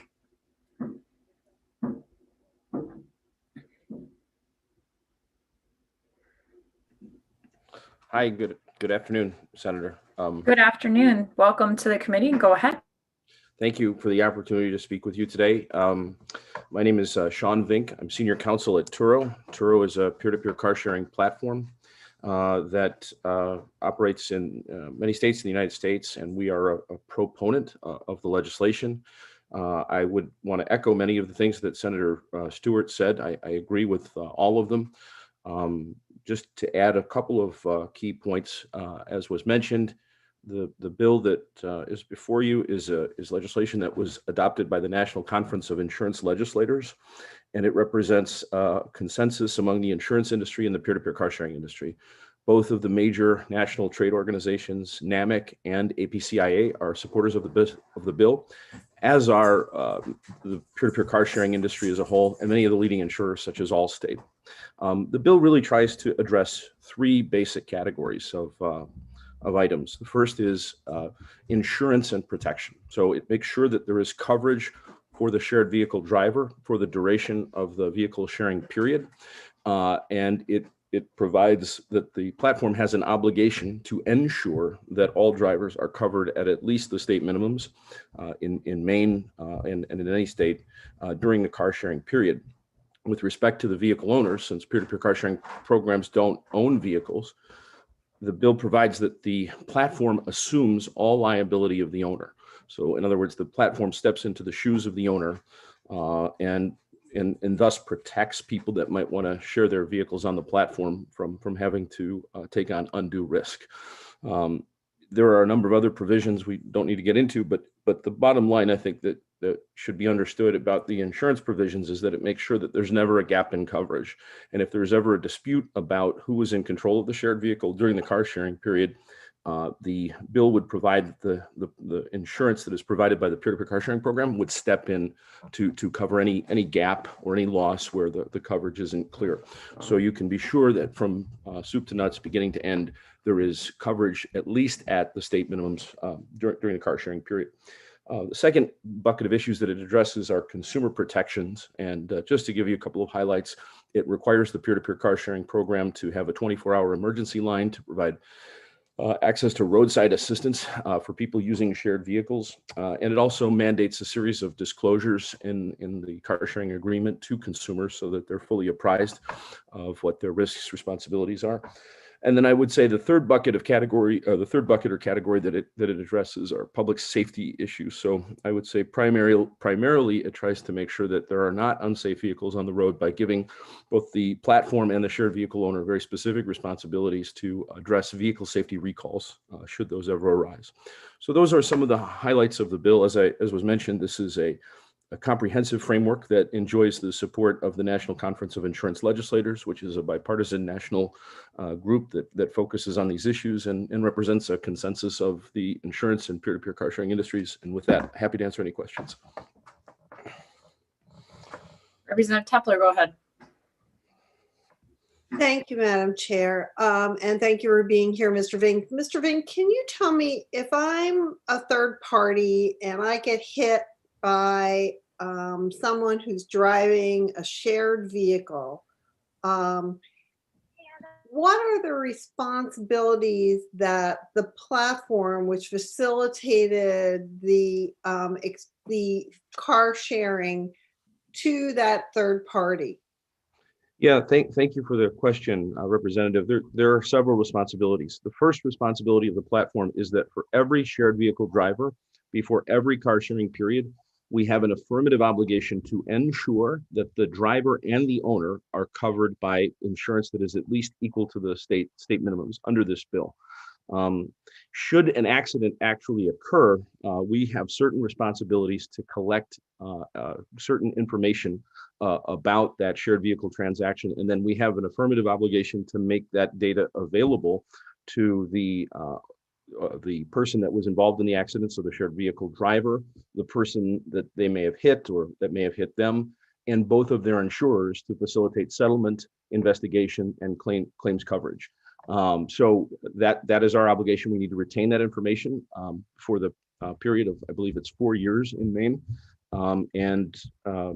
that's our obligation. In the event that there is a dispute between, say, the owner and the driver of the car as to who was in control of the car at the time of the accident, when that is in doubt, we have an obligation to make sure that we have data to establish when the handoff was, and if we don't do that, then our insurance has to cover whatever loss occurred on a primary basis. So we have a long series of responsibilities that would be implicated in the event of an accident, and it's designed to make sure that there's full continuity of coverage in the context of peer-to-peer.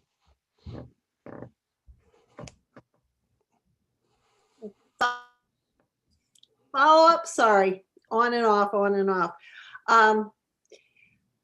Thank you, Mr. Vink. I guess it sounds to me like the platform, which is profiting in some way from providing the opportunity for the car sharing, does not take any financial responsibility for the insurance above the state minimum, which the driver of the vehicle has to have, the owner of the vehicle has to have to operate that vehicle in the state of Maine. Well, let me try to address that. So with respect to the owner, we have to assume the full liability of the shared vehicle owner for any liability that the owner might have for losses that occur during the car sharing period. So we stand in the shoes of the owner on that front. With respect to the driver, our obligation is to ensure that there is coverage equal to the state minimums. That coverage can be satisfied in one of three ways: through a policy that's owned by the shared vehicle owner, the driver, or the platform. So we do take on significant financial responsibility. And in fact, it's one of the largest costs in our business, quite frankly. We also provide third-party coverage to drivers on a secondary basis in every case in the event that there is primary coverage from the shared vehicle owner or driver policy. If there is not coverage under the owner or driver policy, then our Turo provided policy would step in and provide coverage on a primary basis.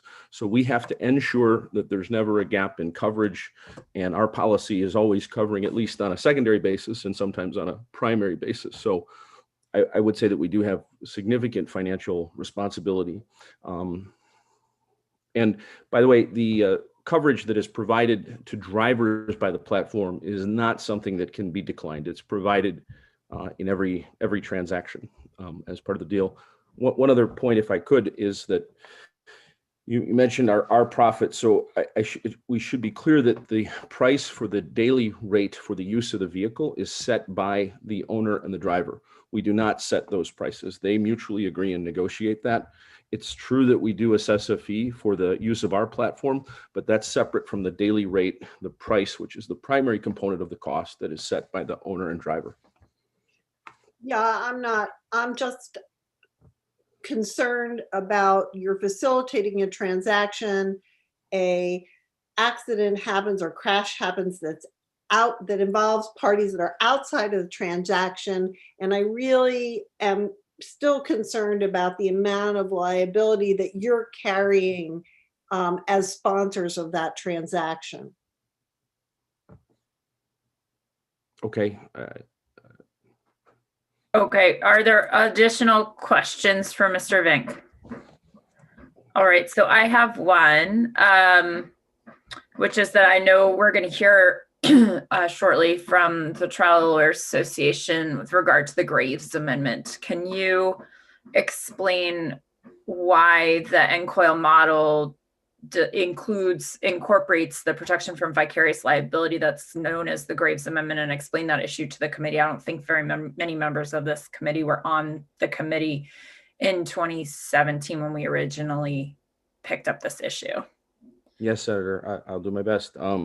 So the Graves Amendment is a federal statute, was enacted in 2005, and what it provides is that rental vehicle companies are immune from vicarious liability for losses that involve a driver while that car is being rented. And the federal statute basically ties that immunity to people who are engaged in the trade or business of renting vehicles. In other words, rental car companies. The Graves Amendment also preempts any state or local law that would try to impose vicarious liability for the tortious actions of a driver onto the rental car company. So a number of states, I believe it was around a dozen prior to 2005, had vicarious liability statutes that put the liability that accrued to the driver onto the rental car company. When Graves became federal law, it preempted that vicarious liability. The reason that this bill includes a reference to preemption and immunity from vicarious liability is that the federal statute does not clearly apply to a platform or to a driver in this context. And the reason for that is the platform, like my company, Turo, we don't own any vehicles. So it's not clear that the federal statute would extend to us.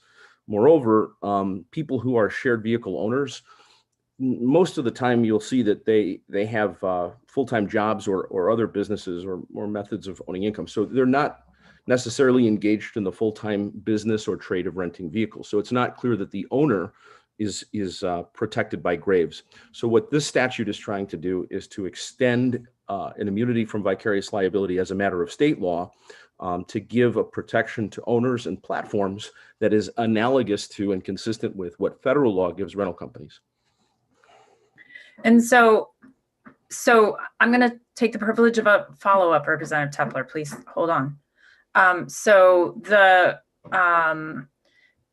follow-up question there then is that if I were to go on to enterprise.com to rent a car for $34, and I were to go on to Turo.com and rent a car for $34, if I then hit someone with that car, that person is going to have the same sort of situation that they face in terms of what their insurance profile looks like. Is that correct? Yes, ma'am, that's correct. And all this bill is saying is that we're not going to have a state law that vicariously imputes to the platform or the owner the tortious actions of the driver.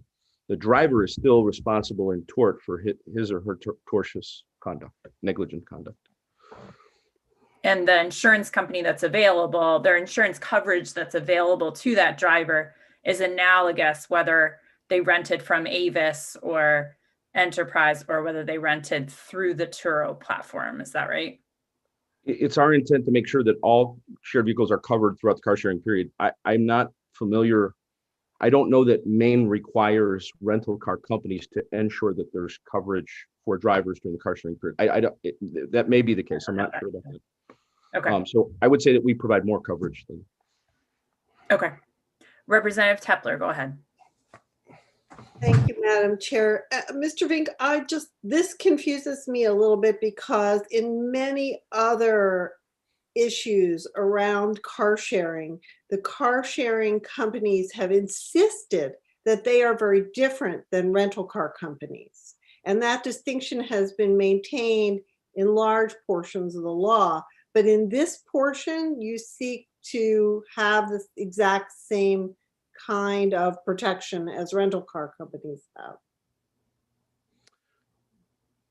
I would say that we're looking for a protection under state law that is analogous to what federal law gives rental companies.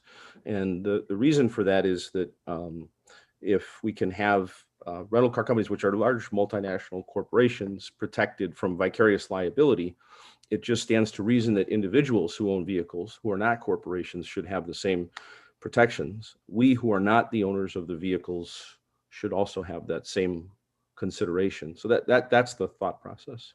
The reason that we emphasize the difference between ourselves and rental companies is there are important structural differences in the nature of the business. We don't own vehicles. We have a three-party transaction. We don't set prices. So from the standpoint of the customer, there may be some similarities, but from the standpoint of the structure of the business, there are strong material important differences that call for tailored legislation, which is why we're proposing the NCOIL. Okay, and I guess the small follow-up I have to that as a question is, would you consider, as rental car companies offering liability insurance as part of the transaction? We do, ma'am. We already do. We're required to do that under this bill. We have to make sure that there is always coverage. Turo's practice is to provide liability coverage to all drivers, and it cannot be declined during the car sharing period. If we are the only insurance, we're primary.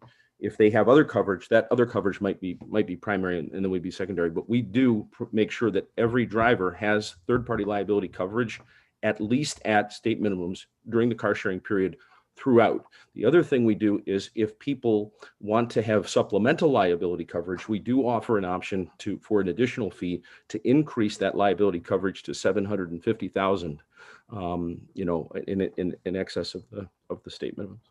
That's new from last year. That wasn't a possibility that I remember from the last time we discussed this. So when did that become part of the package? So, we've always carried that insurance. I'm not familiar with the discussion that you had previously, but we've always offered supplemental liability protection. It's true that we've changed the amount of the supplemental liability protection. It's now $750K you can purchase. Previously, we had a different amount, but we've always provided coverage in every jurisdiction for the third-party liability of the driver. Thank you. There are additional questions for Mr. Vink. Okay, seeing none, thank you for being with us, and we may end up with more questions for you between now and the work session. So thanks for being with us. Thank you. You're welcome. And next we will hear from Bruce Garrity.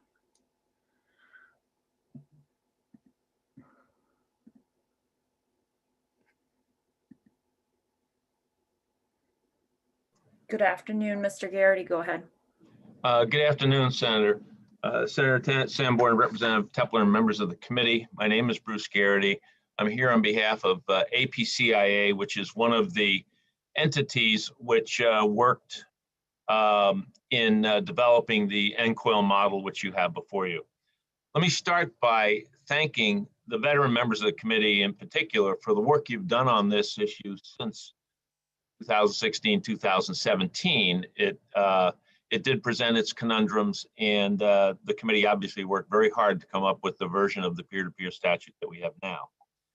That having been said, HCIA is supportive of LD 1420 because it puts forward a uniform model bill, especially given that cars obviously are used in interstate transport.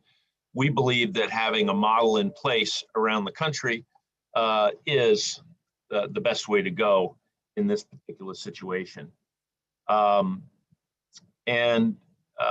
Frankly, Senator, those are the major points that I wanted to make. We are supportive of the bill, and we are supportive of uniformity in this instance, and I appreciate the opportunity to have made these comments. Thank you. Thank you, Mr. Garrity. Representative Tepler, go ahead. Thank you, Mr. Garrity. Just quickly, has any state adopted the model without modifications? Oh, I can check on that for you, Representative. I don't know off the top of my head. I suspect that Turo does, but I will check on that for you. Thank you, Mr. Garrity. Are there additional questions for Mr. Garrity? All right, seeing none, I will make a last call for anyone who wishes to testify in favor of the bill. And seeing none, we will shift over to those speaking in opposition to the bill, and I'll call on Michael Bigos.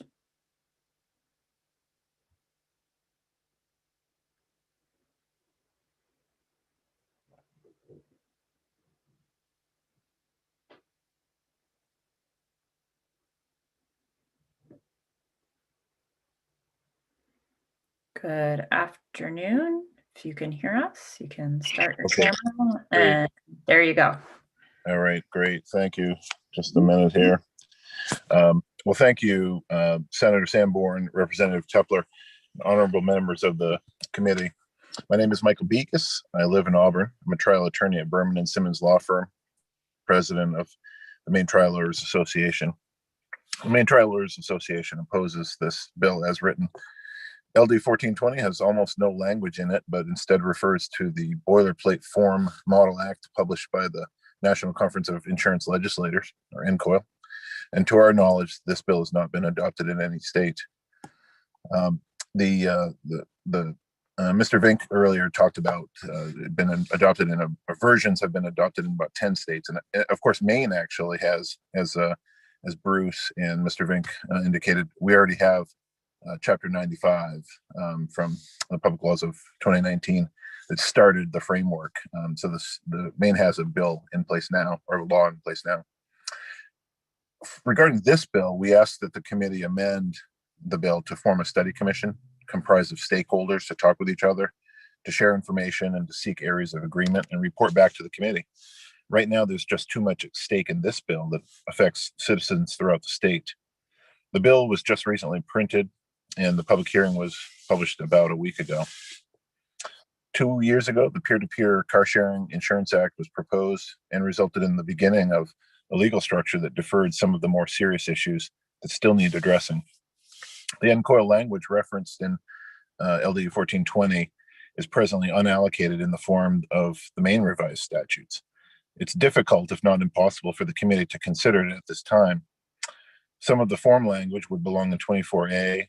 Some of it would most likely belong in Title 29A, the Transportation Liability Statutes, and some probably in Title 14 for Procedure and Liability Statutes.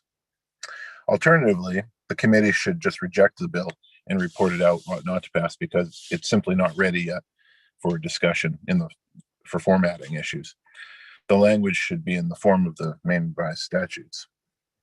Some of the NCOIL bill language is already in Maine law, again, in Title 24A, Chapter 95, the Peer-to-Peer Car Sharing Insurance Act, and is therefore unnecessary.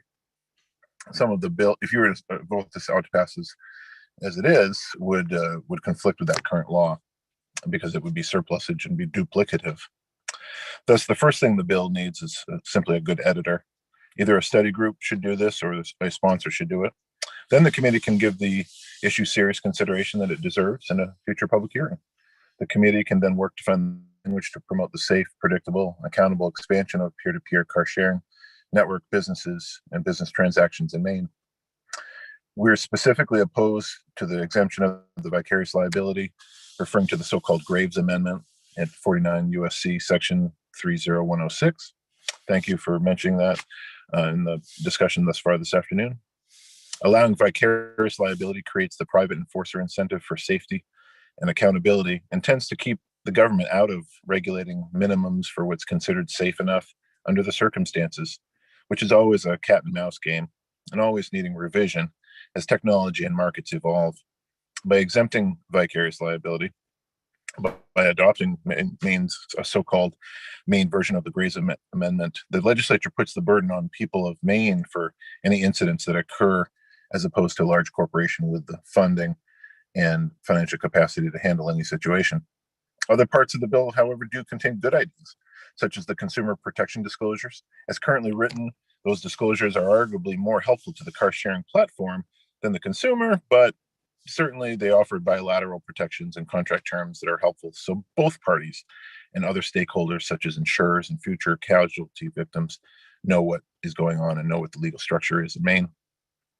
All parts of the bill should be considered and just simply go through the technical editing process following the procedures for the Maine Legislative Drafting Manual in order to duplicate the surplusage and allocate language to the appropriate titles of the Maine statutes.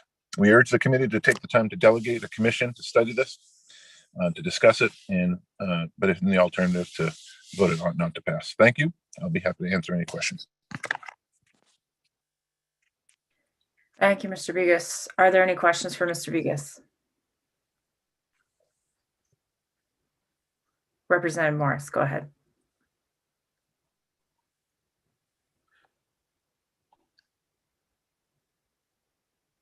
We can't hear you for some reason, Representative Morris. You're not on mute, but I can't hear you. So maybe your microphone is set to the wrong microphone. That happens to me when I take out my headphones. Can you hear me yet? Yes, that's great. Okay. Thank you. Excellent. Thank you, Madam Chair, and thank you for being here. Can you just kind of talk a little bit about what happens if I rent a car? I want to talk a little bit about this issue of the Graves Amendment. If I rent a car through a rental company, such as Budget Rent-A-Car, as I understand, can you just talk about how that works compared to what you're proposing, what your issue is with it, with a platform like Turo? Sure. So number one, it's unclear what the Graves Amendment would do. Actually, it was in the model bill that got passed, and it's in this model bill. That's something that's seen as, oh, well, there's this liability protection to eliminate or extinguish liability for the car sharing platform, because it supposedly does with the car rental companies as well. In practical terms, it means that, if the vehicle was negligently maintained and the platform company either knew about it or knew there was a history of that kind of thing going on, didn't vet the platform car owner that it's brokering or doing business with, in this sort of pandemic age, if there were safety protocols not followed or blatantly disregarded, for example, if those were the standards, those standards are likely to change in the next 12 months. There may be new standards. There may be a new virus. There may be new technologies. There may be automatic driving features. We don't know what the technology of tomorrow or even really 1 or 2 years from now is. And so the best way to promote safety is to have all parties to such car sharing platforms be accountable if they don't act reasonably. Now, this doesn't mean they're going to automatically be liable for anything. It just means that they should be acting reasonably. The last example I can specific example give you is if there's a negligent entrustment of a vehicle from a person that wasn't properly vetted or had a habitual offender kind of problem, something like that. Liability could and should attach to make sure that the proper procedures are in place to make sure that people are properly vetted and that we prevent as many injuries as possible. Follow up. How are people vetted through traditional rental car companies as opposed to through Turo? I guess I'm not seeing what's the difference. How are renters potentially vetted? I mean, anytime I've rented a car, they don't vet me. They just say, well, do you have money in a credit card? And here you go. Here are the keys. Yeah, you'd be, I think you are vetted. You'd be surprised. I mean, the one answer I have is I don't really know, and I'm happy to follow up and provide a more specific answer. What I can provide is in the abstract, they rely on third-party information like credit scores, driver's license, public records, and so there is vetting going on, and I can't, unfortunately, I can't speak to that credibly right now. But thank you for your questions. It's very important issues. Are there additional questions for Mr. Bigos? Okay. Seeing none, we will next hear from Stephen Courting.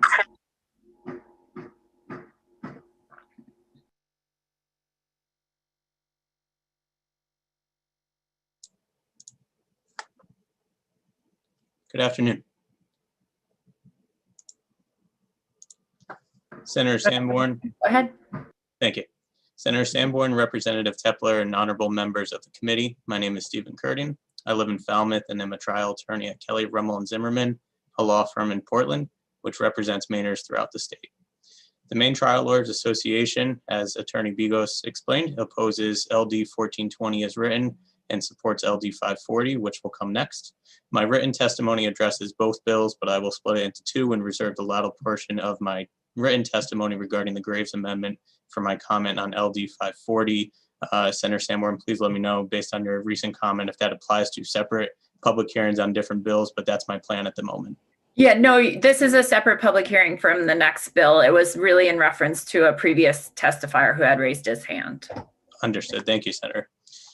LD 1420 proposes to adopt the Peer-to-Peer Car Sharing Program Model Act with minimal modifications. The Model Act was adopted and published by the National Conference of Insurance Legislatures after input from rental car companies and peer-to-peer car sharing companies advocating for their corporate interests, as has been explained by the testimony in favor of the bill. As such, the Model Act takes substantial steps to protect the industry corporations, but the MTLA's primary objection to the bill is that it fails to consider the perspective of consumers, including everyday citizens who would actually use the services or might be harmed by the services. The NCOIL model is 10 pages long, has numerous chapters and subparts, each of which would have very serious impact on Mainers. A comprehensive peer-to-peer car sharing act, like LD 1420, requires the participation of everyone, especially consumers whose interests were not represented when the NCOIL drafted its Model Act. I want to highlight just some examples within LD 1420 of corporate protection without the consideration of a consumer's perspective. One is situations may arise where no insurance applies for the injured or affected citizen. A second is that where insurance does apply, only the bare minimum insurance coverage need apply. Third is if an automobile recall is issued after the owner registers for the car sharing service, full responsibility is on the individual vehicle owner and not on the car sharing company. Other states, including California, properly leave the onus on the car sharing company. A fourth situation, which will be addressed further at a later point, is the vicarious liability, which is exempted to reduce exposure for the car sharing companies. LD 1420 also omits issues which may create uncertainty regarding insurance coverage for those injured or otherwise harmed during peer-to-peer car sharing. One example is when a peer-to-peer vehicle is used in a ride hail. Another example is potential negligent entrustment. It is possible that an owner who entrusts his or her vehicle to an unfit driver may rely solely upon the driver's license verification requirement in LD 1420 to eliminate any possible negligent entrustment claims, even when the driver may otherwise be unfit. The committee can remedy oversights of LD 1420 by bringing all of the parties to the table, not only the insurers, rental car companies, and peer-to-peer car sharing companies who influence the NCOIL model, but also representatives for the consumers and citizens throughout Maine. Otherwise, this bill will meet the needs of insurers and car sharing companies at the expense of consumers and citizens. Alternatively, but for the same reasons, the committee should reject the bill and report ought not to pass. I will address the remaining testimony during the comment segment for LD 540, which specifically goes into our opposition to the Graves Amendment and support for LD 540. I appreciate the time and would be happy to answer any questions. Are there any questions for Mr. Curting? All right, seeing none, thank you for testimony. Thank you, Senator. And that is the end of my list of those in opposition to the bill. If you had planned to testify in opposition to the bill, please raise your hand at this time. Seeing no one's hand go up, we will next hear from Linda Grant from the Secretary of State's office. Neither for nor against.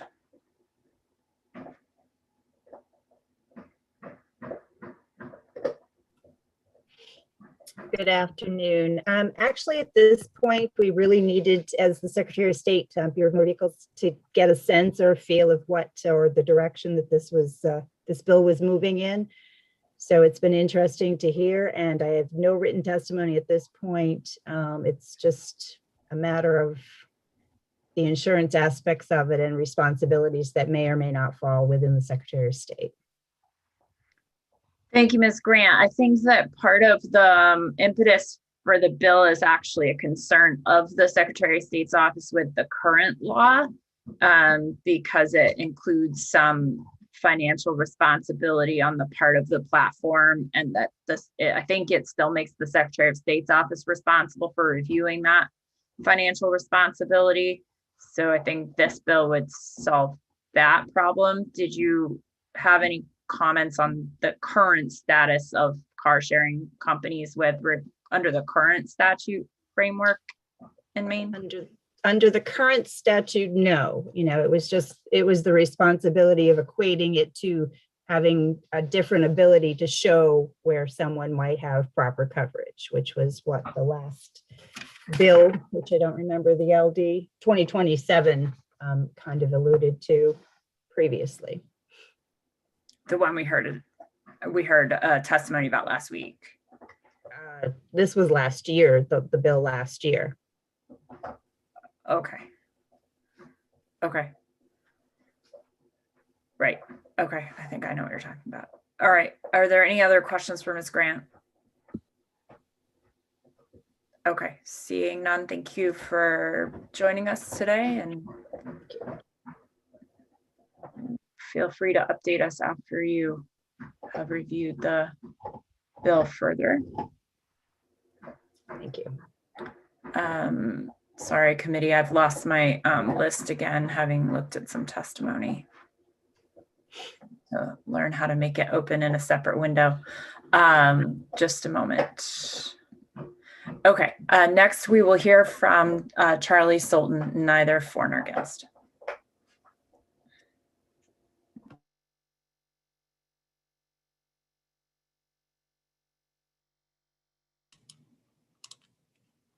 Thank you, Senator Sanborn, members of the committee. My name is Charlie Sultan. I'm here on behalf of the Maine Association of Insurance Companies, which are the main domestic property casualty carriers. We really have very little to offer other than under both current law and under the model that is being proposed by Senator Stewart.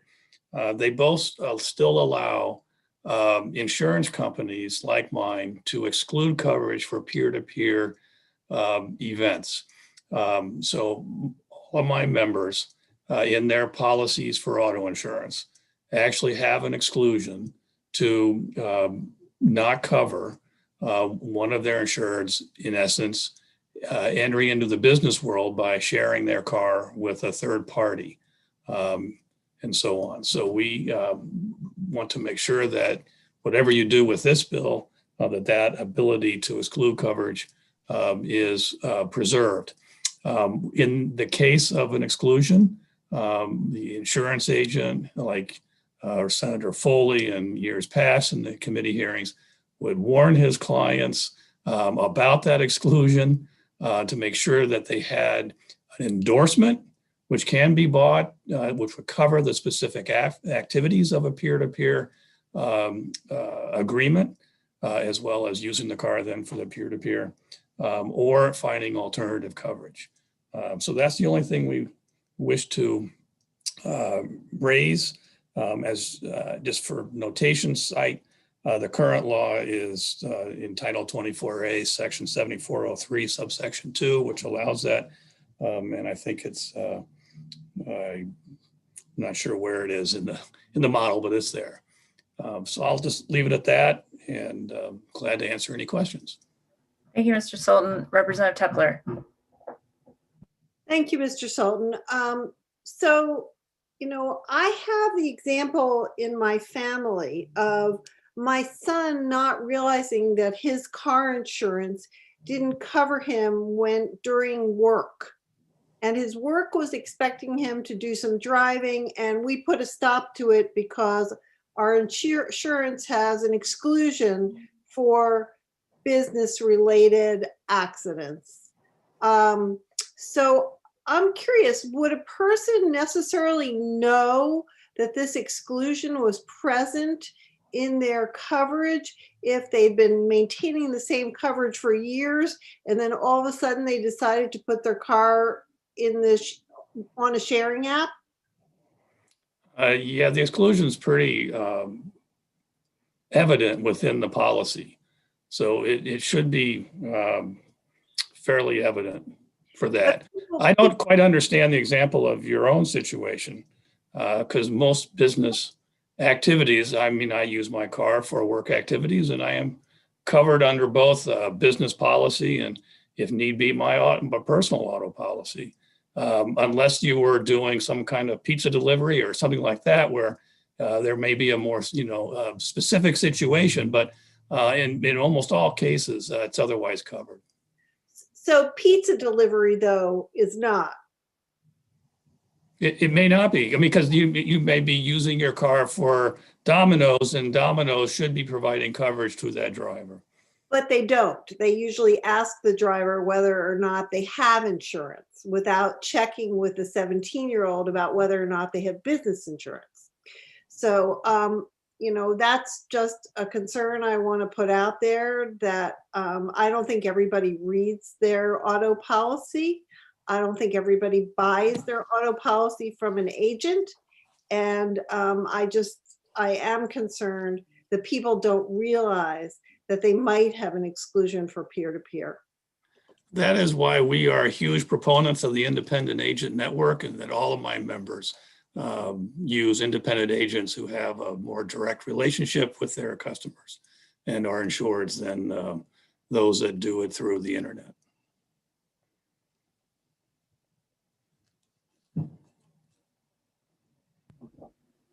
Mr. Sultan, just to clarify, I believe, but I can't find it quickly because haven't read the NCOIL model in a while, that not only does the NCOIL model make clear that the owner's liability insurance may have exclusions, and that this model doesn't invalidate those exclusions, but it also requires that the platform ensure that the owner is covered by the platform's insurance or by some other means of insurance in order for the owner to put their car on the platform. That the model actually creates both sides of that equation. Is that right?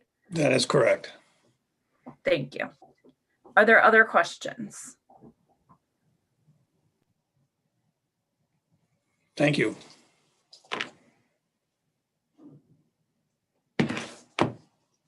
I have myself on mute more often than usual because they're installing a roof next door to my office. So that's the banging in the background. And also my dog is chewing on something. So it's very loud in my office right now. The last person that we'll hear from today is Mr. Yardley from the Bureau.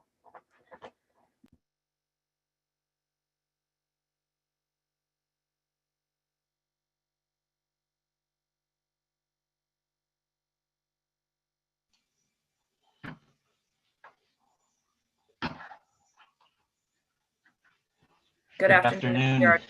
Good afternoon, Senator Sanborn, Representative Tepler, and honorable members of the Health Coverage and Insurance and Financial Services Committee. My name's Ben Yardley. I'm senior attorney at the Bureau of Insurance, and I'm here to testify neither for nor against LD 1420. All of the previous speakers have, I think, tilled over this bill pretty thoroughly. And so I won't take you through our testimony, however brief it is.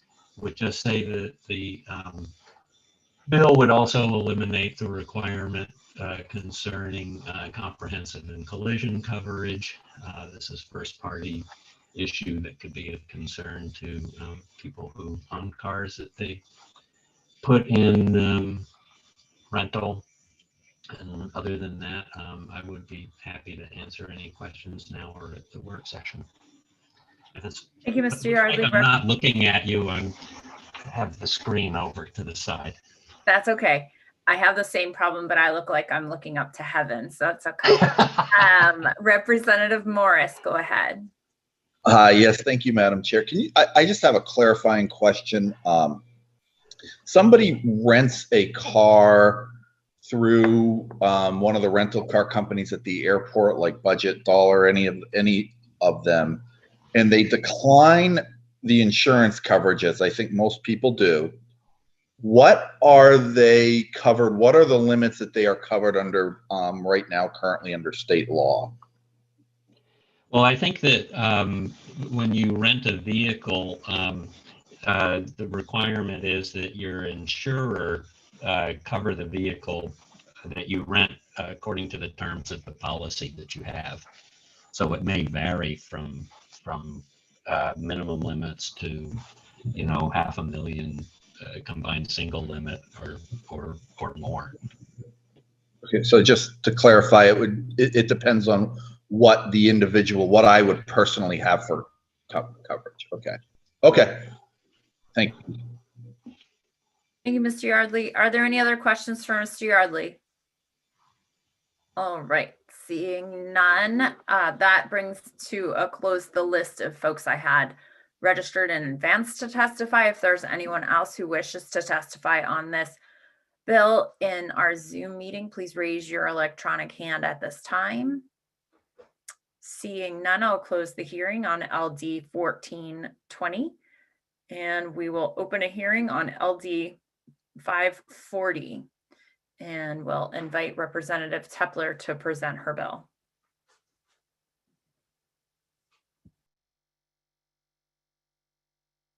You're on mute, Representative Tepler. Thank you. I had to find my own testimony, but I have it.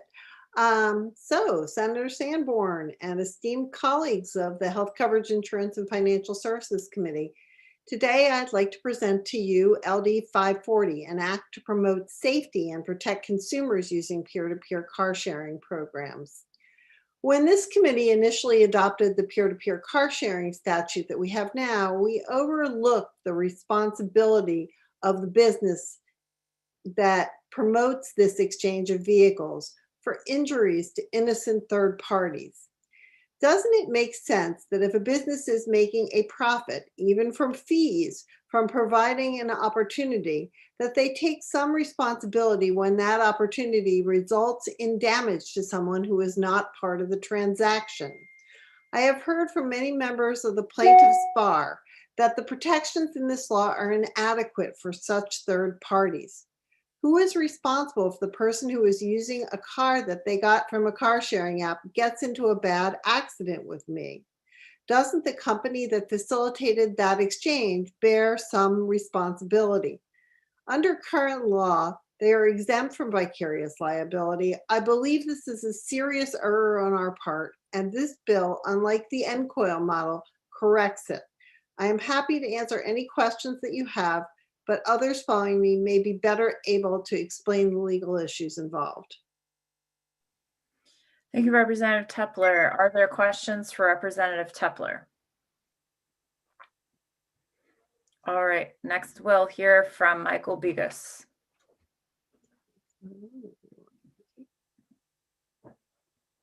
I don't see Michael on the call anymore. Okay, we'll hear from Stephen Kierden.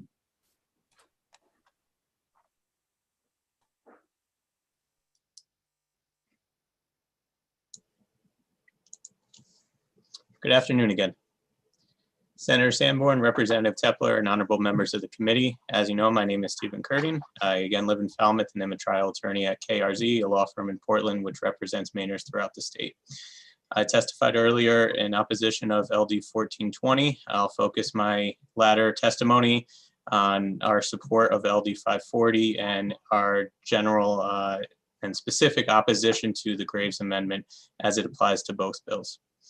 I want to spend just a minute in addition to the testimony I provided earlier on LD 1420 to speak about the vicarious liability exemption, which is presently included in LD 1420 through the NCOIL Model Act and in the Standing Peer-to-Peer Car Sharing Insurance Act at Section 7403, subsection 3.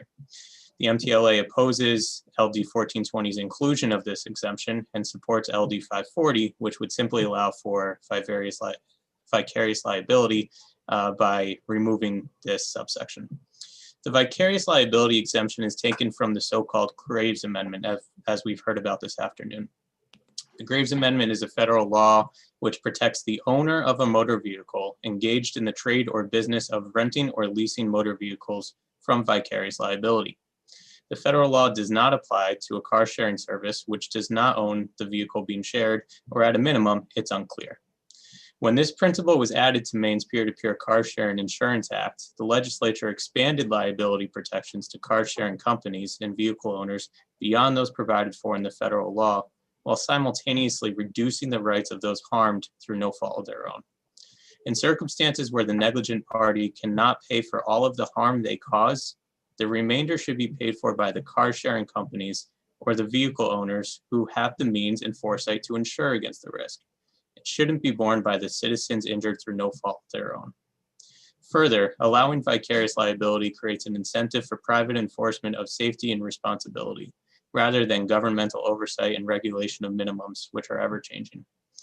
We urge the committee to vote ought to pass on LD 540 and either vote ought not to pass on LD 1420 as explained earlier, or allow time to bring all stakeholders to the table by delegating a study group or otherwise. I appreciate the time. Thank you for the opportunity, and I'd be happy to answer any other questions. Thank you. Are there questions? Okay, seeing none, I will do a last call for anyone who wishes to testify in favor of the bill. Seeing no hands go up, we'll turn to those who wish to testify in opposition to the bill. And we'll hear again from Sean Vink.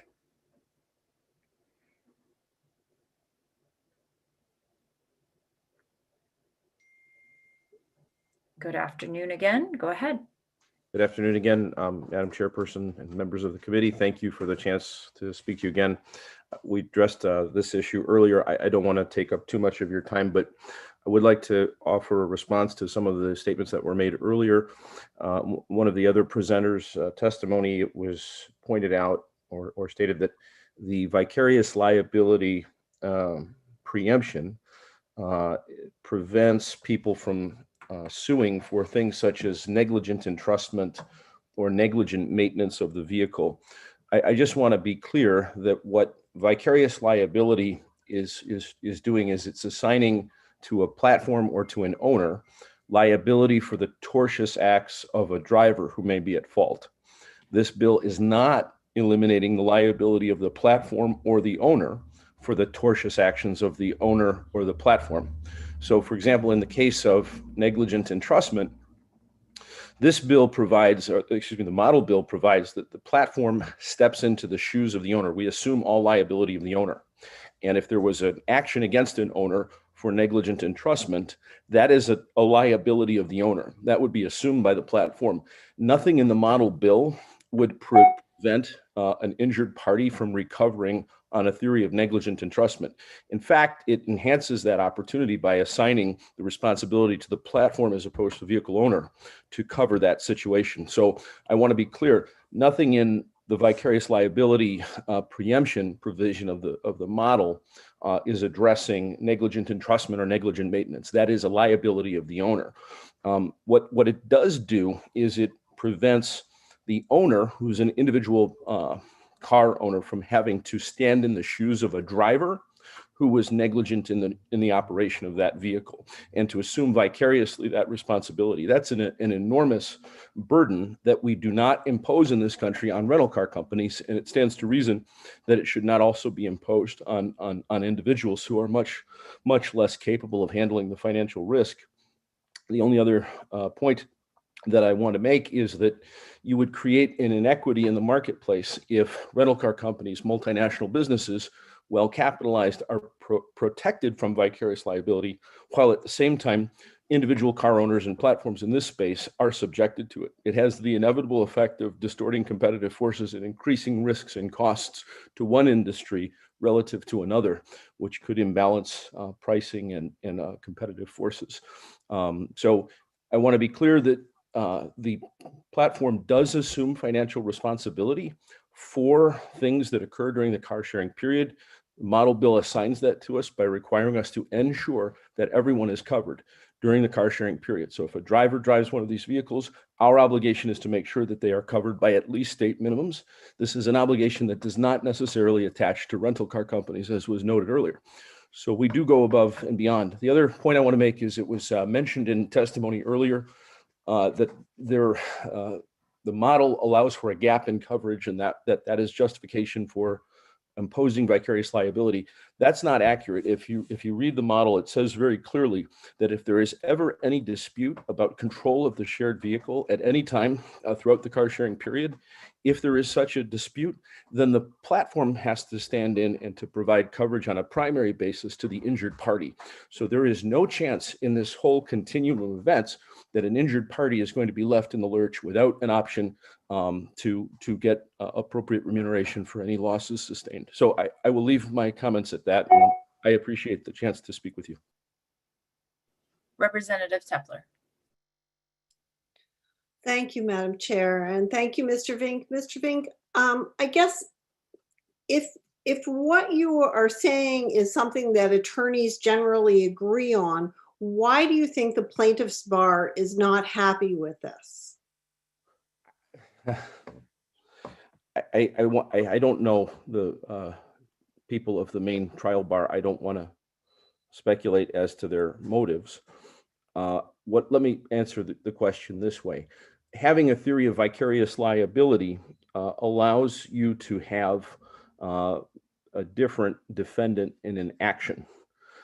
I guess my response to that would be to say that the concerns about adequate coverage for losses during the car sharing period are fully addressed by the mandate that we ensure that there is coverage. So I would say that what's prompting their concern may be based on lack of a full recognition of the coverage responsibilities that we are undertaking. So I would welcome the chance to work with them and discuss that further. Are there additional questions for Mr. Vink? All right, seeing none, we'll next hear from Charlie Sultan.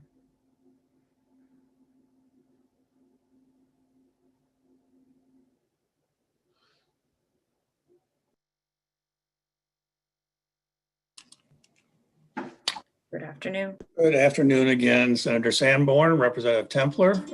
Templer, thank you very much. Sorry, I have a person who likes to call me a lot, given her condition. Sorry. My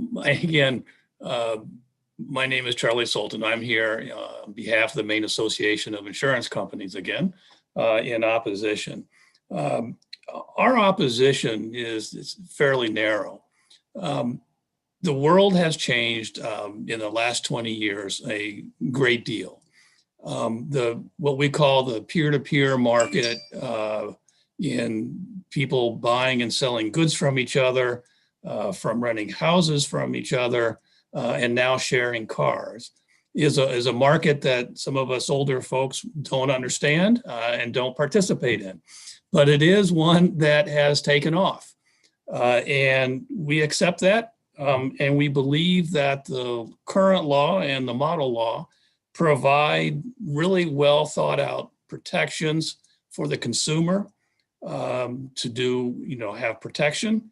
The person who is, in essence, driving someone else's car, the owner of the car who is giving that third party a chance to use the car while they're not using it. As well as the platform offering technology to marry those wishes up between the one who's willing to give the car and one who's willing to borrow it for a while for a fee. Eliminating vicarious liability would seriously damage the ability, we believe in Maine, for people to utilize peer-to-peer car sharing. And we just don't think that is a policy that is worthwhile. I think as Mr. Vink has stated and as other comments have been made through the two bills, there are a number of levels of insurance protection to protect people, to protect the car owner. We have in this society a belief that the people responsible for bad acts are held responsible. They are sued, whether through private litigation or through criminal actions. We tend not to hold people who can't control actions of another liable for those actions, which is what vicarious liability does. And so we are against the provision of trying to eliminate that in the current law, as well as to eliminate it in the proposed changed model law. And I'll leave it at that and wish you good luck. Thank you, Mr. Sultan. Are there any questions for Mr. Sultan? All right, next we'll hear from Mr. Garrity.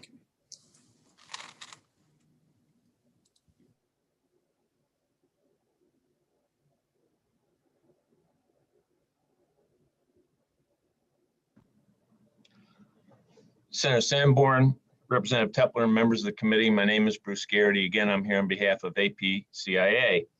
I'll just make one comment. I certainly adopt the comments that Charlie made, in particular, and Mr. Vink. One of the things the committee was focused on when it looked at this legislation in the last couple sessions is making it workable for people to save money or make some passive income by renting their vehicle out. To the extent that you're going to remove the vicarious liability protections, you inhibit their ability to do that. And that is a public policy issue the committee discussed at some length in the past and may well discuss again in this bill. And with that, Senator, I'd be happy to try and answer any questions the committee might have. Thank you, Mr. Garrity. Are there any questions for Mr. Garrity? All right, seeing none, I'll do a last call for anyone who wishes to testify in opposition to the bill. Seeing no hands go up, we'll turn to Mr. Yardley, neither for nor against.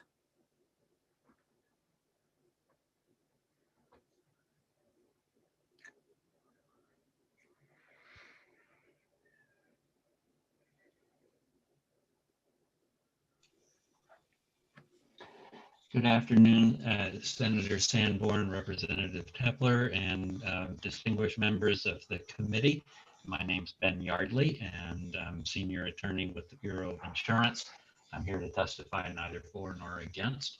I will simply say that I think it makes sense to figure out, choose one method or another concerning vicarious liability so that there's some clarity for the interested parties. And with that, I will be glad to answer any questions either now or at the work session. Thank you, Mr. Yardley. Are there any questions for Mr. Yardley? All right, seeing none, I'm going to do a last call for anyone who wished to testify verbally on this bill, LD 540. Seeing no hands raised in the electronic meeting, I will close the hearing on LD 540, and we're just going to take like a 3-minute break before we hear the last two bills of the afternoon. So we'll be back on mic at 3:10. Thanks, everybody.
Good afternoon. It is 3:10.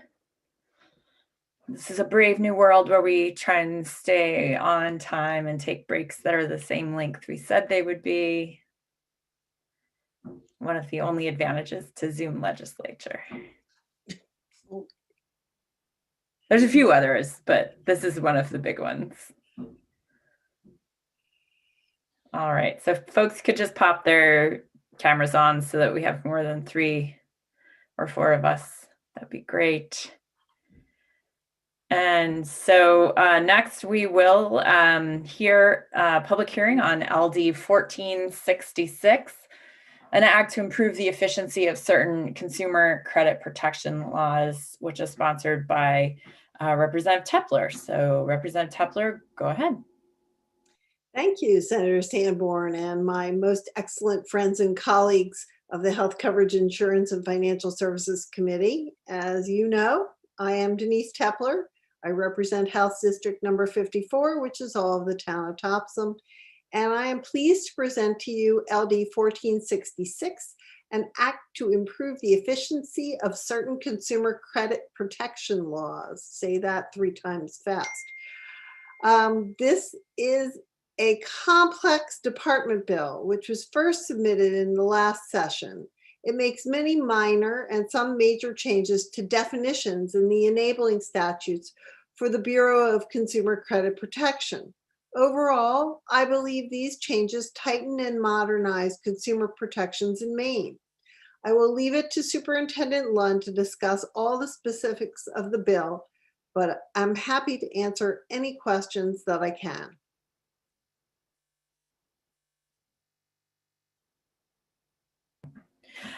Thank you, Representative Tepler. Are there questions for Representative Tepler? Okay, seeing none, we will next hear from Will Lund.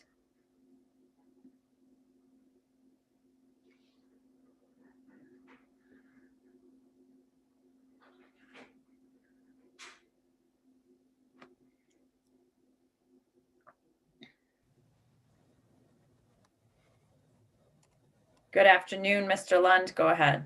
Good afternoon. Thank you very much, Senator Sanborn, Representative Tepler, and members of the committee. My name is Will Lund, and I appear before you to speak in support of LD 1466, a bill that both committee chairs have agreed to sponsor and co-sponsor on behalf of the Bureau of Consumer Credit Protection. The legislation was drafted by me and by the Bureau in an effort to accomplish 2 goals. First, to update several of the laws that we administer to make certain that consumer protections keep pace with the new ways that Maine consumers enter consumer credit transactions. And second, to allow our agency to streamline operations so we can concentrate on our primary mission, which is to encourage responsible business activities while protecting consumers from the actions of companies that act in ways to harm consumers. This is a lengthy bill, and for that I apologize. The good news, however, is that every provision of this bill was vetted by this committee in 2020, and it received an ought-to-pass recommendation by the committee. The final wording was awaiting only language review when the pandemic shut things down. In the interest of time and with the committee's permission, I'll go through the bill as quickly as I can. You can either interrupt me or wait to the end with specific inquiries. The laws proposed for amendment include the Consumer Credit Code, the Payroll Processor Act, the Fair Debt Collection Practices Act, and the Money Transmitter Act. Section A1 is an effort to clarify that if you are a Maine resident and if you are in Maine, then you can expect the protections of Maine law to apply if you enter into a credit transaction. As you can see from the language proposed for deletion, current law contains references to a creditor receiving a signed writing in the state and to face-to-face solicitation. Back in 2005, the legislature made clear that if a payday lender makes a loan to a consumer who's located in Maine, our state laws apply. We believe it's time to adopt the same standard for all types of consumer credit transactions. Section A2 would apply the protections of the code, including rate caps and requirements for notice prior to repossession, to automobile transactions in which the dealer has made more than 15 transactions a year. Current law does not apply any protections until a dealer makes 25 credit sales in any year, and we believe that that is ripe for a change. Section A3 would make it clear that mortgage servicers of Maine loans need to obtain a supervised lender license even if they don't have a physical office here in the state of Maine. Section A4 does not represent a change in current law regarding confidentiality. Rather, it moves a provision found elsewhere so as to consolidate the confidentiality language in one place to make it easier for creditors and regulators to find. A5 reinstates a provision that was inadvertently repealed several years ago during a recodification of the Truth in Lending Act. We issued a regulation based on the law. The law was then repealed, leaving us in limbo, and this is the exact language that was mistakenly repealed. Section A6 is a technical name change, correcting my title from director to superintendent. A7 would grant our office administrative licensing revocation authority over payroll processors. That is an authority which we already have with all other types of companies within our jurisdiction. A8 is another technical change, correcting from director to superintendent. That language is left over from 1995.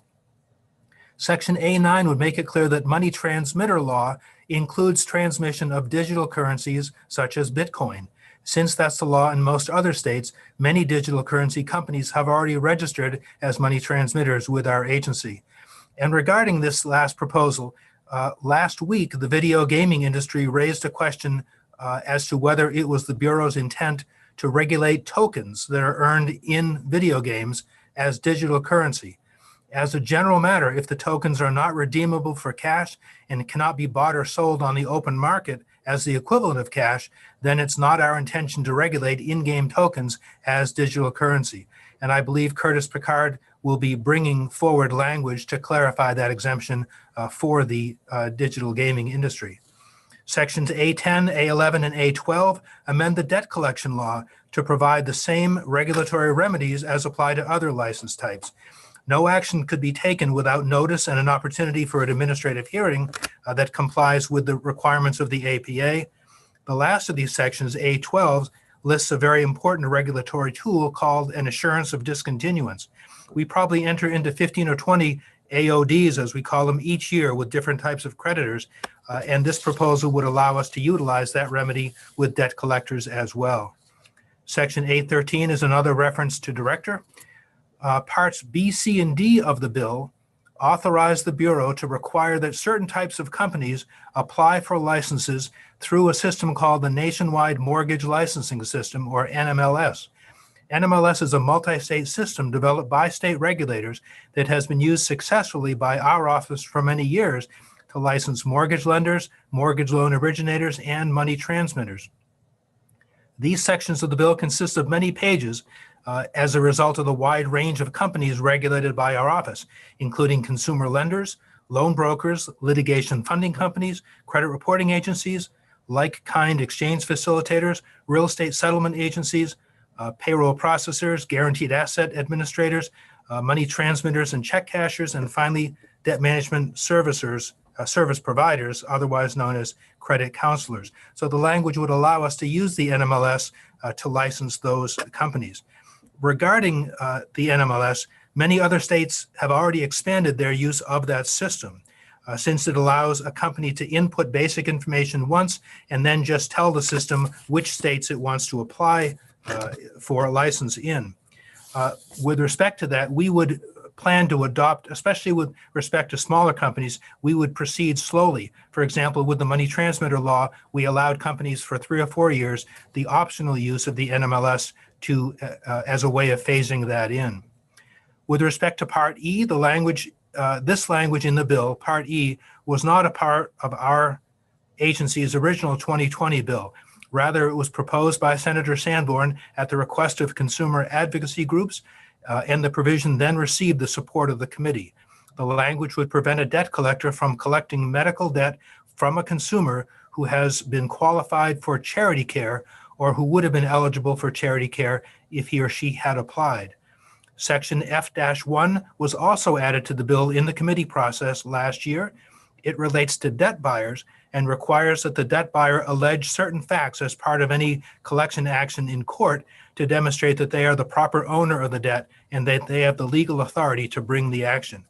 Section F-2 prohibits creditors from instituting collection actions in small claims court for credit card or student loan debts.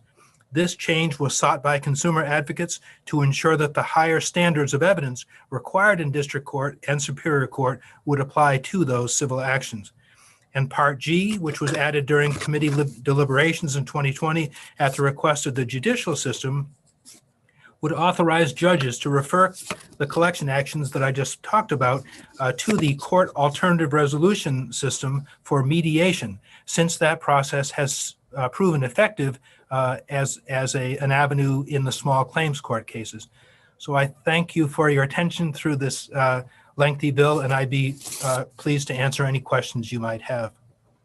Thank you, Mr. Lund. It was actually really helpful to hear it laid out step by step, even though I have seen this bill before. So thank you very much for refreshing our recollection on that. Are there questions? Representative Morris. Yes, thank you, Madam Chair, and thank you for being here and going through that very lengthy explanation. I think you went through it very, very well. I just had a clarifying question, and maybe you, Senator, too, could answer it as well on Part E. I remember the discussion, but I think the clarity is just around, is that piece on the charity care, is that based on where the provider is located or where the patient is might be coming from? My view is that would protect Maine residents, and especially in this era where sometimes folks get referred back and forth, it would prevent. See, my office also licenses debt collectors and regulates debt collectors. If a collector is collecting against a Maine resident, they're required to have a Maine license.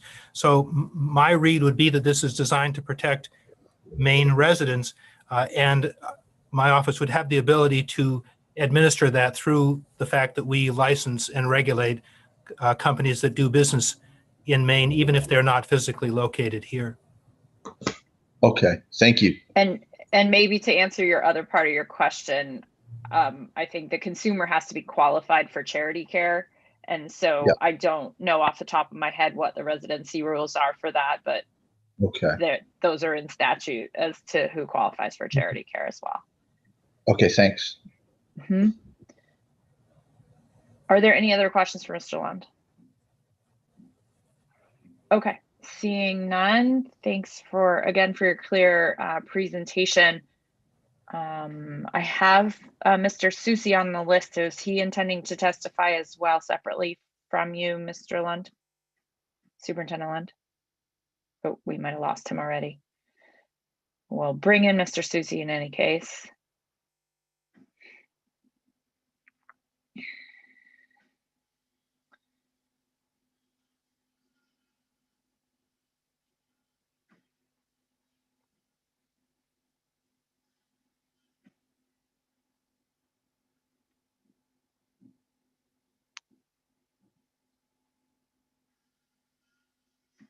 Good afternoon. Can you hear us?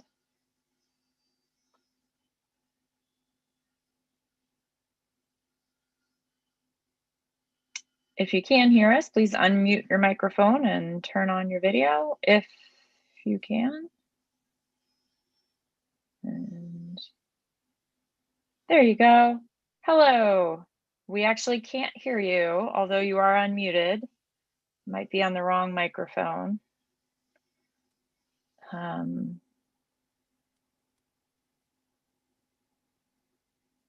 I'm not certain whether you intended to sign up to testify in addition to the superintendent or not. You didn't. You're shaking your hand. Perfect. You're shaking your head. So let's move on to Mr. D'Alessandro. I apologize for the air compressor next door that keeps turning on and off. So hopefully you can't hear that. Good. All right, Mr. D'Alessandro, you are up. Thank you for, I am actually babysitting my grandson, and little discombobulated. So good All right, afternoon, go Senator ahead. Sanborn, Representative Tepler, and members of the Joint Standing Committee on Insurance and Financial Services. My name is Frank D'Alessandro. I'm the Legal and Policy Director of Maine Equal Justice. I'm testifying in support of Part E, Part F, and Part G of LD 1466. What Part E, F, and G do? They require plaintiffs in consumer debt collection cases to prove they own the debt that they're trying to collect. They provide to the court and consumers the information necessary to demonstrate the existence of the debt, provide a form answer to defendants to assist consumers in responding to complaints, provide for court review of filings in consumer cases to determine the adequacy of the court filing, provide a specific process for courts to review before the entry of default judgment, prohibit debt buyers from bringing cases in small claims courts, and prohibit collections brought on medical debt if the consumer is eligible for free care. The proposed amendments are designed to provide a process to ensure that the provisions of the Maine Fair Debt Collection Practice Act are complied with.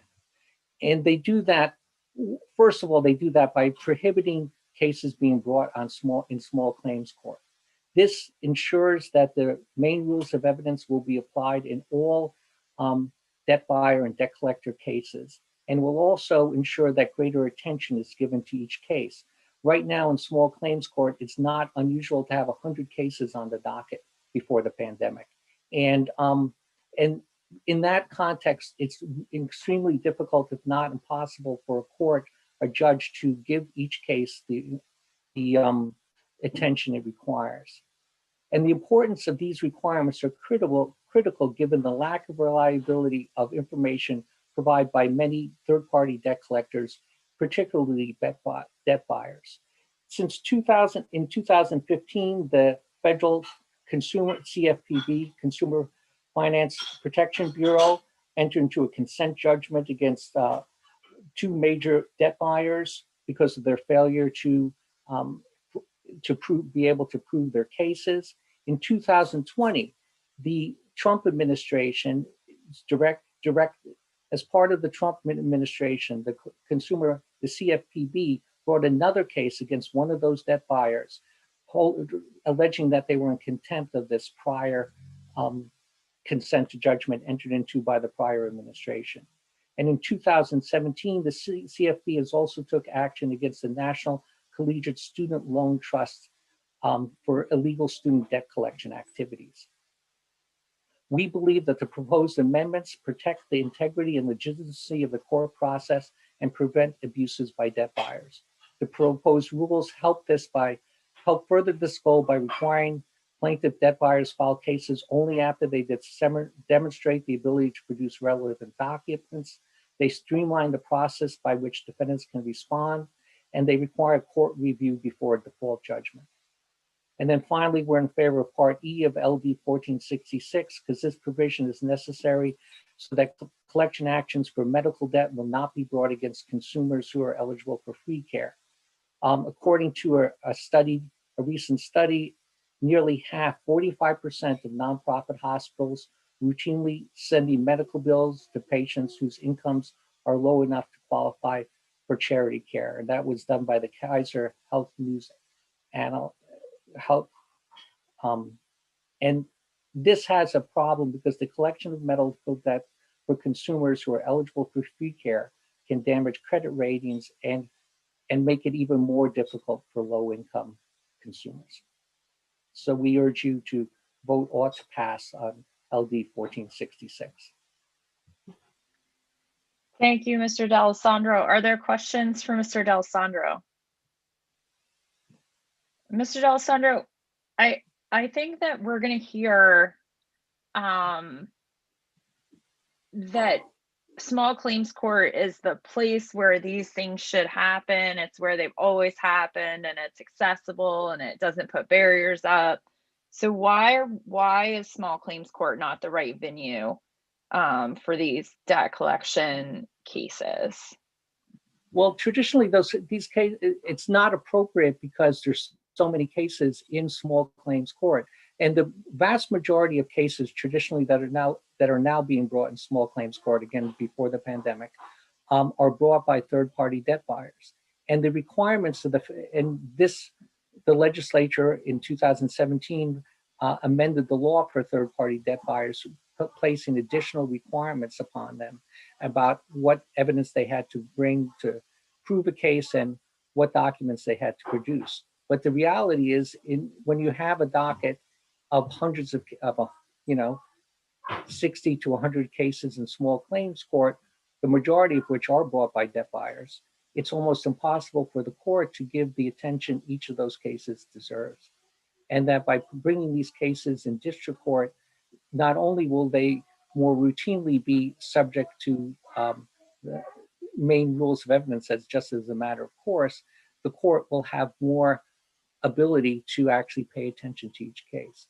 And we feel like the accessibility issue for defendants is taken care of by providing the one-page answer form that a defendant in a consumer case can file. Okay. Thank you, Mr. D'Alessandro. Are there additional questions for Mr. D'Alessandro? All right, seeing none, thanks for your testimony. I will now call if there's anyone else in the Zoom meeting who wished to speak in favor of this legislation. Please raise your electronic hands. Seeing none, we'll go to those who wish to speak in opposition, and I will call on Donald Maurice.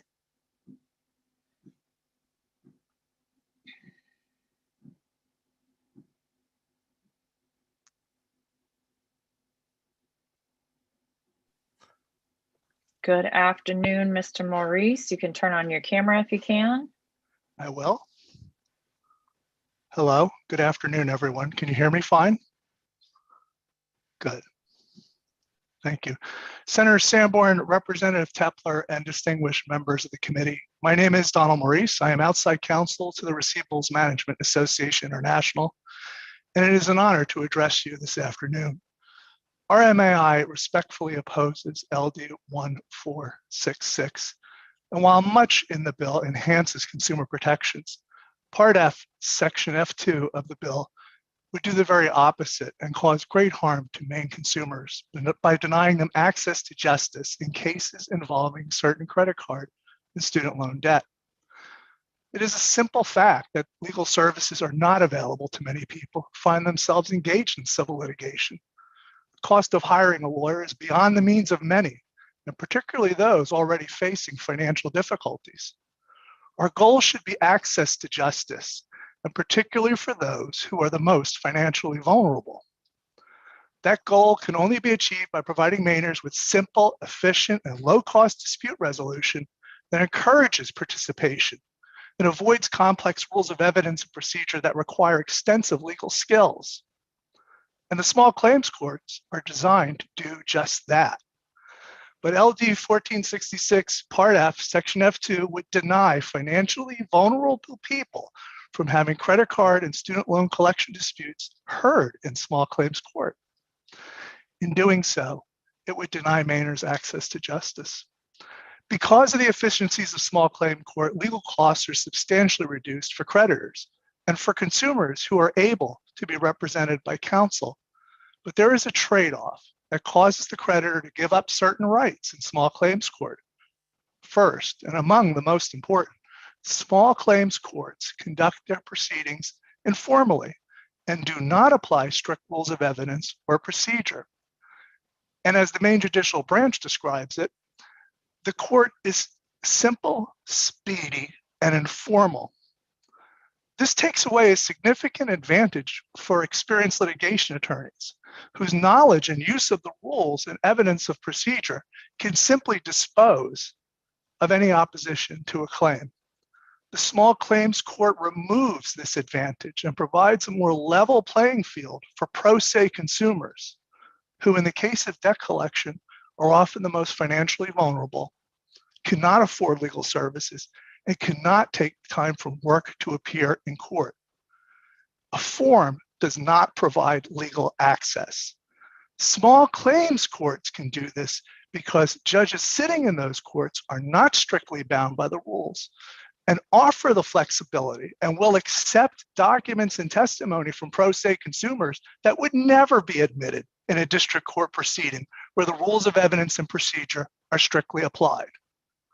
Without an attorney, They are at the mercy of the court. LD 1466 proposes to strip consumers of these advantages and forces them to make their case in a rule-based environment they are woefully prepared to enter. Some creditors might prefer this advantage, and some so-called consumer attorneys would prefer to litigate in long, drawn-out, and expensive processes. RMAI believes otherwise. Consumers deserve access to justice provided by a better venue to air their case, like the small claims court, the People's Court. Thank you. And if you have any questions, I'd be happy to answer them. Thank you, Mr. Maurice.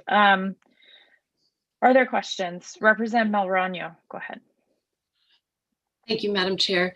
Thank you, Mr. Maurice. Just a quick question. I'm sorry, if you could repeat who you represent and what they do, that would be great. Thank you. The Receivables Management Association represents 550 companies that are engaged in the collection, the sale, and the transfer of consumer debt. It has, since 2015, provided the certification program, which we have discussed with you in the past and has been incorporated into much of Maine law as far as the requirements. We have no qualm with the requirements and the disclosures and the bringing forth of credible evidence. And that is part of our standards, which have been lauded by the Consumer Financial Protection Bureau and the FTC. But we firmly believe that consumers should have an avenue to come to court, to meet, and to redress any problems they have. Small claims court does this, district courts will not. If I may. Go ahead, Thank Representative you. Malrano. Just to recap. So it sounds in your testimony like you're testifying for the benefit of the consumer, but in fact, it's the debt collectors that you're representing, correct? No, frankly, I am testifying in support of consumers. There is a great body of studies that have been conducted on access to justice.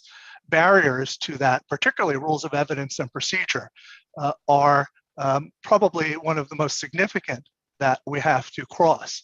So just because my representative nature here is on behalf of the credit and collections industry does not mean that we don't represent the interests of consumers. To be sure, the certification program is there for the interest of consumers. Thank you, Mr. Maurice. And, I was, as you know, I was deeply involved in the 2017 legislation that you reference in your testimony. But one of the issues that we had with it, frankly, is that aside from your nonprofit voluntary trade association's certification program, the rules we established in 2017 aren't enforceable in small claims court for the very reasons that you just described. The rules of evidence are the ways that you would enforce the debt buyer regulations that we put in place in 2017. And so, in fact, we wrote all this legislation and then didn't give judges a tool to be able to actually hold debt buyers to those standards because the venue in small claims court didn't require them to follow the rules of evidence. So I appreciate, Mr. Maurice, that you have spoken on behalf of consumers who should be excused from the rules of evidence. But I'm wondering whether you believe that debt buyers should also be excused from the rules of evidence. So in my 4 decades of being an attorney, most of it has been, and practically all, in litigation, and I have worked as well in small claims courts. My experience is that judges will enforce rules of evidence. They're not, in small claims court, they're not barred from doing that. That is not a correct statement. I've heard earlier a suggestion that the rules of evidence don't apply. They will apply the rules of evidence especially to those represented by counsel, which in many of the cases in small claims court on behalf of credit and collections are represented by counsel, and they don't tread lightly. Also, I think that the statutory requirements that are part of Maine law compel the courts to adhere to the requirements concerning proof. Another very important point is that consumers, the defendants, can appeal from any decision in state court, which they find to be not consistent with the law or fact, but the creditor plaintiff cannot appeal from wrongful factual errors and is limited only to the law. So it's weighted very much in favor of the consumer, number one. Number two, if a consumer can be represented by counsel, it is far quicker than a district court to dispose of it. And what does that mean to the consumer? Less dollars paid to an attorney. And it brings the parties together, I think, much faster than a district court can, which has all of the elements of discovery, written questions, depositions, all of that becomes available, and that adds to significant cost. I think the small claims court can be made if there is a problem in Maine, and I have no reason to think that the justice system in Maine is not working. But if there is a concern like that, we can address that in the small claims court. The rules can be enhanced in certain cases, but to deny access to justice for those who would like to have their case heard but can't afford a lawyer and not be bound by rules of evidence and procedure, I don't think is the right way to go. And I would refer the committee to the Pew Charitable Trust, which has done significant amount of work in this area and ongoing studies. And through those studies, none of them have suggested that the small claims court should be removed from the equation.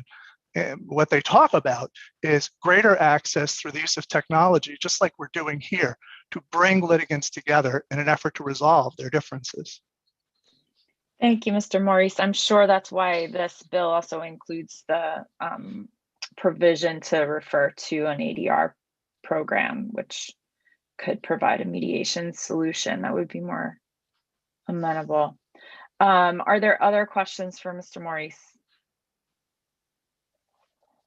All right, seeing none. Next, we will hear from Kate Conley.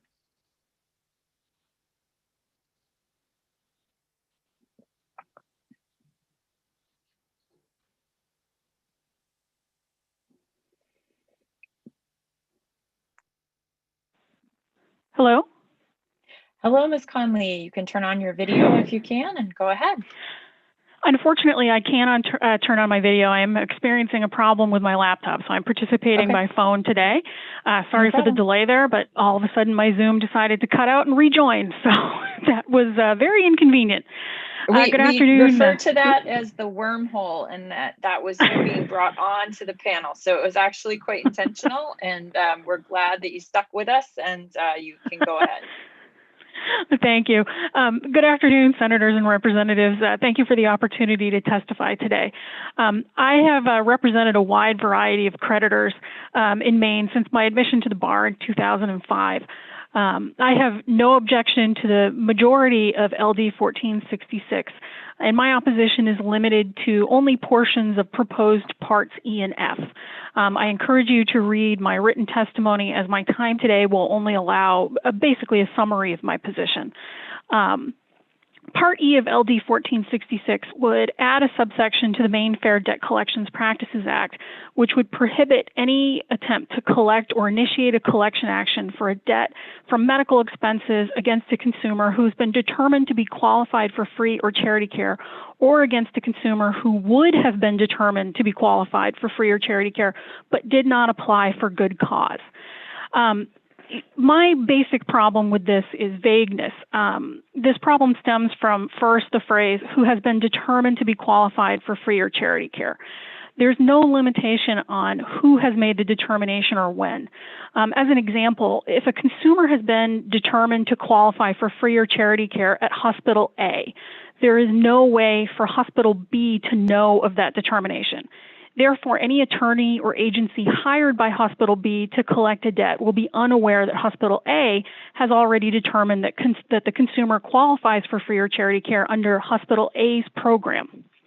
As drafted, the language that I'm reading, Hospital B could attempt to collect a debt from the consumer and unknowingly violate Part E. I believe this issue could be avoided by changing this portion of Part E to language such as who has been determined to be qualified for free or charity care by the creditor, or similar language limiting the effect of the determination only to the entity that has made the determination of eligibility under their program. The second problem is the provision stating that a debt collector may not collect or attempt to collect a debt from medical expenses against a consumer who would have been determined to be qualified but did not apply for good cause. The basic problem here is a lack of knowledge. There's simply no way for my clients or my office to know that someone would have qualified if they did not actually apply, regardless of the reason for why they did not apply. If information is provided after collection or an attempt to collect has been made, it will be too late, and a violation will have already occurred with no intent to do so by the debt collector or their creditor client.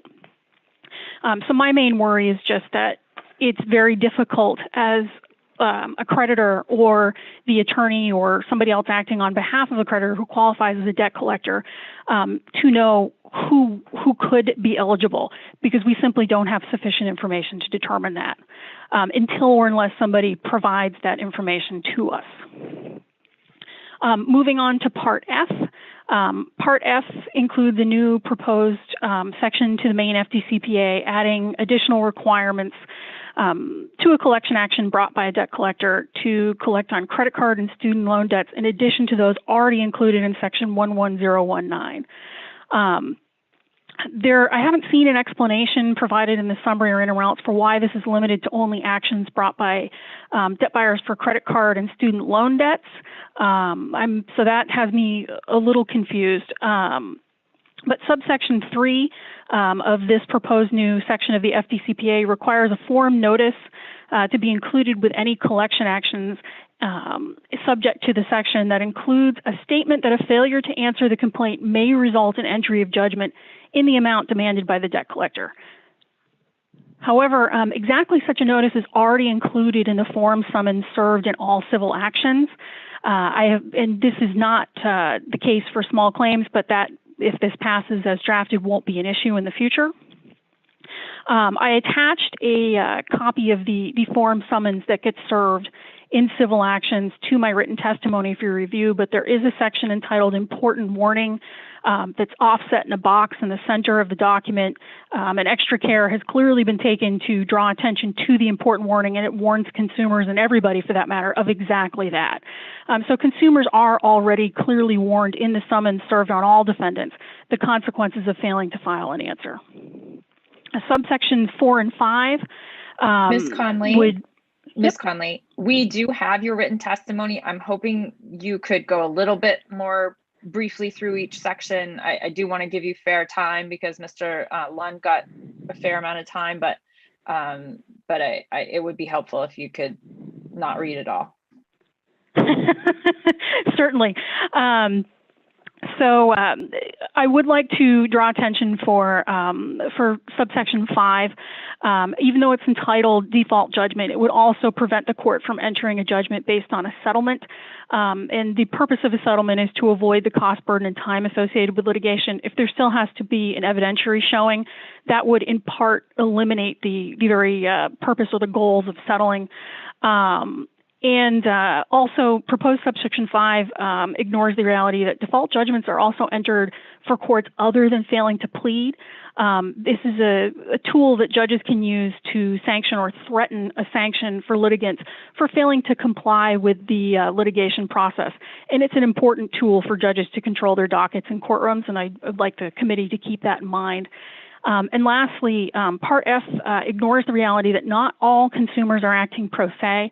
The additional burden on the court process does not seem to be necessary when litigants on both sides are represented by counsel. And those are my comments. And if anybody has any questions, I'd be happy to ask them. Thank you, Ms. Conley, and thank you for answer them. Thank you for speeding up the end there. I appreciate it very much. Are there questions for Ms. Conley? All right, I don't see any, so we thank you for joining us today and for providing your detailed written comments. Are there additional folks in the meeting who wish to testify in opposition to the bill? Seeing none, we'll next hear from Julie Finn, neither for nor against.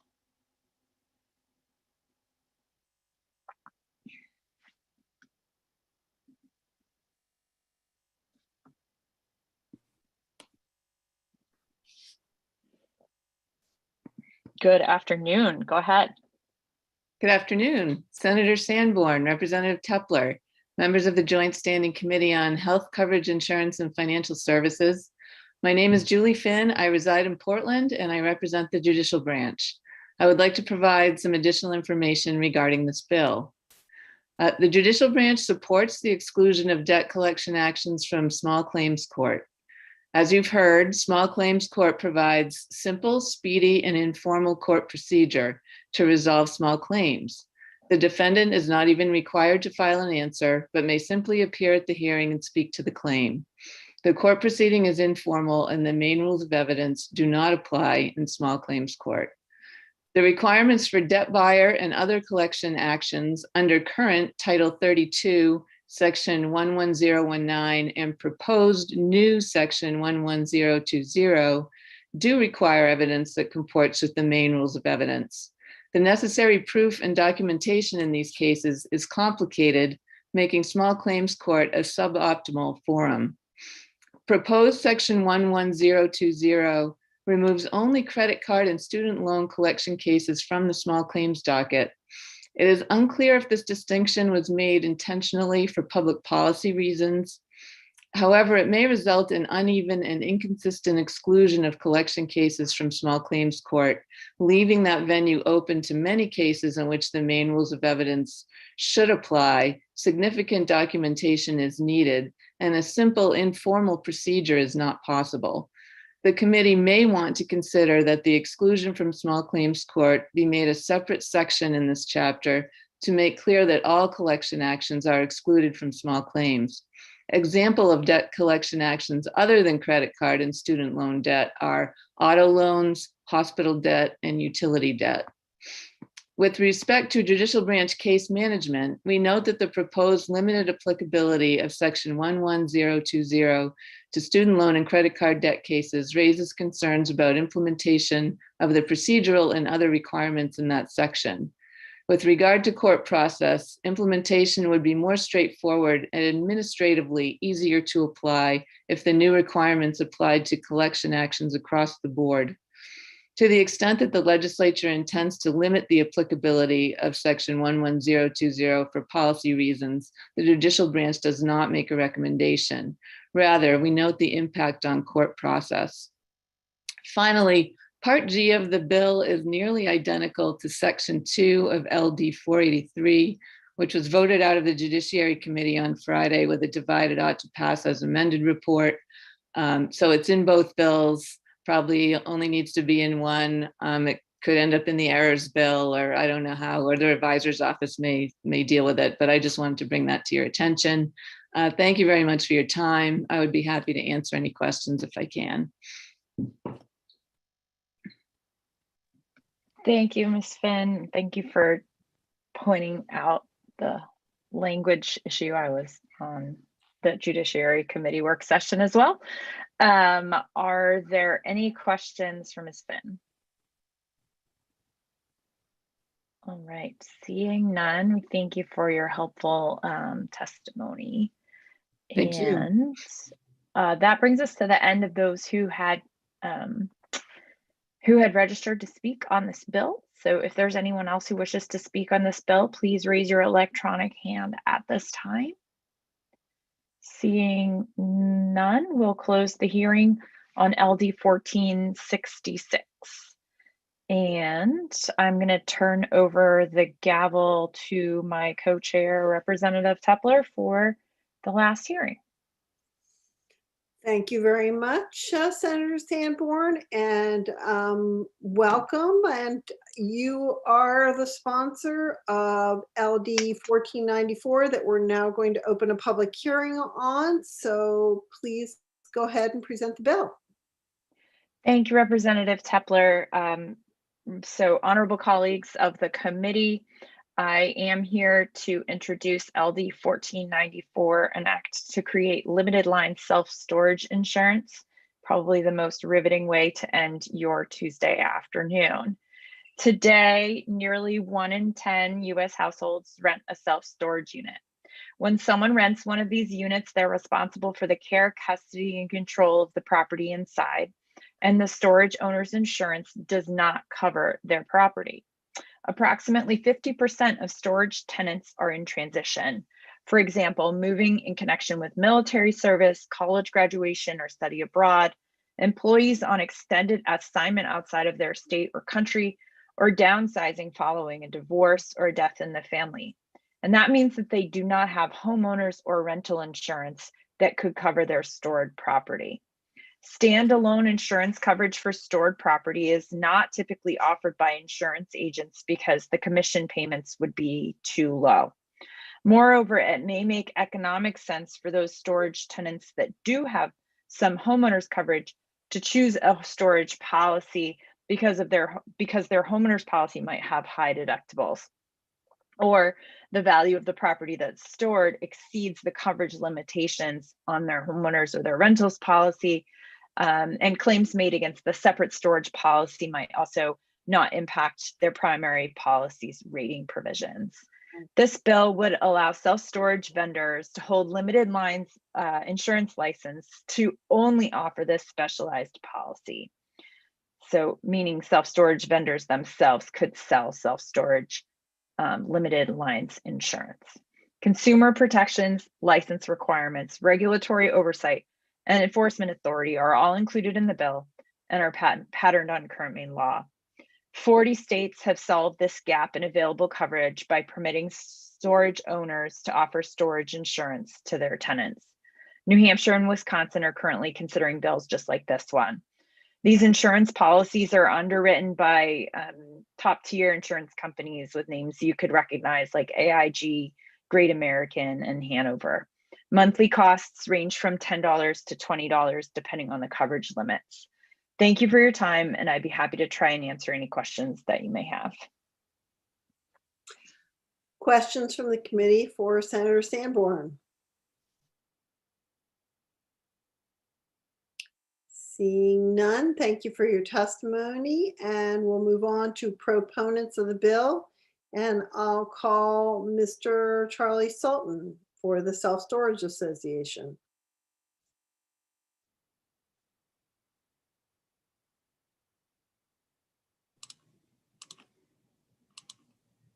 There we go. Welcome back, Mr. Sultan. It's been a fun day in committee today.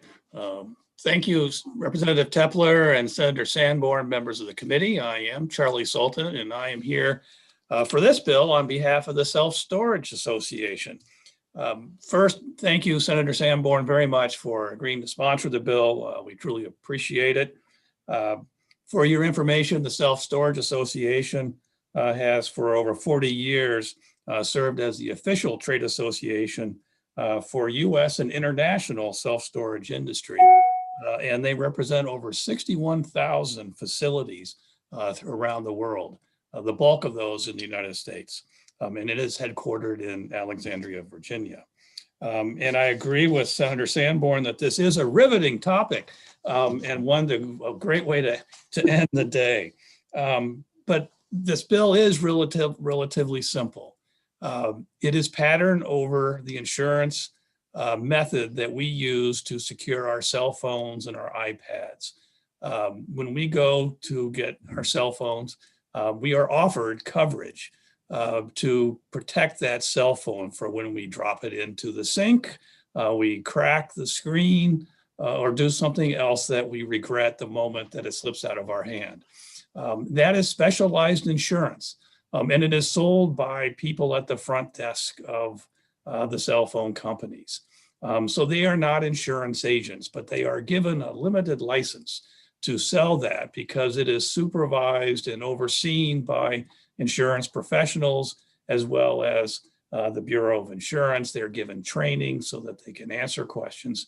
And there are also brochures and other information available to consumers to fully understand what kind of coverage they're getting, what the cost is, how claims are made, and what other kinds of protections and issues that would come up. And the same would be for when you go in to rent a storage unit. And people use storage units, as the senator said, for multiple reasons. For the bulk of people, there's probably because they can't throw anything away and they have too much. They're downsizing. The military personnel use a large amount of storage unit because they get called for duty overseas, or they move to a different base far from where they may be otherwise. So it's important that this insurance be available. The question may be, why can't you go to your insurance agent to get coverage? You will get, and you could, but they typically don't offer it all that much. Some of your homeowners coverage may cover it, but that may not be the best way to insure equipment or extra furniture or stuff you're storing in the unit. And that's because many insurance policies these days have a deductible, and some of those may be high. For example, in my own case, my insurance deductible is 1% of the value of the insured property that I have for my home. And so that means that my deductible is rather large. And in fact, unless I have a fire, I don't tend to hit my deductible, which has not been good during ice storms before I had a generator, when the freezer and the refrigerator all went kaput, and everything inside of it did too, which always makes for a useful trip to the dump. I can go through the bill if you'd like. It is almost exactly patterned off of current law. In my written testimony, I do go through it. I just want to sort of reiterate that both the insurance company that is providing the insurance, the supervisor or that insurance company is going to oversee the self-storage facility, and the owner of that facility to make sure that they are licensed and have appropriate authority from the Bureau to issue this insurance. And then the people who are going to be at the front desk selling it have to go through training and things like that. All of them, given how the bill is designed, can be are regulated, and any enforcement action can be taken by the Bureau to make sure things stay on the up and up. At the end of my testimony, I show you a map. There are a couple of technical issues, I think, with the bill. About the last paragraph of my testimony, I point out a few on page 1, lines 29 to 30. We may want to put a reference to facility along with the physical location. The reference to a call center, I'm not sure is why that's there. It may be unnecessary, but we can chat about that. On page 2, line 8, there's a reference to a section. I think I may have left it out. I think it's 1115-A sub 4 that I can't figure out what it refers to. So I'm not sure why that's there. And maybe Colleen can help me on that, but I think it's an irrelevant reference. And then on page 3, line 21, there's a provision of submitting a list to the superintendent that should actually refer to all self-storage facilities in the state with their locations. I understand the Bureau has a couple of amendments or suggestions if you pass the bill, and I would say that those amendments are perfectly good. And then I think that's it. I think you'll notice that the rest, that there should not be any opposition to the bill. I know, as you know, I represent other carriers. They're fine with this approach and thinks it's actually a way to fill that gap that Senator Sanborn mentioned. So with that, I will end and hope you will pass the bill. Thank you, Mr. Sultan. Any questions from the committee for Mr. Sultan? Seeing none, I have a brief one, Mr. Sultan. Is there any provision in the bill, and I'm sorry, I haven't looked through it that carefully yet, for disclosure to consumers regarding anything that might be excluded from the kind of policy that would be sold? On page 2 of the bill, we go through everything that's disclosed in the brochure and the policy. I mean, exclusions in any insurance policy have to be listed. So that policy that you would get, and it would be available before you purchase it, should list any exclusions. Off the top of my head, I can't think of what those would be, but I'll certainly find out before the work session for you. Thank you. I mean, if there would be exclusions for valuable jewelry or electronics, I mean, those kinds of things are often excluded from homeowners policies, for example. So yeah, they're not, well, under homeowners, they're not excluded, but there is a limit generally, unless you buy an endorsement. Right. So electronics would only be covered so much, same with jewelry, but you can buy an endorsement to actually cover the value if you have more, you know, if you have some nice paintings or some heavy diamond necklaces, you certainly get extra coverage. I will find that answer out and make sure you have that before the work session.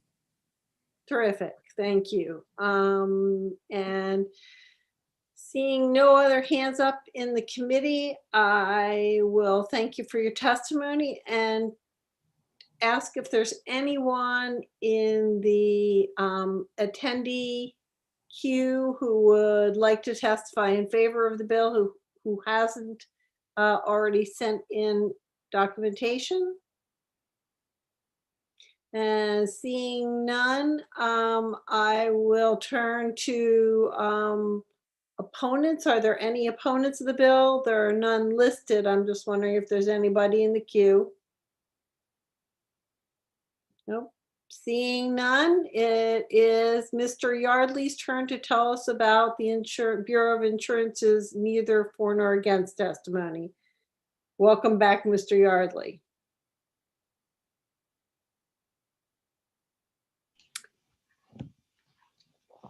Good afternoon, Representative Tepler, Senator Sanborn, and honorable members of the committee. I'm Ben Yardley, senior attorney at the Bureau of Insurance. I didn't hear the end of Representative Tepler's sentence about my being prepared to tell you something, but I'll tell you about this bill. I will keep my remarks short. As Mr. Sultan said, this would establish a limited lines license for selling self-storage and insurance. It is similar to the portable electronic device limited lines license that was enacted, believe it or not, a decade ago. We do have two technical corrections or suggestions should the committee decide to advance the bill. One is at section 75041C, and the other relates to the fee established as 24A section 601 subsection 29. That applies to PED insurance vendors, and we would suggest that either that subsection should refer specifically to self-storage insurance providers, or alternatively, there could be a new fee subsection for this limited license. That's it, folks. Thank you very much. much. Happy to answer questions. I hope you don't mind a little informality at the end of a long day. No, at this time of the day, we welcome informality. It helps to keep us lively. Yes, I see we do have a question though from Representative Melorano. Go ahead, Representative Melorano. Thank you, Madam Chair. Thanks, Mr. Yardley. So I was just wondering, does the insurance held by the storage company, wouldn't that cover damage to whatever the consumer has stored at the? Not necessarily. There could be an exclusion for property owned by others. So the the storage company's policy would cover what it has, but not what other people have at its location. Thank you. You're welcome. Thank you, Representative. Any other questions from the committee for Mr. Yardley?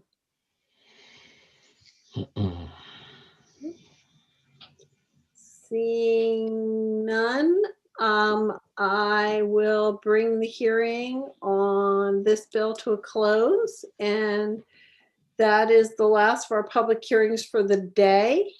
And I'm wondering if Ms. McCarthy-Reed has any announcements for us, or if anyone else has any announcements they'd like to make to the committee. Ms. McCarthy? Sure. I'll just say I do have a couple of language reviews that I can bring to the committee tomorrow afternoon after our work session, because we do have some work sessions scheduled tomorrow. But I did get a couple of fiscal note only requests back. So there are a couple bills that can be reported out without a fiscal note, and then one additional fiscal review came back just a few minutes ago in LD 600. So I will bring a couple of those back in addition to the, I think, 4 or 5 bills you have scheduled for work session after tomorrow's public hearing. So today was fairly long. Tomorrow, I think you have 7 public hearings and 5 work sessions. So tomorrow might be a long day as well. But I just wanted to give you a heads up about the language reviews, and hopefully we can touch base about scheduling for next week, either by email or tomorrow morning. Thanks. Thank Yeah, you. thanks, Colleen. Sorry, I'm stepping on you again. I apologize. It's so hard not to chair after chairing for like 7 hours straight. Yes, I apologize. you did the yeoman's work today. So why don't you close us out? Go ahead. Thank you, Senator. I mean, Representative, now I'm really punch drunk. I don't know. Colleen, I was just going to suggest an email route might be the best way to get the scheduling done this week, given that we're already pretty booked out for next week as well as session That's what I next thought, week. and that works out fine. So thank you. Great, thanks. Yeah, so I don't have anything else other than that we'll see folks tomorrow, and we will most likely plan on midday caucusing tomorrow, as has been our tendency. So just wanted to kind of flag that for our colleagues in advance, because I start judiciary really early. All right.